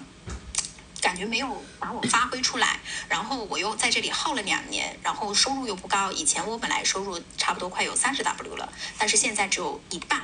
那我手里存款大概是60W，你觉得我是出去留学呢，还是再把自己的收入再提高一点再出去？你的目的是在于，你的目的是。我留学是为了想让自己扩大一点圈层嘛，因为我毕竟98年了，然后我也想，其实如果说可以的话，就找一个婚恋对象。是这样的啊，你们如果说想扩大圈子啊，想干嘛，你们可以去大城市就完了。你找工作也好，干嘛？我现在是在哼哈的城市。那这个城市 OK 的呀，你去找一些能挣米的赛道就行了。你去多社交就行了呀。如果你是为了破圈，你就多社交。因为去海外读书这件事，它链路长了呀。很多人他去海外读书是为了，比如说我的目标是我要留在国外啊，我要搞一个海外身份啊，或者说我要怎么读完了以后，我要再回国对国内的人进行降维打击，它是这样的一个路径。你说我就是为了破圈，我想找婚恋对象，那么你就笔直走。好的，那也就是说，我现在先把自己的先去找一个先让自己提升，然后先把工作的米赚起来，然后再去找一些社交的圈子就可以了。对，找社交圈，赚米，这就是垂直走法。好的。那如果说我现在目前是做的培训机构这种行业嘛，那我又是舞蹈，那我曲觉得如果我想换赛道，然后再开阔自己的话，我应该有一些什么样的渠道，走哪种路线呢？你可以开直播呀。你跳舞，你为啥不开直播呢？我觉得自己颜值不是很好。颜值不好，你跳舞，你身材应该是好的呀。对呀，跳舞嘛，一美颜嘛，一化妆嘛，一美颜嘛，然后你跳舞可以开直播呀。关键开直播能够挣米，关键是在于会聊天儿。好的，就是关键还是要互动，情绪价值。对呀，是要会聊天儿才能挣米，也不是靠跳舞。我说了，这个是拿跳舞去打差异化而已。好的。我最后再问一个问题，就是我这段刚刚的我说的那个关系，我不需要做任何动作，然后也不需要去跟对方去聊啊，或者是怎么样的，就是把自己提升好就好了，完全不需要。这种男的市面上太多了，他出来就是明玩的嘛，玩个2、3次就腻了呀。这个东西就是这样的。因为本质上来讲，在这个点上，你跟其他的女孩子之间没有太大差异性的，明白吗？我不是说了吗？能够维持一个人对你的高额长期的付出，他必须是3个条件，至少达成1个条件，其他2个条件还不能没有，对吧？对，绝对的高光环，对不对？绝对的这个叫什么高共鸣、高光环、高共鸣、高10点半嘛，3个条件至少有1个绝对长板和另外2个不能没有，否则的话，它是不能支撑一个人对你进行长期高额付出的。好的，因为那个时候刚开始，他比较上头，有跟我说过要给我投，就是那都是假话，那都是饼，没有人真的上过头啊！你们一定给我认清楚，没有人真的上过头。那我还是有救的吧？什么时候他给你下了几百个了？你跟我说他上头，在此之前，你不要觉得他上头，没有这个事儿，好吧？好的，我不需要做任何动作，对吧？对的，好，那我没什么问题了，谢谢曲曲。好。哼哈10点半就是我们在杭州啊，因为我们这个项目是在杭州啊，你们不要被网上那些人骗啦，什么线上网上的什么曲的什么哼哈，没有，我们是线下啊，这玩意儿。现在这鬼骗子完全是。你们在软件上是有可能认识各种各样的大佬啊、大哥呀，是吧？跟你这个的，但是呢，我始终啊，除非我是这样子的啊，我有我自己的一个价值闭环，大家是知道的。我是一个逻辑闭环闭得非常死的一个人，我的逻辑闭环是闭得非常非常死的。在我看来，我是不支持大家去搞一个短平快的关系的，你们知道吗？除非啊，你有巨大的财务窟窿，就是说你有特别大的财务窟窿，然后你现在实在没有办法翻盘，你说我借助这样的方式方法，我把我这个窟窿填一填，这个呢，我觉得咱们不能站着说话不腰疼。我说我不支持你这么干，不支持你那么干，但是你有的时候确确实实遇到了巨大的财务窟窿，对吧？你要解决当下的燃眉之急，可能你确实会选择一些下限比较低的行为。但是我始终跟大家讲啊，我始终跟大家讲，女孩子啊，女人，如果你始终想要往上走啊，身上不能沾 low 气。我是发自内心的跟大家说，就是如果你把任何的一件事情放到生命的长河中去看待的时候啊，我始终是建议大家身上不要沾 low 气。什么叫沾 low 气呢？你看，在软件上快速的认识一个人，然后快速的跟别人谈了一个price， 完了以后见一次就多少，就是这个动作本身啊，它整体它就是一个很 low 的一件事儿，对不对？就这个事儿，它的底色，它就是个很 low 的一个事儿，明白吗？你们要知道，在男人的心里，他也是会有鄙视链的。你哪怕你们看啊，我就给你们打个比方，你看在东京银座那些职业的女孩子，你们知道吗？哪怕那些职业的女孩子，有的女生她是能挣很多很多米的，对不对？她是不是能挣很多很多米？你们觉得那些能挣很多很多米的那些什么花旦啊、什么花魁啊这些女生，她们是那种能快速的跟男的怎么样的人吗？绝对不是，明白吗？绝对不是。你们一定要搞明白这个点。对于男人来说是这样的，特别唾手可得的这个东西啊，它就是 low， 他就觉得你不知道，明白吗？这个跟你觉得多与少没关系。什么这5个 W 多少，我们不评判多与少，多与少是基于什么？是基于这个人的身家水平，基于你看起来值什么，对不对？是基于这个。但是你要知道，如果你快速被拿下了，那么你对于他来说就是没有任何的可探索性。你没有任何的可探索性啊！你别管你这一次是多少，你都 low， 你都改不了这个 low 劲儿，懂吗？我哪怕跟你们打个最极端的比方，就是你像在东京这种地方，他们在这里面能够做到什么花魁呀，真的就是让很多男的过来疯狂砸，他们过个生日，人家给他砸晕掉的这种，他不可能是那种一上来他就跟人家这个客户，他也能跟别人怎么着那个客户，绝对不是这样的，不可能的，明白吗？他全部讲的叫4个字，就是逢场作戏。他永远都是利用了男人的劣根性，不断的在这个场域里边拔高身价，然后最后讲的4个字叫价高者得，知道吧？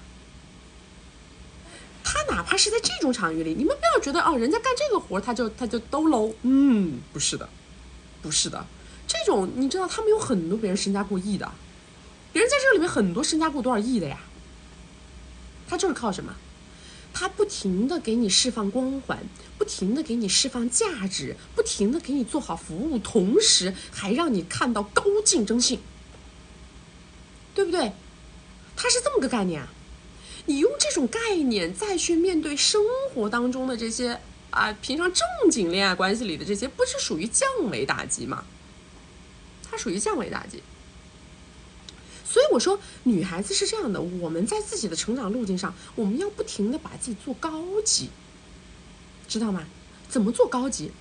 我要能跟别人聊深聊透，我要有认知，我要有人脉，我要有圈子，我要不会被你那个三瓜两枣所打动，知道吗？你们是在竞争的过程当中想方设法把我拿下，它必须是这样的一个状态，你才会有那种高级感。但是同样我也说了，我呢不能站着说话不腰疼。如果你确实有非常大的财务漏洞，你没有这个时间去等把自己做高级，你需要偶尔有这样的，那我们也不评价，对吧？因为每个人有每个人的处境，你基于你自己的处境去思考这个问题。所以最重要的是包装自己，打造自己，全方位的去让自己变得不一样，特别华丽，明白吗？你们要有这个感受，你们自己去感知一下我跟你们讲的这个东西。而且你一定要把它放到生命的长河中去看待。我跟你们讲，有些就是像他们东京的这种就是老板吧，我就说老板我们不能说那个词儿带队的老板，这些女人，她们虽然说看似好像在你们眼里做了一个很 low 的职业，但是我告诉你，不光是东京，哪怕就是在北上广深这种地方做这种职业的人，他跟很多政商的关系都非常非常的好，知道吗？为什么他明明做着一个好像让大家都觉得挺不屑挺不耻的一个职业，但是他却能让那些人对他无比的尊重？为什么？因为他看似在做着一个好像很下九流的职业，但是他却在为这些上九流的人提供他们想要的资源，知道吗？他们在打他绝对的一个价值点位，我在为你提供你最想要的价值。就是说所谓的什么女孩子，这只是一种最 low 的价值，他们还有很多很多的价值，因为它其实是一个枢纽，它作为这个枢纽它可以进行很多商业人脉等等的一些勾兑嫁接。在这个过程当中，他不一定要通过这个事儿挣多少米，但是他通过他的这个社交动作会让所有的人不得不尊重他，不得不给他3分面子。他们是这么个状态。你们首先要把自己的这个人的整体的这个状态往上拔，明白吗？这就是我跟你们讲，哪怕是走雌竞，其实也是一模一样的。如果说你仅只靠我年轻我漂亮这些东西，它只会随着时间的流逝去跌价贬值，明白吗？最重要的是我手上到底掌握了什么不贬值的东西。我不要为短期这种小赢小会这种东西都是打动不了我的，懂吗？如果我接受了，那是什么？那是你要回家敲锣打鼓炸鞭。你们要给人这种感觉，这个就是靠修炼，这个就是内功。就是我收了你的东西，你还觉得这个是我对你的赏赐，这个逻辑才对，明白吗？这个逻辑你才彻底把这个事儿玩明白了。我收了你的东西，你就觉得我非得跟你怎么着如果我收了你的东西，我不跟你怎么着，你就觉得我是车闪，说明你还是没有脱离那个 low 气。就是这样。女生你们也许你们处在生命的不同阶段，在你们生命的不同阶段当中，自然而然你手上拿的筹码是不一样的。当你的筹码不够的时候，你的打法肯定不一样。但是我要告诉大家终局，我要告诉你们努力奋斗的方向是什么，明白吗？我们努力奋斗的方向一定是让我自己手上有各种各样可以相互制衡的资源，这个才是你们努力的方向。任何人他要给我什么，如果我收了，他都会觉得我操，我终于把这玩意送出去了，你明白吗？他要有这个认知，你这个状态他就出来了。不是说我们也不是不能收，我们也不是不能开口，我们也不是，而是一旦当我开了这个口，当我愿意去收你这个东西了，是我给你机会。你们要把人往这个方向去思考，我怎么打造，我怎么努力，我的方向到底在哪儿？首先想明白大方向，然后再倒推我现在1、2、3、4、5我需要做的努力是什么，明白了吗？方方面面的资源，方方面面的人脉圈子、认知、信息差要充分掌握。你只有这样，你才能变成一个枢纽，你变成一个高级的点。所有的人他在你身边，他就成了一个网，懂不懂？所有的人他是在这个网上面在活动，而你是这个网上面很重要的一个点，你就能够达到我跟你们说的这个状态。来，大家没有关注的宝宝左上点关注啊！没有加粉丝牌的加个粉丝牌，加了粉丝牌会收到我们直播提醒。我们每周直播3场，周二、周六早上10点到下午2点，周四晚上6点到晚上10点。要学习我们精锐的关系，进精锐的社群，找我们1v1，或者是预约连麦啊，或者是怕走丢、怕跟丢直播、怕我们关了找不到我的宝宝们，左上角头像点开到我们首页粉丝群，找不到粉丝群的后台私我们下播以后回复你们。来下一个。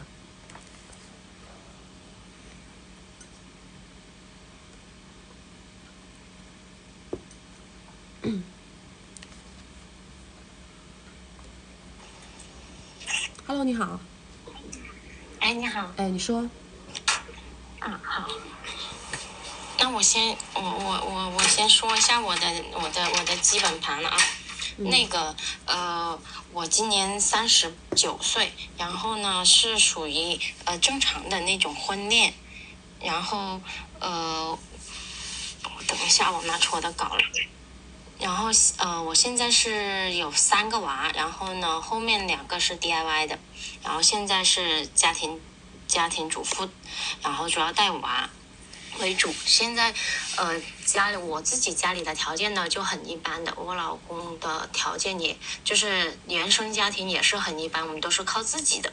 然后现在我最大的问题就是，他的公司之前是准备做 IPO， 然后但是呢后来呢这口罩的原因，然后呢就是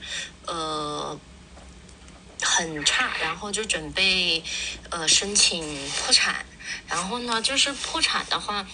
还有个问题就是有负债，然后我们就会牵连在一起，然后我现在的问题就是说，的原因吧，还有就是说，他的这个欠账啊、欠债呀，然后会跟我连在一块，然后呢，就算我们要扯快乐证的话，当然也是分不开的这个债务。然后现在就有2个问题，第一个是我们之前就是后来他自己创的公司，我们第一个公司的话就会有每年有500个 W， 大概就是有分红这样子，但我们没有参与管理，这个已经剥离开了。然后呢我就是想问一下，我要不要跟他不是很愿意跟我扯快乐证，然后我现在有点想。你想扯快乐证，那你要把条件谈好才能扯呀。但是那个剥离开的之前有分红的那一个的话，都不在我们名下，然后我们房产的话，大头的也都不在我们俩的名下，是在我娘家人的名下。不是，你所谓的扯快乐证一定是为了达成某一种目的，你的目的是什么？是因为你认为他的经济情况不好了，你觉得这个日子你过不了了，还是怎么样？本来他这个人吧，他是斗殴男，然后前几年就15年的时候就被我发现了，然后我们就闹得特别大，然后那时候就准备要扯快乐证的，后来还是犹豫了一下，因为后来我犹豫的话是因为还是经济上的问题吧，然后觉得还挺有发展的，然后就那几年正在高速发展期，因为我们第一个创的公司是我们俩一起的，后来呢就我们都没有了，都没有去参与管理，就直接拿分红。后来到15年、16年的时候就创了一个，到15年到19年在口罩期那段时间都是非常的好，就是要上升期，然后那时候他有一点点回归的意思，我就没有扯了。就是这样子，我就冲着这个 IPO， 然后我就是 DIY 了2个，然后后来就不行了，就是这样子。那你如果你觉得没有意思了，想扯，那你就坚定不移的扯就好了。那你该承担的东西就得一起承担，这个也没什么好说的。就是这个，因为他一直是斗殴男，然后就是被我发现了好几次。想扯就扯，你现在有什么顾虑？就是扯的话，我现在扯的话就是他现在不是很愿意。他愿不愿意都不影响你跟他扯。那我们还有几个娃这样子，就是我现在在纠结是这个，哎呦，因为完全也没有更好的选择，因为我已经当了好几年的，就是在家里没有工作。我从你扯了以后有没有经济来源，能不能保障你的生活？你要是没有经济来源，不能保证你的生活，那我们没有聊天的基础啊，那你没有谈的基础。我们之前不有那个另外一个公司一起那就行了呀，对呀。口罩以后它就会这几年就会少一点，可能就在300个左右吧，之前有500-600。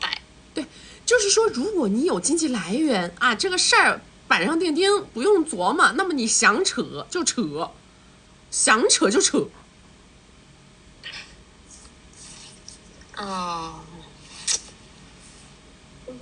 这个还是，如果是我想扯的话，还是要去推动这个事情。对呀，你就走正常的程序就完了嘛，走程序，时间到位，他就得散。这玩意儿也不是说他说不扯就不扯，对不对？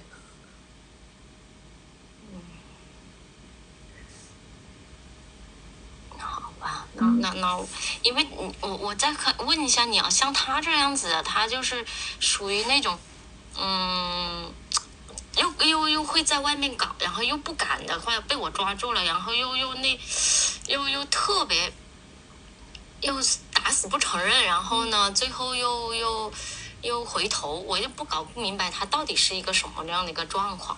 就是多偶嘛，他就是要家里外面都全部都有啊，就是这个状态啊，就是这个状态，就是不改是不会改啊，我只能让你忍忍，就是这样。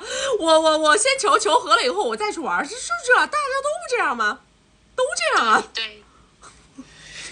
因为我15年的时候，那15年的时候还是挺在意的。后来我也出去玩了几年以后，我就也无所谓了。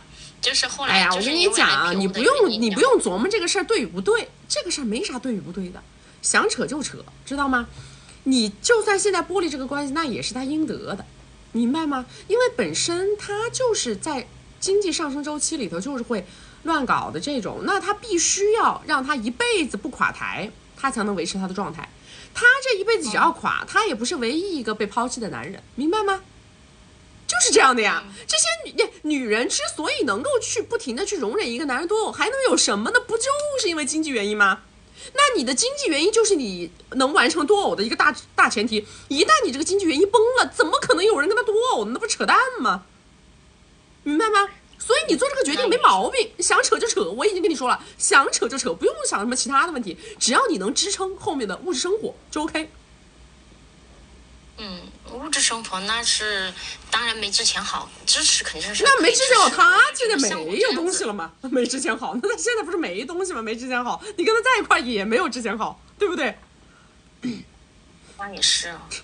那还有一个，我就是像我这样子，比如说我这个年纪这么大，还有这几个娃，现在再出去的话，肯定不走婚恋市场，然后我也不可能找什么大佬，都只能就是走自己去再来拼一拼。但是我好多年都没有再去创业了，然后就哎呀，不要把米往外干，只做能有镜像的动作啊，只做能有镜像的动作，听得懂吗？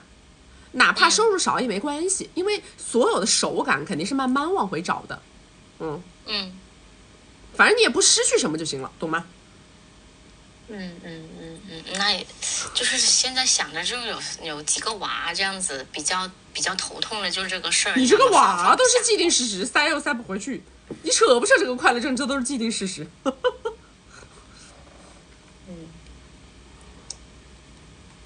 我应该就还有一个问题，关于一个男嘉宾的，就是我们认识了好多年，然后呢，他之前就是在15年的时候，我们有过一段时间不是闹得很厉害嘛，我就出去外面那个了，然后认识了一个，已经认识了15年，到8年了吧，然后我们在一起有1年，后来就分了。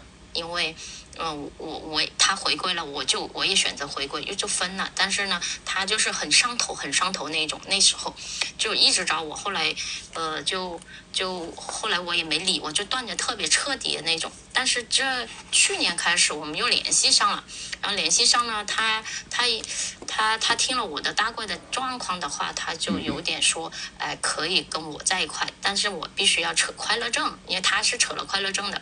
然后他已经移民了去瑞士那边。你这不挺好？你接盘侠都找着了，你这不挺好的吗？妈接盘侠都找着了，你赶紧的呗。不，这个接盘侠，对，他是想要做接盘侠，但是我觉得他的资产也不是特别。哎呀，那你也可以不结婚嘛，你先称一称嘛，你这不得把你先扶一扶？你这不是现在情况困难吗？那也不是这样子，因为他现在他有女朋友，然后但是我在这边扯了快乐证以后，他才能那个就或者说出去，或者在国内，他现在是在国内转米的。你这跟这有啥关系啊？你这个因为所以对得上吗？有年纪有点大，有50多了。你这个因为所以之间有什么关系啊？就是他年纪有点大，然后所以呢？然后他现在就是到时候想要我出去，他还在国内的话，我觉得这个好像不靠谱。想多了啊，不用想那么多，就是一场无疾而终的恋爱，随便谈一谈，有经济支撑一下就可以了，不要想那么多。我谢谢你啊。好吧，拜拜。好，谢谢。八字没一撇呢，恨不得连我们在第4个娃名字都想好了是吧？有必要吗？你们刚要扯快乐证，这边快乐证都还没扯完呢，就想着那边，哎呀，我怎么托底呀？我怎么交代呀？啊，我怎么跟他白头偕老？我能不能白头偕老？我能不能对他负责？想那么多干什么呀？我跟你们讲，这个多偶这个事儿啊，男人呢，因为我们直播间也有嘛，对吧？我们直播间其实也有很多大佬，我呢也给各位大佬提个醒儿。确实，如果你想要一直完成这个事儿，必须要保障你的经济一直非常坚挺啊。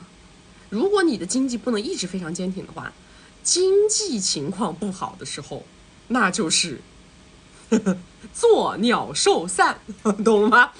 这是一种必然结果，因为没有任何一个女人可以这样说，她能够不基于一个强大的经济支撑去接受你的多偶情况，除非你们是完全的 open relationship， 对吧？对不对？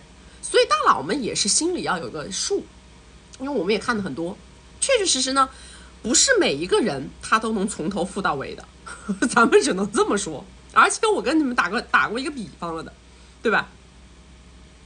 大佬呢是一个镜像水龙头，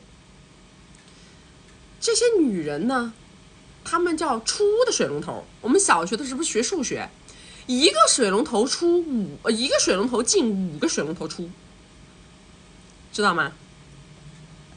很多人呢还没有到达非常大佬的身家水平，他就已经开始想要去玩这个跷跷板了。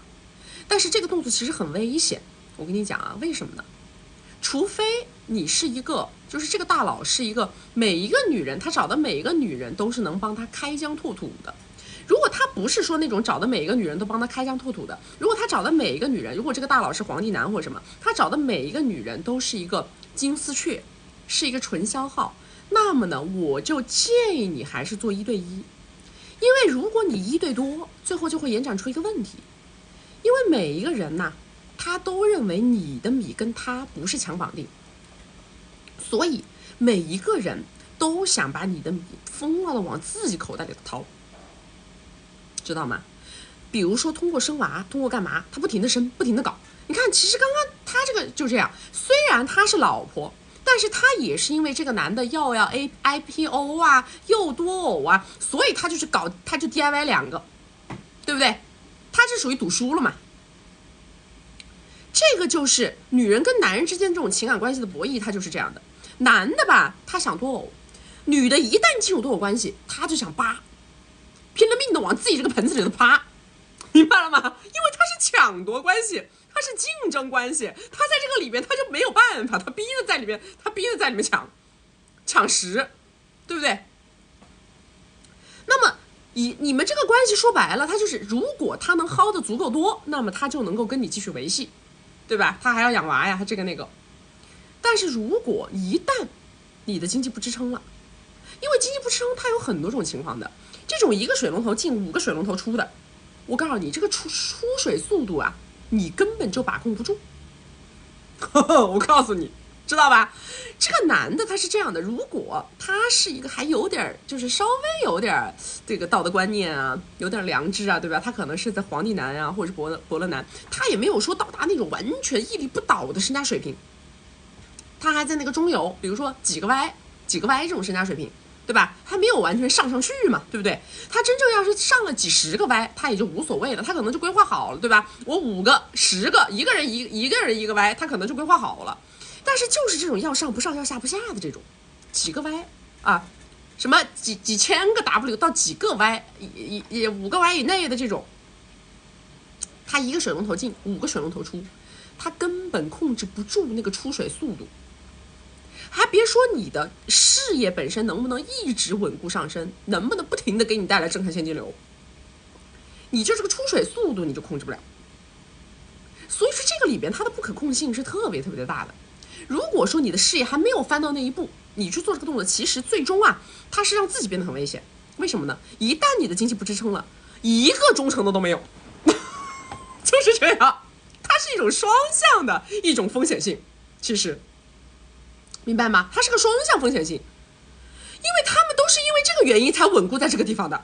他要不是因为这个原因，他早飞了，他哪里去忍你呢？他忍你个毛线，对不对？他绝对没有什么忠诚度可言的，你指望他这个时候报恩吗？他把他自己好不容易掏到口袋里的东西都给你吐出来给你报恩，不可能，明白吗？这根本没有这种可能性。所以说这种东西就是双向制约，你要么你就干上去了再搞，对不对？你干到几十个小目标了，反正你方方面面搞得平，那你到时候再搞。如果你没有办法干上去，你在几个 Y 以内，我其实觉得对于男人来说最稳妥的还是1对1，还是1对1，知道吧？因为有人给你养老，有人管你，到最后你们还是一个家庭。这个女的她会念你的好，她会觉得你对她是有恩情的。一旦你搞多了，到时候你事业又不行，那就完了，知道吗？来，大家没有关注的宝宝，早晚得关注啊！没有加粉丝牌的加个粉丝牌，加了粉丝牌会收到我们直播提醒。我们每周直播3场，周2、周6早上10点到下午2点，周4晚上6点到晚上10点。要学习我们金贵的关系，进金贵的社群，找我们1v1或者是预约连麦啊，或者是害怕走丢，怕我们关播找不到我的宝宝们，左上角头像点开到我们首页粉丝群，找不到粉丝群的后台私我们下播以后回复你们。来下一个。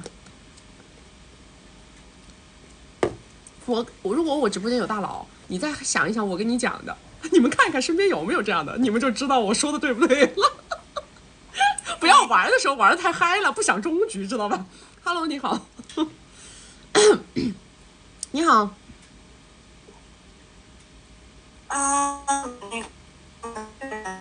我听不见你说话，你信号不好，Hello， 嗨，现在可以了。这样吗？这样可以吗？好，你说。好，你好，曲曲。我是我们的会员。今天我想咨询职场还有那个个人规划的问题。然后我的基本盘呢是我在上海，然后29岁。然后再读的是985的硕士，然后在高科技的行业做商务，目前年薪是50，然后长相大概是7分吧，然后是属于比较飒的那种风格。然后我的第一个问题，我今天有3个问题，希望能问完哈。第一个问题呢就是目前呢我收到了一个比较心仪的职场的橄榄枝，那这个是跟男女关系完全就是完全不是男女关系，就是纯粹的，老板找我，他是一个工作上认识的，然后现在是身家有几十个小目标的一个外国人，他是做创投的，他是一个个人投资人。然后呢，他最近约我吃饭呢，就是说，因为我跟他认识1年，我有半年也有在偷偷的帮他做一些事情，属于在兼职的帮他做一些事情。然后他觉得我给他做的也不错。然后呢，他现在呢就是想拓展他海外投资的一些公司在中国的市场。然后他对中国这个市场环境呢是完全不了解的。然后他觉得我有非常好的社交能力，然后他就想让我以后陪他去社交，主要是因为他听不懂中文，然后包括中国的这些应酬的很多事情啊，他也不太了解。他是希望我过去之后，就是陪他一起出场，就是可以帮他了解更深入的整个应酬里面大家的对谈的内容，然后包括呢，我个人够去拓圈去。Hello， 我一直在读书，然后喂。接着说。喂，信号不好吗？对的，信号不好，你接着说。我之前一直在读书，然后比较宅。我现在就是不知道该怎么去拓个人的人脉，就是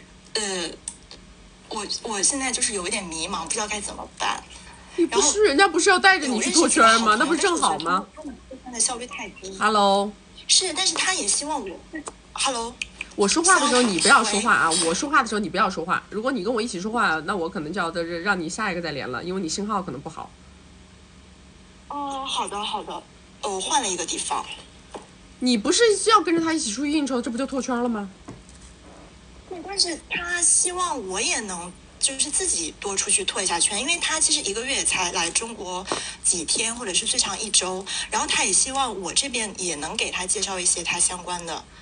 资源，就是他现在在摸索中国的整个市场的环境，他觉得通过他一个人的努力有点太有限了。你是在我们金贵几群呢？我没在群里，但是我是你们会员。你是我们会员，你不在群里，那你在哪儿？我就没加社群。你连一个这个动作你都不做，你还拓圈？你拓毛线呢？你们坐在家里拓圈？我比较宅。你这不是搞笑吗？你们这纯在的我的搞笑呢！你在群，我说你们在群里头那么多厉害的小姐妹，你们不就拓了个圈吗？这还要咋拓呀？好吧，那可能之前就是不太没考虑这个社交方面的事情。那你学金贵的关系，你上哪用呢？我现在我冒昧的问一问，你们这么金贵的关系，你上哪用？我想问一下，啊。对，还有第2个问题，因为我3年没谈恋爱了，我现在就是有对碰的公司还没开始给我介绍，我就这是我的第2个问题，就是也是先学的金贵的关系，然后后面才想去实践的。金贵的关系吧，它也不是光给你谈恋爱用的，知道吧？那恋爱只是关系当中最小的一个单位。你们做事业，你要在外面搞事情的话，你要想搞人际关系，它是一样的呀。你首先是渠道要打开呀。你心态要放开阔呀，你自己都不主动的去跟别人链接，你这个人际关系能从你们家天花板上掉下来呀？好，我知道了。那我们第2个问题可以吗？说。第2个问题其实就是我是讲我个人财务规划的问题，然后我今年才升到年薪50，然后之前大概在20、25，然后我现在其实没存什么钱，我家庭条件一般，然后我就是目前把钱都投资到学习还有包装自己上面了，然后我想问一下，接下来我的这个财务规划是否需要去存一些钱，还是持续性的去做个人包装？因为目前的阶段就是我更多的社交圈是通过工作平台认识的，然后身边的同龄的朋友呢都是家庭条件很好的，然后包括工作上认识的人，很多人都是比如说百度百科上的搜到的，然后我就现在就不知道是该怎么去是存钱，还是说接着包装自己，就现在就有点迷茫，包括要不要购房啊之类的。你是在超一线吗？对，我在上海。你有购房资格吗？资格，但是我家可以支持我在杭州付一个首付这个样子。你在上海发展，你要跑杭州去付首付？不是，你在上海发展，你跑杭州去付首付？我觉得上海的那个房价太高了，上海房价高，那么你就等着自己好好挣，什么时候买得起了再买。你也不需要因为人在上海发展跑杭州去买房，那你就要落到杭州回杭州去搞了。OK， 好的，那我就慢慢来。然后第3个问题呢，就是说我现在是有一个对碰的公司，然后还没有开始给我正式介绍，因为他有问我想要什么类型的男生，然后我其实目前就是大家都觉得，我也觉得可能相对来说稳定一点的男生比较适合我吧，然后家庭稍微好一点的，因为我工作特别忙，这样就可能会给我一个稳定的支持。我心里是比较慕强的，而且我性格其实比较强势，有自己的主意，就是以前也我前男友也是这个类型，所以后面就不欢而散了。所以我现在就比较拧巴，就是关于找就是婚恋就听不见了，我听不见了啊。Hello。喂。你说。喂。你说你婚恋拧吧。不好意思，是从哪听不见的？婚恋拧吧。对，我现在就是不知道该让对碰公司给我介绍什么类型的男生。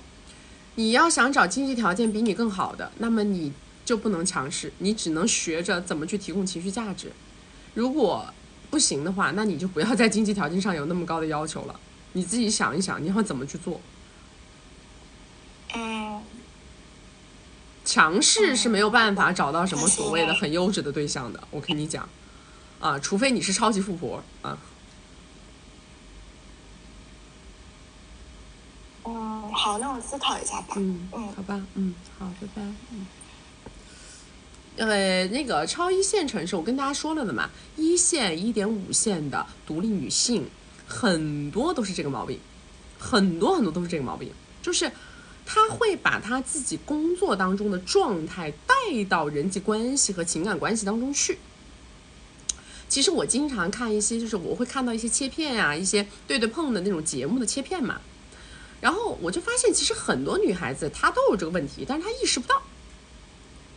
就是她其实在对碰的过程当中，她们非常喜欢赢，非常喜欢赢过对方。就谈到任何一个东西的认知，谈到自己的能力，谈到方方面面，她就很希望能够碾压对方。然后最后呢，就导致这个结果就是不欢而散，知道吧？而且女孩子啊，就是在这个社会上面，她自己靠自己的打拼啊，能够挣到一定收入的女生呢，她都比较尖锐，就是她棱角比较锋利。但这种锋利的棱角呢，如果放在工作当中呢，可能还好，但是一旦放到男女关系里面呢，她们特别像个刺猬，就是别人说什么都会打到她的敏感点，她总觉得别人在跟她争。其实有的时候不是这个样子的，有的时候人家可能就是正常在阐述一个东西，可能阐述自己的情况或者干嘛，但是他就特别容易上纲上线，好多女生都这样。而且因为我经常看到有一些博主啊，他们就是假设自己出去对碰，的时候，他们对抗性特别强，但是他自己意识不到。而且很多人，因为他们那样讲完之后，那么对方他的对抗性会更强嘛。然后在这个过程当中，但是女本位呢，又会让很多的女粉丝呢，就会认为，你看那男的真是不行，什么你这遇到都是些什么奇葩。但是说实话啊，从我的一个视角上来看，我看到很多的时候，其实是这些女生她们自己的对抗性就很强，她没有办法非常简单的去理解对方的表达，她喜欢扭曲的去理解对方表达的很多东西里面，好像试图是在掌握一种什么样的权利，然后他一定要去驾驭对方，就是这个不对，这个不对。我们一定要明白，我们出去对碰的目的是什么？先想目的，我们出去社交的目的是什么？我们的目的是不是希望结婚，对吧？是不是想找到一个优质的对象，能跟他建立一段关系？这个是目的，对吧？你们不要觉得那他一开始就不吻合我的框架，其实往往不是的，往往不是一开始不吻合你的框架，而是一开始的时候大家彼此啊都不熟悉彼此的时候，没有人有必要去让对方3分，对不对？我也不了解你，你也不了解我，我也没有对你上头，你也没有对我上头，为什么我要让你3分？对吧？所以在这个过程当中，你会觉得，如果我说的这些问题他答的不对，如果我说的这些问题他答的不好，他没有达到我想要的点位上，那么这个人就不吻合我的框架吗？其实不是，其实根本不是这样子的，很多时候是因为对方他觉得没有必要，在第一次见面没有对你上头的时候，就是对你做出一些服从性的方案，懂吧？所以我们出去对碰啊，出去社交啊，只有一个目的，就是让对方喜欢我。你们永远记住了，出去对碰，出去社交，只有这一个目的，一定给我把这句话焊死在你们的脑子里。首次见面只有一个目的，就是让他喜欢我，我没有任何第二个目的。我们的首次见面没有筛选目的，懂吗？筛选是通过什么？是通过时间，通过时间做筛选的，不是通过第一次的辩论做筛选的，通过第一次的语言博弈做筛选的。我们任何时候去对碰，出去社交，我们心中不停的默念，今天要让他喜欢我，要让他喜欢我，要让他爱上我，要让他喜欢我，要让他对我产生好感，明白了吗？这个时候你的动作会完全不一样，你说出每一句话，你的每一个眼神，你的每一次微笑，你做的每一个动作，它都会更加的趋近于让对方觉得这个女孩真棒，对不对？你的发心不一样啊，你的底层建设不一样啊，对吧？重点是让他喜欢我，我喜不喜欢他不重要，明白吗？我喜不喜欢他不重要，重点是要让所有能喜欢上我的人先喜欢我，然后我就有了量，我就有了筛选空间。这个时候我才能够去做赛马，我才能够去给出1、2、3、4、5的测试，看谁能通过，对不对？你第一关就把别人筛完了，你一点选择空间都没有，别人都不喜欢你，你还谈何什么你喜欢谁呢？没有意义呀，对吧？脑子要灵，知道吧？不要那么死板。你们很多时候就是活得太死板，活得太一板一眼了，总是丁是丁，卯是卯的，总觉得我一次见面我必须要把这个人搞明白，他在不在我框架，都是装的，明白吗？那都是假的，都是演的，都是画大饼，都是悬胡萝卜，那有什么好听的呢？所有的事实要靠时间去论证，明白了吗？先把你自己这个场域给它搞起来，好不好？一搞总是跟对碰对象吵起来了你说你们怎么搞金贵的关系？我求你们背下来，好不好？我求你们全文背诵，行不行？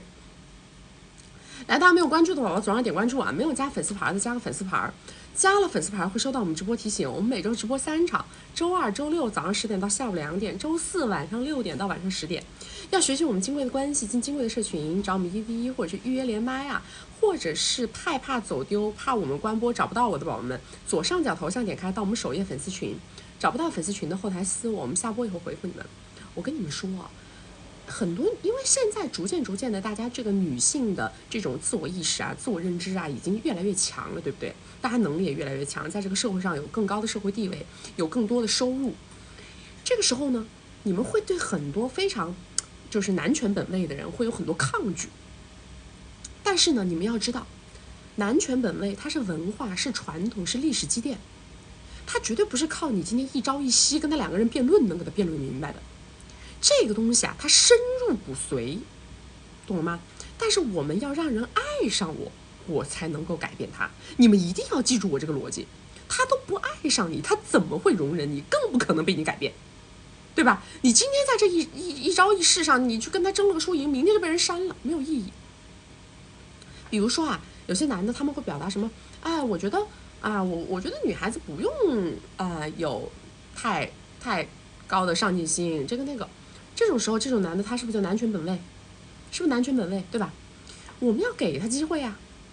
我们要说什么啊？那现在像你这样，愿意照顾家庭、愿意照顾女生、愿意为女孩子、愿意家庭去付出的男人，已经都不多了呢。明白吗？要像这么聊，你就说，哎呀，我感觉吧，现在的男孩子好多都恨不得让女孩子跟他挣的一样多，或者女孩子比他挣的更多，要不然他会觉得压力很大。我都现在很少听说有男孩子还愿意去养家呀、养女生啊，我觉得现在好难听到这样的话了明白吗？是这么聊。哎，这个男的如果说他说哎，我觉得女生还是要独立，是吧？哎，要有自己的，起码你能够自己照顾自己的生活，哎，你起码不拖后腿，这个那个。如果他聊这种天儿，怎么聊？啊，那我觉得你还蛮尊重女性的。你之前是在国外留过学吗？我觉得你的思想好开化呀。哎呀，我们就特别不喜欢有一些男的一上来就是什么啊，你要在家里相夫教子干嘛的？我就觉得这样的男生他有点不尊重女性。其实我觉得现在都是男女平等的，懂不懂？这投其所好。就是他要是说，我觉得这个经济，我觉得双方这个经济的话，大家应该要共同承担吧，要彼此承担吧。怎么聊？你说那是啊，现在大城市呀，我觉得经济压力都挺大的，大家要开支都很大，平常呀又要社交，而且还要攒钱买房，对吧？你说那我觉得两个人都要对这个感情，都要对这个家庭有所付出啊，是不是？哎，像这么聊，你们不要老是有那个抵触情绪，干嘛要抵触呢？来的都是客，主打就是个接纳。对不对？来的都是客，哎，你们一定想明白，今天我就把他招待开心，招待好，哎，你就只当是自己主场，我让你开开心心来，开开心心走，这事儿你们就牛掰了，是不是？这不就好了吗？后面再说呗，后面谁付出意愿强，谁大方，你再多吃个几次饭，不是一目了然，对不对？来下一个来。这不浪费时间，这才叫技能。什么叫做技能？是不是人是渠道，情感是技能，明白吗 ？Hello， 你好，你好，雪雪，哎，你说，听到吗？哎，你说，那我开始念我的稿子了，我正在吃饭。我今天咨询呢，他没有特定的男嘉宾，然后就是后面如果有时间的话，我可以简单说一两个。我主要咨询的就是我有拧巴的点有2个，还有婚恋方面呢有2个问题，然后事业发展嘛有4个问题。首先说一下我的这个基本盘，我是36岁，但是看着呢就跟20多差不多，然后长相呢算7分的，然后西部新一线城市，家庭的话呢算是小康，家族呢算是书香门第了。家族的人都很善于读书，但是普遍的这个人情世故比较差。然后目前呢，我名下有1套全款的房子以及20多车。我的学历呢是211的博士。现在的工作呢虽然是工资不高，但是很有光环，是苹果系统内培训苹果的单位的老师。在单位里呢可以接触到各种级别的苹果，这份工作呢算是我的梦中情感。工作比较轻松，然后社会地位也比较高。然后还能接触到各种苹果有资源。下面呢，我简要说一下我个人的近些年的一个个人的成长经历。然后我是本硕毕业后工作的，毕业后呢，然后进了我从小长大的3线城市的一个2本高校工作。这个城市呢，离我现在的工作的新一线城市呢非常近。这2个城市呢，在逐步的一体化。在这个高校工作2年之后呢，我发现这个单位不能给我想要的，然后就是发展天花板太低，并且呢在3线城市呢择偶确实是没有什么优势，在这个单位呢工作期间呢谈的对象和接触的基本都是本地的一些各种2代，但是发现呢这些男孩子呢都是自己没有什么本事，还不少的纨绔的性格，然后期间呢有好些进围城的这个选择，然后但是都拒绝了。后来呢就想去省会城市发展，就开始考博士，3年的考上，然后从此之后呢主要精力都放到了博士毕业以及换工作的这个上面。这期间呢谈过有苹果呀，有2代呀，然后随后呢努力了几年之后顺利毕业。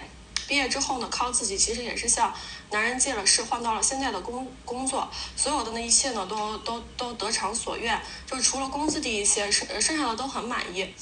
现在的目前的追求呢就是想要米，然后再就是有一个心仪的人进围城。下面呢我想和曲交流一下我对男人的想法或者是认知。就是我一路走来呢，基本没有什么，没有恋爱脑过，就是目标感还算比较明确。对于男人来说呢，并没有什么想要找一个大哥什么的，都是比较正常的谈对象。接触的各种小二代多，在米这方面呢，没有拿到什么大结果，但是毕竟我们这种城市的二代比起来，发达地区的二代还是有差别的。然后但是呢，鞋呀、包呀什么上面呢，也是有一些，算是见识跟眼界也上去了。这些年呢，自己认为自己也是一直在向上生长。我的每一步呢成长都有自己的努力，也有家人的帮助，更有这些男人们的支持，包括当年的这个上研究生和上博士等，后面这个找工作也是遇到了非常多的贵人。谈过的对象呢都对我还不错，我都很感恩。花米的态度呢就是从来不给男人花米，这个是原则。还有一点呢就是这么多年来遇到的男的对10点半的事情我都不急于发生，尤其是能进自己框架的，这点我记得曲说过，我跟您的看法是一致的。下面说一下我的这个诉求，我现在诉求呢就是我现在有比较拧巴的2个点，就是就是第一个呢，就是刚上博士那阵儿呢，就是满满的自信与春风得意。那阵儿虽然已经30了，但是遇到的男的各方面的质量都比我20几岁的层次要高。后来这个博士的读的这个后期嘛，就是读过博士的人，大家都知道，就没有几个不焦虑抑郁的，就变得非常不自信。那阵儿可能由于就是身体还有身心都受到了非常多的摧残，然后就是我这个身体得了一场病。虽然做了手术之后呢，算是治愈了，但是总是会有一些恐病的这个症状。毕业了1-2年之后，还是没有完全走出来，然后有一些不自信跟恐病，这样让我从本来就是爱社交的性格变得没有那么爱社交，本来就敏感的心思变得更加多疑，然后我现在就内心的比较拧巴，然后不能自洽，然后内核不够稳。第二个呢，就是我自小到大就是那种招黑的体质，很多女孩都不喜欢我。当然呢，我的这个人品啥的还是没有什么问题的，就是容易被黑。现在就是在新单位和新环境，总是害怕以前有人那样子被人说，所以现在就很拧巴，有碍于身份，碍于地位，就是有些事情想干却又干不了。这个就是我现在就是比较拧巴的2个点，我想向您请教一下。你呀，像极了我曾经的一个客户，那个客户被我退费了。被我主动退费了的一个客户。我跟你讲啊，姑娘，你呀，你都36了，是不是？对的。你很大的一个问题就是你根本不知道自己有问题，你知道吗？这是你很大很大的一个问题。你真的是一个自视非常高的一个人，你没有非常准确的评估自我价值。你自己看自己的价值跟这个市场看你的价值是完全不一致的，这里面有非常大的差距。你的表述方式啊，全部都是虽然，你这个虽然后面呢跟的其实是一个短板，但是你又会用一个但是，你这个但是后面呢又把你这个短板试图把它变成一个长板。什么意思呢？虽然我36岁，但是我看着像20几。虽然我收入不高，但是很有光环。我跟你讲啊，你所有的这个虽然但是啊，其实虽然后面它跟的就是事实情况，你知道吗？它跟的就是事实情况，就是大家看到你对你的认知。但是后面跟的是不是事实情况呢？它也算是事实情况。但是呢，因为你的这个，如果啊你把这2件事颠倒过来，可能你的自我认知会更清晰。虽然我长得像20几岁，但是我已经36了。虽然我现在工作看着有点光环，但是我1年收入只有10几。如果你是这么表达的，那么可能你是一个自我认知比较清晰的人，你的自我认知跟市场评估认知是一致的。但因为你的表达方式它是倒过来的，所以说其实你的自我认知是严重高于市场认知的。这个就是为什么你在婚恋市场上面会遇到非常大的挫折，因为你始终认为自己很牛掰，而且你会展现出来自己的这种内心优越感。但是别人看到你，他不认为你有这个长板，他认为你自视很高，然后就会产生别人觉得你还可以，你却认为别人配不上你。那么最终你心目当中按照你自己勾勒的自己的这种方方面面的条件去勾勒的这个对象，他是绝对不会找你的。这个就是你的问题。所以可能啊，你其实是一个方方面面，可能在年轻的时候看起来确实比较圆的一个女孩，但是这种自视不清啊，自我评估、自我认知不清晰的这个状态，把你拖到了36岁。它是这样的，我们要看结果，结果就是到底有没有真的那样的人，他现在要跟你结婚，别人非要跟你结婚，或者说你真的是收入现在就非常高，哎，我能方方面面把我自己的生活搞得非常的光彩，那并没有。从我们的事实结果上来看，没有。我告诉你，社会对你的认知是什么，大众对于你的评估是什么，他看到的就是一个36岁，然后呢原来眼光很高，现在呢年龄上去了以后呢，然后又不想降低眼光，然后收入平平，自己没有办法支撑自己的物欲，但是希望男人能支撑他的物欲，这个可能是市场对你的评估。其实不存在什么自卑与不自卑啊，或什么东西。我跟你讲，你的这种抑郁啊，我认为也是来源于这个点，因为其实你不清晰，你不理解为什么这个社会会这么对待你，你不理解你的境遇为什么跟你想的不一样，是因为你没有非常清晰的认知自我。包括你说啊，很多女生就是很不喜欢我遭黑这个那个。我告诉你啊，我小的时候也是像你这么想的，我在10几岁的时候我就是像你这么想的，但是后来我想明白了一件事儿，没有任何一个人真的会讨厌一个漂亮的女孩。如果别人讨厌这个漂亮的女孩，一定是因为这个漂亮的女孩身上有一些缺点让别人不喜欢。没有任何一个人会因为别人的优点而不喜欢一个人。如果别人不喜欢这个人，一定是因为他伴随着这个优点，他展现了很多劣根性，这个人还不自知，他才会有这种让别人不喜欢的感受，让别人不舒服的感受。如果一个女孩她又漂亮又有能力，又善解人意，又懂事，又随和，然后跟别人交往的时候呢，又就是把自己的姿态放得很平，大家会更倾向于去跟一个漂亮的女生交往。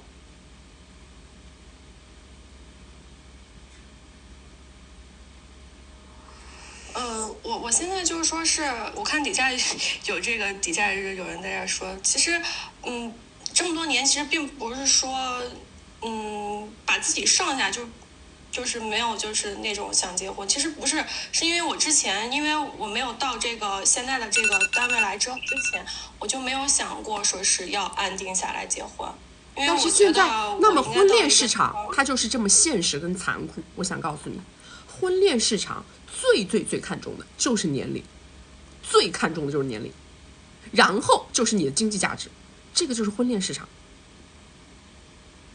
我明白你的意思了。然后我还能再说一下这个我的工作上的问题吗？我们时间到了啊，如果你有需要的话，可以下去1v1，而且我认为你的问题是一个长期问题。对，好吧，你说的对。我觉得你可能需要1v1啊，因为你确实是个长期问题，因为这个心态的扭转其实挺难的，我说实话挺难的，要不然我那个客户我不会主动退费的，我已经受不了了，我最后主动退费了，你知道吗？好的，好，就这样啊，拜拜，好的，再见。他跟我原来的一个客户真的特别像，我那个客户啊，就是他没有拿到结果，但是呢，他还认为他一路走的每一步，他都觉得自己走得很好，他觉得自己很优质，然后到最后，我跟他在交流的过程当中无比的累，我跟他一个人交流会产生我跟5个人交流还要多的那种内耗，因为他不认可我给他的每一个方案。就是一个他真的没有拿到现实结果，但是他又不能够去允许我推翻他曾经的那些1、2、3、4、5。我跟他给建议，他还想按他原来的来，然后每次我跟他给一个建议，他都会质疑，不停的质疑我，我就崩溃了。后来那个客户最后就搞得我就非常的崩溃。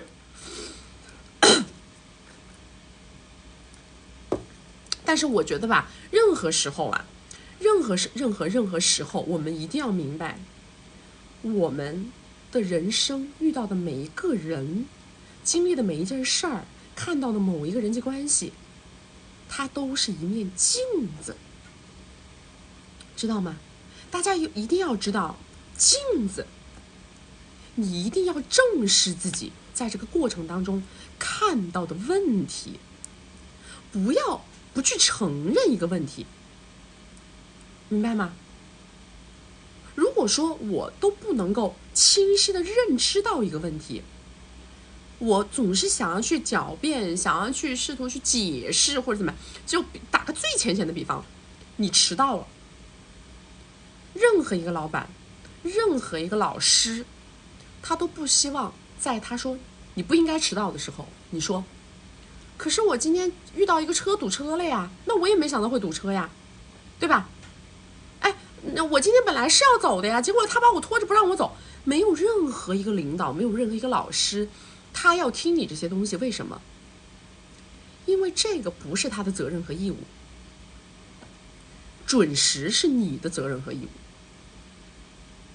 错了就是错了，有问题就是有问题，你的借口你自己心里清楚可以，但是不需要展现出来。包容你的借口是对别人的不公平。我跟大家讲过了的，我从小到大呀，我唱歌，对吧？我们所有的真正的就是常年在舞台上活跃的人，一定懂得一个道理。什么道理呢？任何时候感冒了、发烧了、身体状态不好、嗓子充血、大姨妈，绝对不能在舞台上讲这句话，明白吗？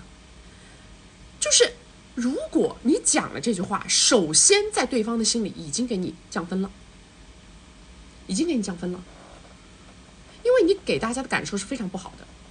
为什么老师、评委要容忍你发烧了、你感冒了、你身体状态不好、你大姨妈，对不对？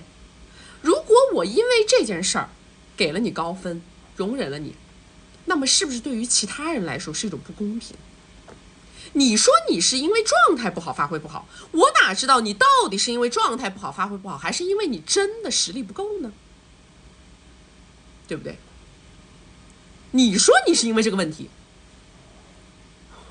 是不是这个道理？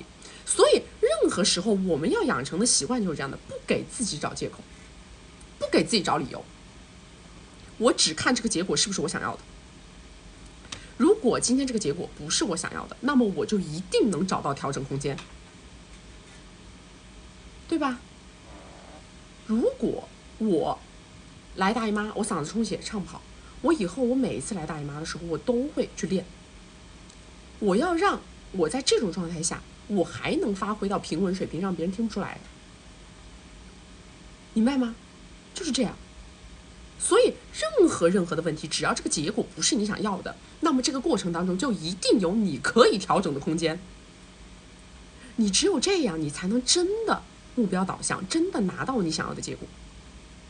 否则你们总是找借口呀，找理由呀，试图说是这个的问题那个的问题，他迟到了这个的，最终一定会让自己离这个结果越来越远，因为你从始至终都没有正视过自己。来，大家没有关注的宝宝左上点关注啊！没有加粉丝牌的加个粉丝牌，加了粉丝牌会收到我们直播提醒。我们每周直播3场，周二、周六早上10点到下午2点，周四晚上6点到晚上10点。要学习我们金贵的关系，进金贵的社群，找我们1v1或者是预约连麦啊，或者害怕我直播关播找不到我直播的宝宝们，左上角头像点开到我们首页粉丝群，找不到粉丝群的后台私我们下播以后回复你们。来下一个。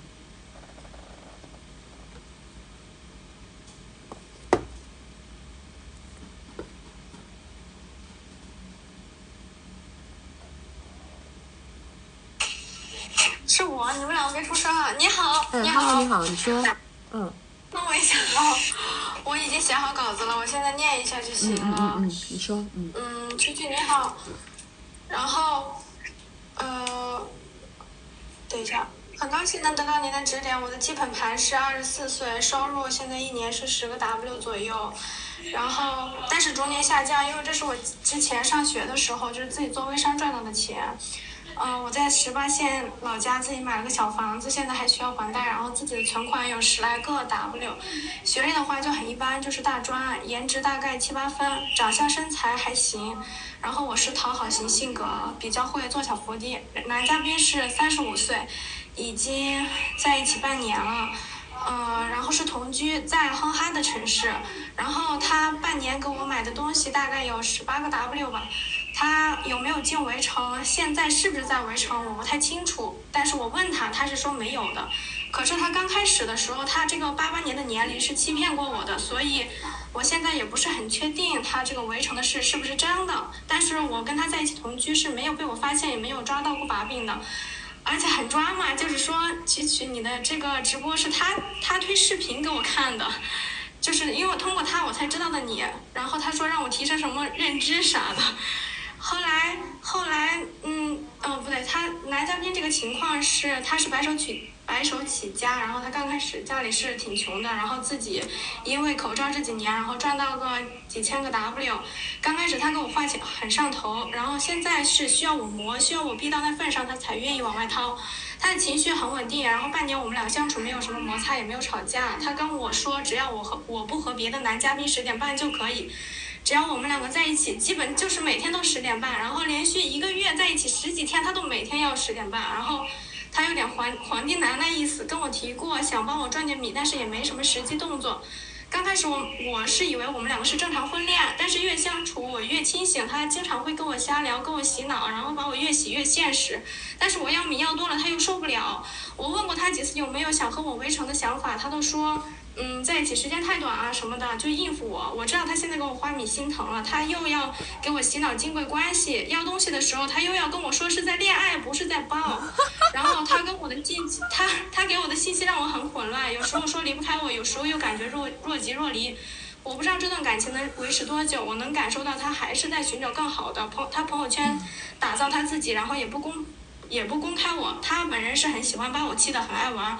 我跟他讲，我们两个也是857认识。我跟他讲，他跟我讲他之前短则还挺多段的，他就喜欢20多岁20多出头好拿捏，然后听话的，10点半之后他也会给米，这是他跟我讲的。他很能搞脑子，他嘴巴很能说，很能画饼。我不知道我应该怎么对待这段感情，我想多搞点米，但是我想跟他也进围城，但是我功力估计不太行，就是玩不转。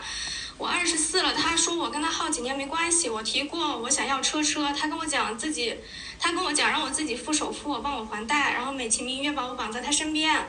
菊菊，你觉得他对我到底是怎么看的？我已经让他给我，就是我想让他给我铺点路，然后让我再赚点钱，然后我想知道怎么在他身上利益最大化。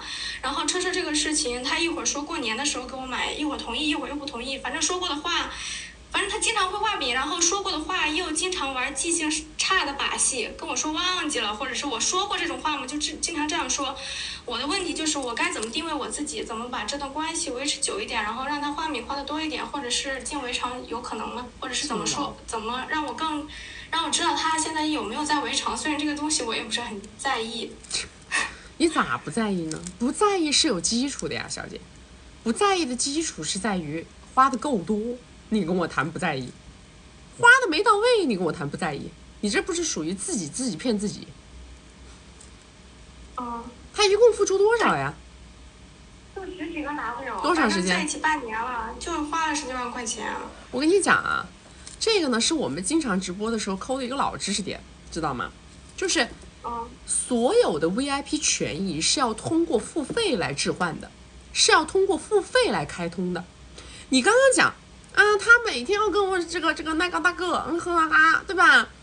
你可以拒绝，他会生气，他会不高兴，你就让他不高兴就完了呀。因为他没有付出到你心目当中想要的，你讲也讲不过他，掰扯也掰扯不过，你就不要讲，不要掰扯，我用行动告诉你。如果我觉得不爽了，那么不好意思，你找我啊，我今天有事儿，我今天跟同学聚会干嘛？直接手机就不用接了。不用理了呀，你为什么要理呢？我又要乖，我要听话，我要懂事儿，我又不能跟别人10点半，我要天天跟他，为什么呢？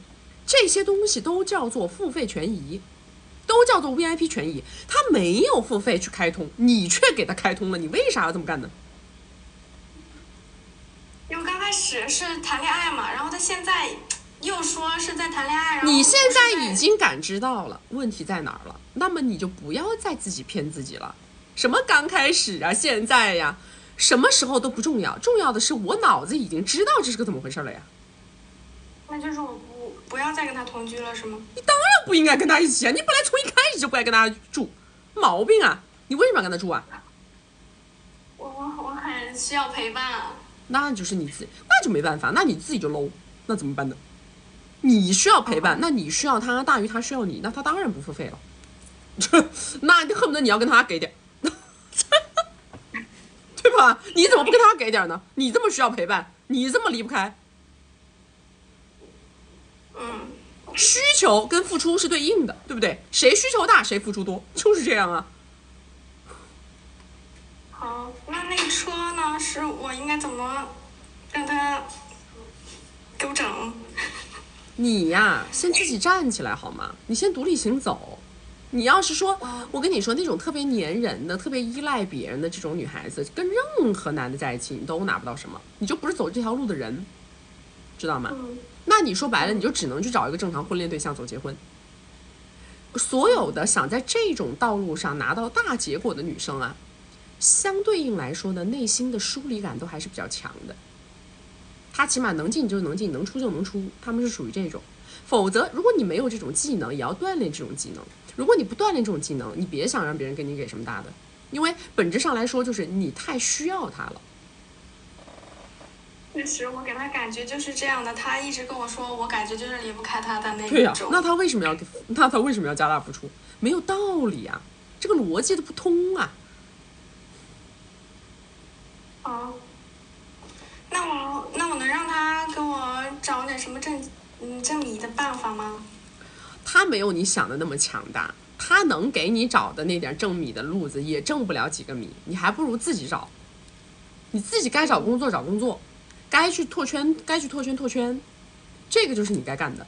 他自己88年的，他也不是说什么很老练，他也不一定能给你什么很好的机会，你不要去强化这个人的光环和滤镜。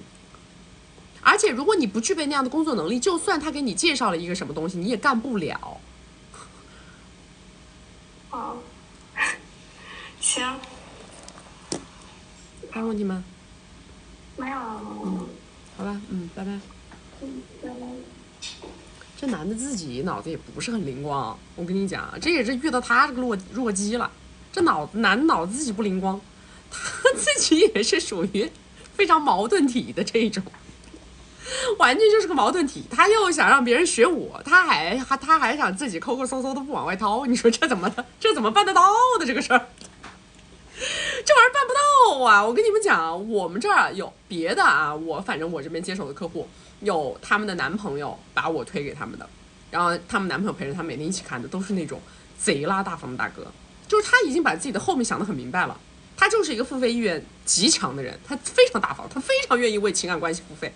但是他就希望你能够把曲曲这个东西给我学透，然后你能给我最好的服务体验，这个就是他们想要的。我们手上接手的客户都是这样的，那都是花超级大米的，那都不是像这男的自己脑子有点糊，是吧？你要抠吧，你就不要让人看，你让人看了吧，你就大方。你说自己也挺糊的，这男的自己也不知道自己在干啥，他的目标跟动作也不挂钩。对吧？他也是个情绪化导向，他自己想看我，但是他看我他又没忍住想跟别人分享，他跟别人分享完了吧，他自己就不想付出，他是属于这种。他看我可能是为了防止被掏的更多，他可能是立足在这个点上看我的，但是他又没忍住要把我分享给别人。哎呀，我的妈呀！我那天听到我们有一个那个闺蜜圈的一个宝宝特别搞笑，他就跟我说，他说你知道吗？我身上有一个他说我旁边有一个大佬，他说他非常喜欢看你，他说他常常不落，他说你这超级粉丝，他说但是这个人非常抠，他说他看你就是为了防备女生套路什么的，然后他说这个男的，他说他一年挣几千个 W， 出门永远都只坐地铁。他说我们有一个商务饭局，本来他要参加，他后来说他今天来不了了，因为他发现我们吃饭的这个地方地铁不能直达。我的妈呀！我整个人我都炸裂了。就是现在看我的这个流派吧，就是有点杂，你们知道吗？看我的实在是有点太杂了。就这位大哥，您在直播间吗？咱能不能对自己好点？我也不是说你不用给女的花米，但是你说你挣那么多米，你能不能对自己好点啊？咱这犯不上吧，是不是？人就活一回，好不好？别到时候人还不知道活多少年呢，到时候米还没花完，你说你何必呢？咱能不能有点格局啊？对自己好点啊，乖。来，最后再连一个来，大家没有关注的宝宝左上点关注，没有加粉丝牌的加个粉丝牌啊。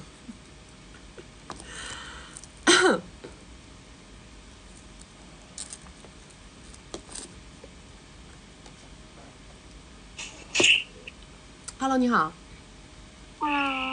哎，你说。徐老师，能听到吗？哎，你说。呀，我太幸运了，最后一个是我隔着屏幕的好紧张。你特别特别漂亮，谢谢啊！我那个说一下我的这个情况啊，我已经关注你有一段时间了，我是真的发自内心的非常非常喜欢和欣赏你个人的魅力和三观，然后现在也是我那个迫在眉睫的时候，也是非常需要那个清洁你的帮助啊。不好意思，有点感冒。我今天主要是想咨询一下我那个正常婚恋，就是我现在人生呢，我也不知道该怎么选择。以我现在的情况，我是能不能进这段围城，还是想去赚米还债？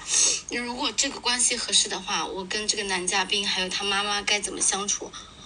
我今年的话是29，然后那个也初中学历，那时候也辍学比较早，家境也很一般，身高160。我现在呢也是无房无车无存款的，颜值打扮一下7分。属于那种比较可爱初恋脸类型的，然后多年之前做过美业，也赚了米都花在自己身上了，也做过女装，然后但是现在全部都亏掉了，也负债10个 W， 然后现在呢我就没办法，我就去了 YC 工作，我想赶紧还米。男嘉宾25，比我小4岁，他父母在4岁的时候，就是他在4岁的时候父母扯了快乐证，他妈后面有没有再生过，然后现在父母是职工，母亲的话副业是在私人企业里面也算是一个小领导。他普通职校，身高175，然后现在是190斤，就是他减完肥了，这是我比我看他之前的照片好很多。最胖的时候260，也比较属于那种乖巧的类型。他年收入的话也只有7W， 其他副业我也不详。目前呢是在跟他妈妈私人企业，他做文秘，他出入的场合会和我们那边的镇某府的一些领导一起，家里呢两套房2辆车，具体我也不详，大概我保守预估300左右吧。然后我今年是5月底回家和他对碰认识的，现在呢他就是我们异地，我在江浙沪这一带，然后认识了5个月，也就1个 W， 我现在也不敢花他的米。我们双方见面，爸妈一起，然后他妈没有见到我的时候，对我照片非常满意。我第一回见面，他就说，我要回去了以后呢，就在他身边工作就可以了，工资低的点儿2到3K，也不图我挣米，就说9岁就给他的儿子买了房啊什么的，很多都是现米，很能言善辩。第一回呢就夸他儿子什么，双商都很在线，说是自己的宠爱把他吃胖了，都怪他自己。然后当天我们俩聊天，然后他就说可以，后面又给我爸打电话说可以，我回来我这边他给我转了2K， 然后我就接收了。然后他过生日来我这里，我也没有给他买礼物，因为是本身我们平时聊的也挺好的，突然之间就是在他来的前星期断联了，然后我也没有理他，然后他就赶着生日拉着他显眼包朋友来我这里。就我跟他，我请他吃了饭，买了个蛋糕，我也没送他礼物。我问他那一星期你是不是更重要的人或者事情在忙，我以为他是不是在对碰，他就工作就搪塞我了，然后后面就说实话说每天在8+1，然后我俩相处起来很尴尬。他后面显眼包朋友拉着我们3人8+1了，然后他那个朋友就说他跟他的那个女朋友绑定的那个地球共享额度是1个 W， 然后我说我不知道这个功能，然后我们俩绑定了某宝。我说别人是1W， 那我们就双倍吧。我说我们就2个 W， 但是我现在也没有花过他的米。后面的话，他有提到过生日我没送他礼物。我说我刚开始你都不理我，后面的话我能请你吃饭买个蛋糕当普通朋友就不错了。他妈呢就是给我爸打电话慢一点。后面就是他在我这里的时候，不好意思太紧张了，他爸给我爸打电话说，米都在他儿子身上，我喜欢什么他就给我买什么。后面的话，我就选了一个6K 的一个金手链，我们俩也就10点半了。后面也到七夕，他分享给我最高的一套那个护肤品也就2K，然后。并且他说了一句，上次给我买了6K 的手链，给我把礼物的水准拉得太高了。我说那你就不用送了。后面七夕我俩也啥也没送。他走了之后，我就正式去了 YC， 然后本来有一次要答应他回去参加他同学婚礼，我没去，然后我爸就把我骂了一顿，我也就认了。然后平时呢，我也工作的关系没办法跟他聊天，我跟他说我在这边工作收入还稳定，你给我半年时间。其实我是想赶紧还米来着。然后后面我也问过跟他在一起的打算，他说他妈说了以后要是结婚这份工作不行，他自己也知道，他妈妈要找朋友去让他去体制内，但是这个一直都没有落实。然后我问他对于工作，他说只要哪里能给他发工资，他去哪里就行。然后我们那边的话，人均也就才3000加的工资嘛。然后我说我回去现在工作也不好找，然后反正我现在的意思就是，我爸妈呢双方父母都比较满意我们的事情，但是我是不想的，我实在是不想。然后我现在就是现在就好难受，我也不知道我到底该怎么办，或者跟我家里人该怎么交代这些事情。不想就不想，你交代个毛线呢你？你说了这么多，我都不知道你在说啥。不想就不想，没啥价值，有什么紧想的呀？但是我爸妈逼我特别紧，不理不就完了吗？拉黑不就完了吗？就这个事情完全没有可操作性。有啥操作什么？你要操作啥？你操作？就是我爸妈说，哎呀，觉得我年纪大了什么的。你不要理他们不就完了吗？把你爸妈一拉黑不就完了吗？让他们自己想通了再说话不就完了吗？这有什么纠结的呢？不用纠结。你跟他们在一个城市吗？不在。那你说个屁？你逼个毛！这你拉黑就完了的。你说你再多说一句，你别放出来了，你回去给你拉黑。你是也不花他们的米。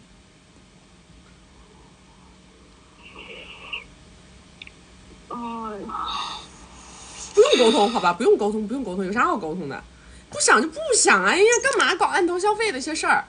哎呀，我跟你说，这个世界上所有的人都可被拉黑，所有的人都可以拉黑啊，没有人不可以拉黑，所有的人都可以拉黑，所有的人不顺气儿都可以拉黑，什么时候顺气儿，什么时候再放出来，所有啊 ，everyone， 好不好？那曲老师，你说我接下来我人生到底该怎么办啊？哎，赶紧挣米，先把米还了。该工作，该正常挣米就完了呀。个10个 W 不是很多？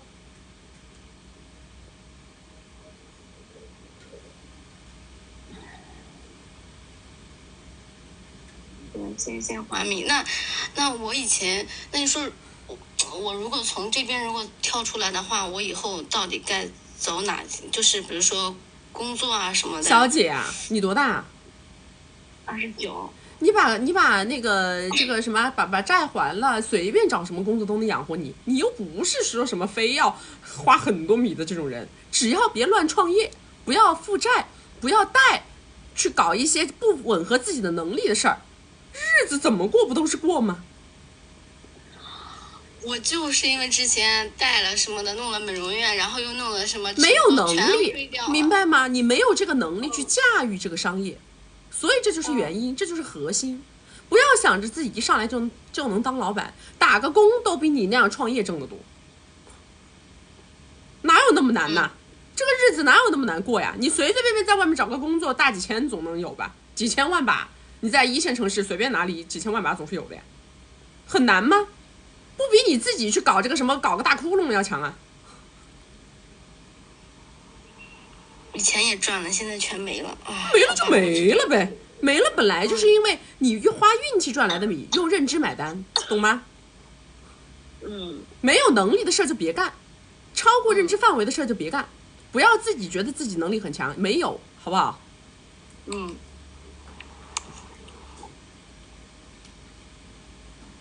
做无成本的买卖可以，做销售可以，没有成本的东西都可以搞，有成本的东西我建议你们不要搞啊。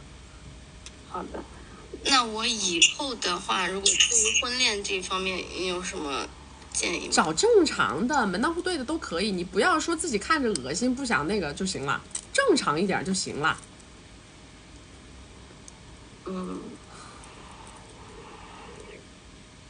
你实在是不想，那为什么非要搞呢？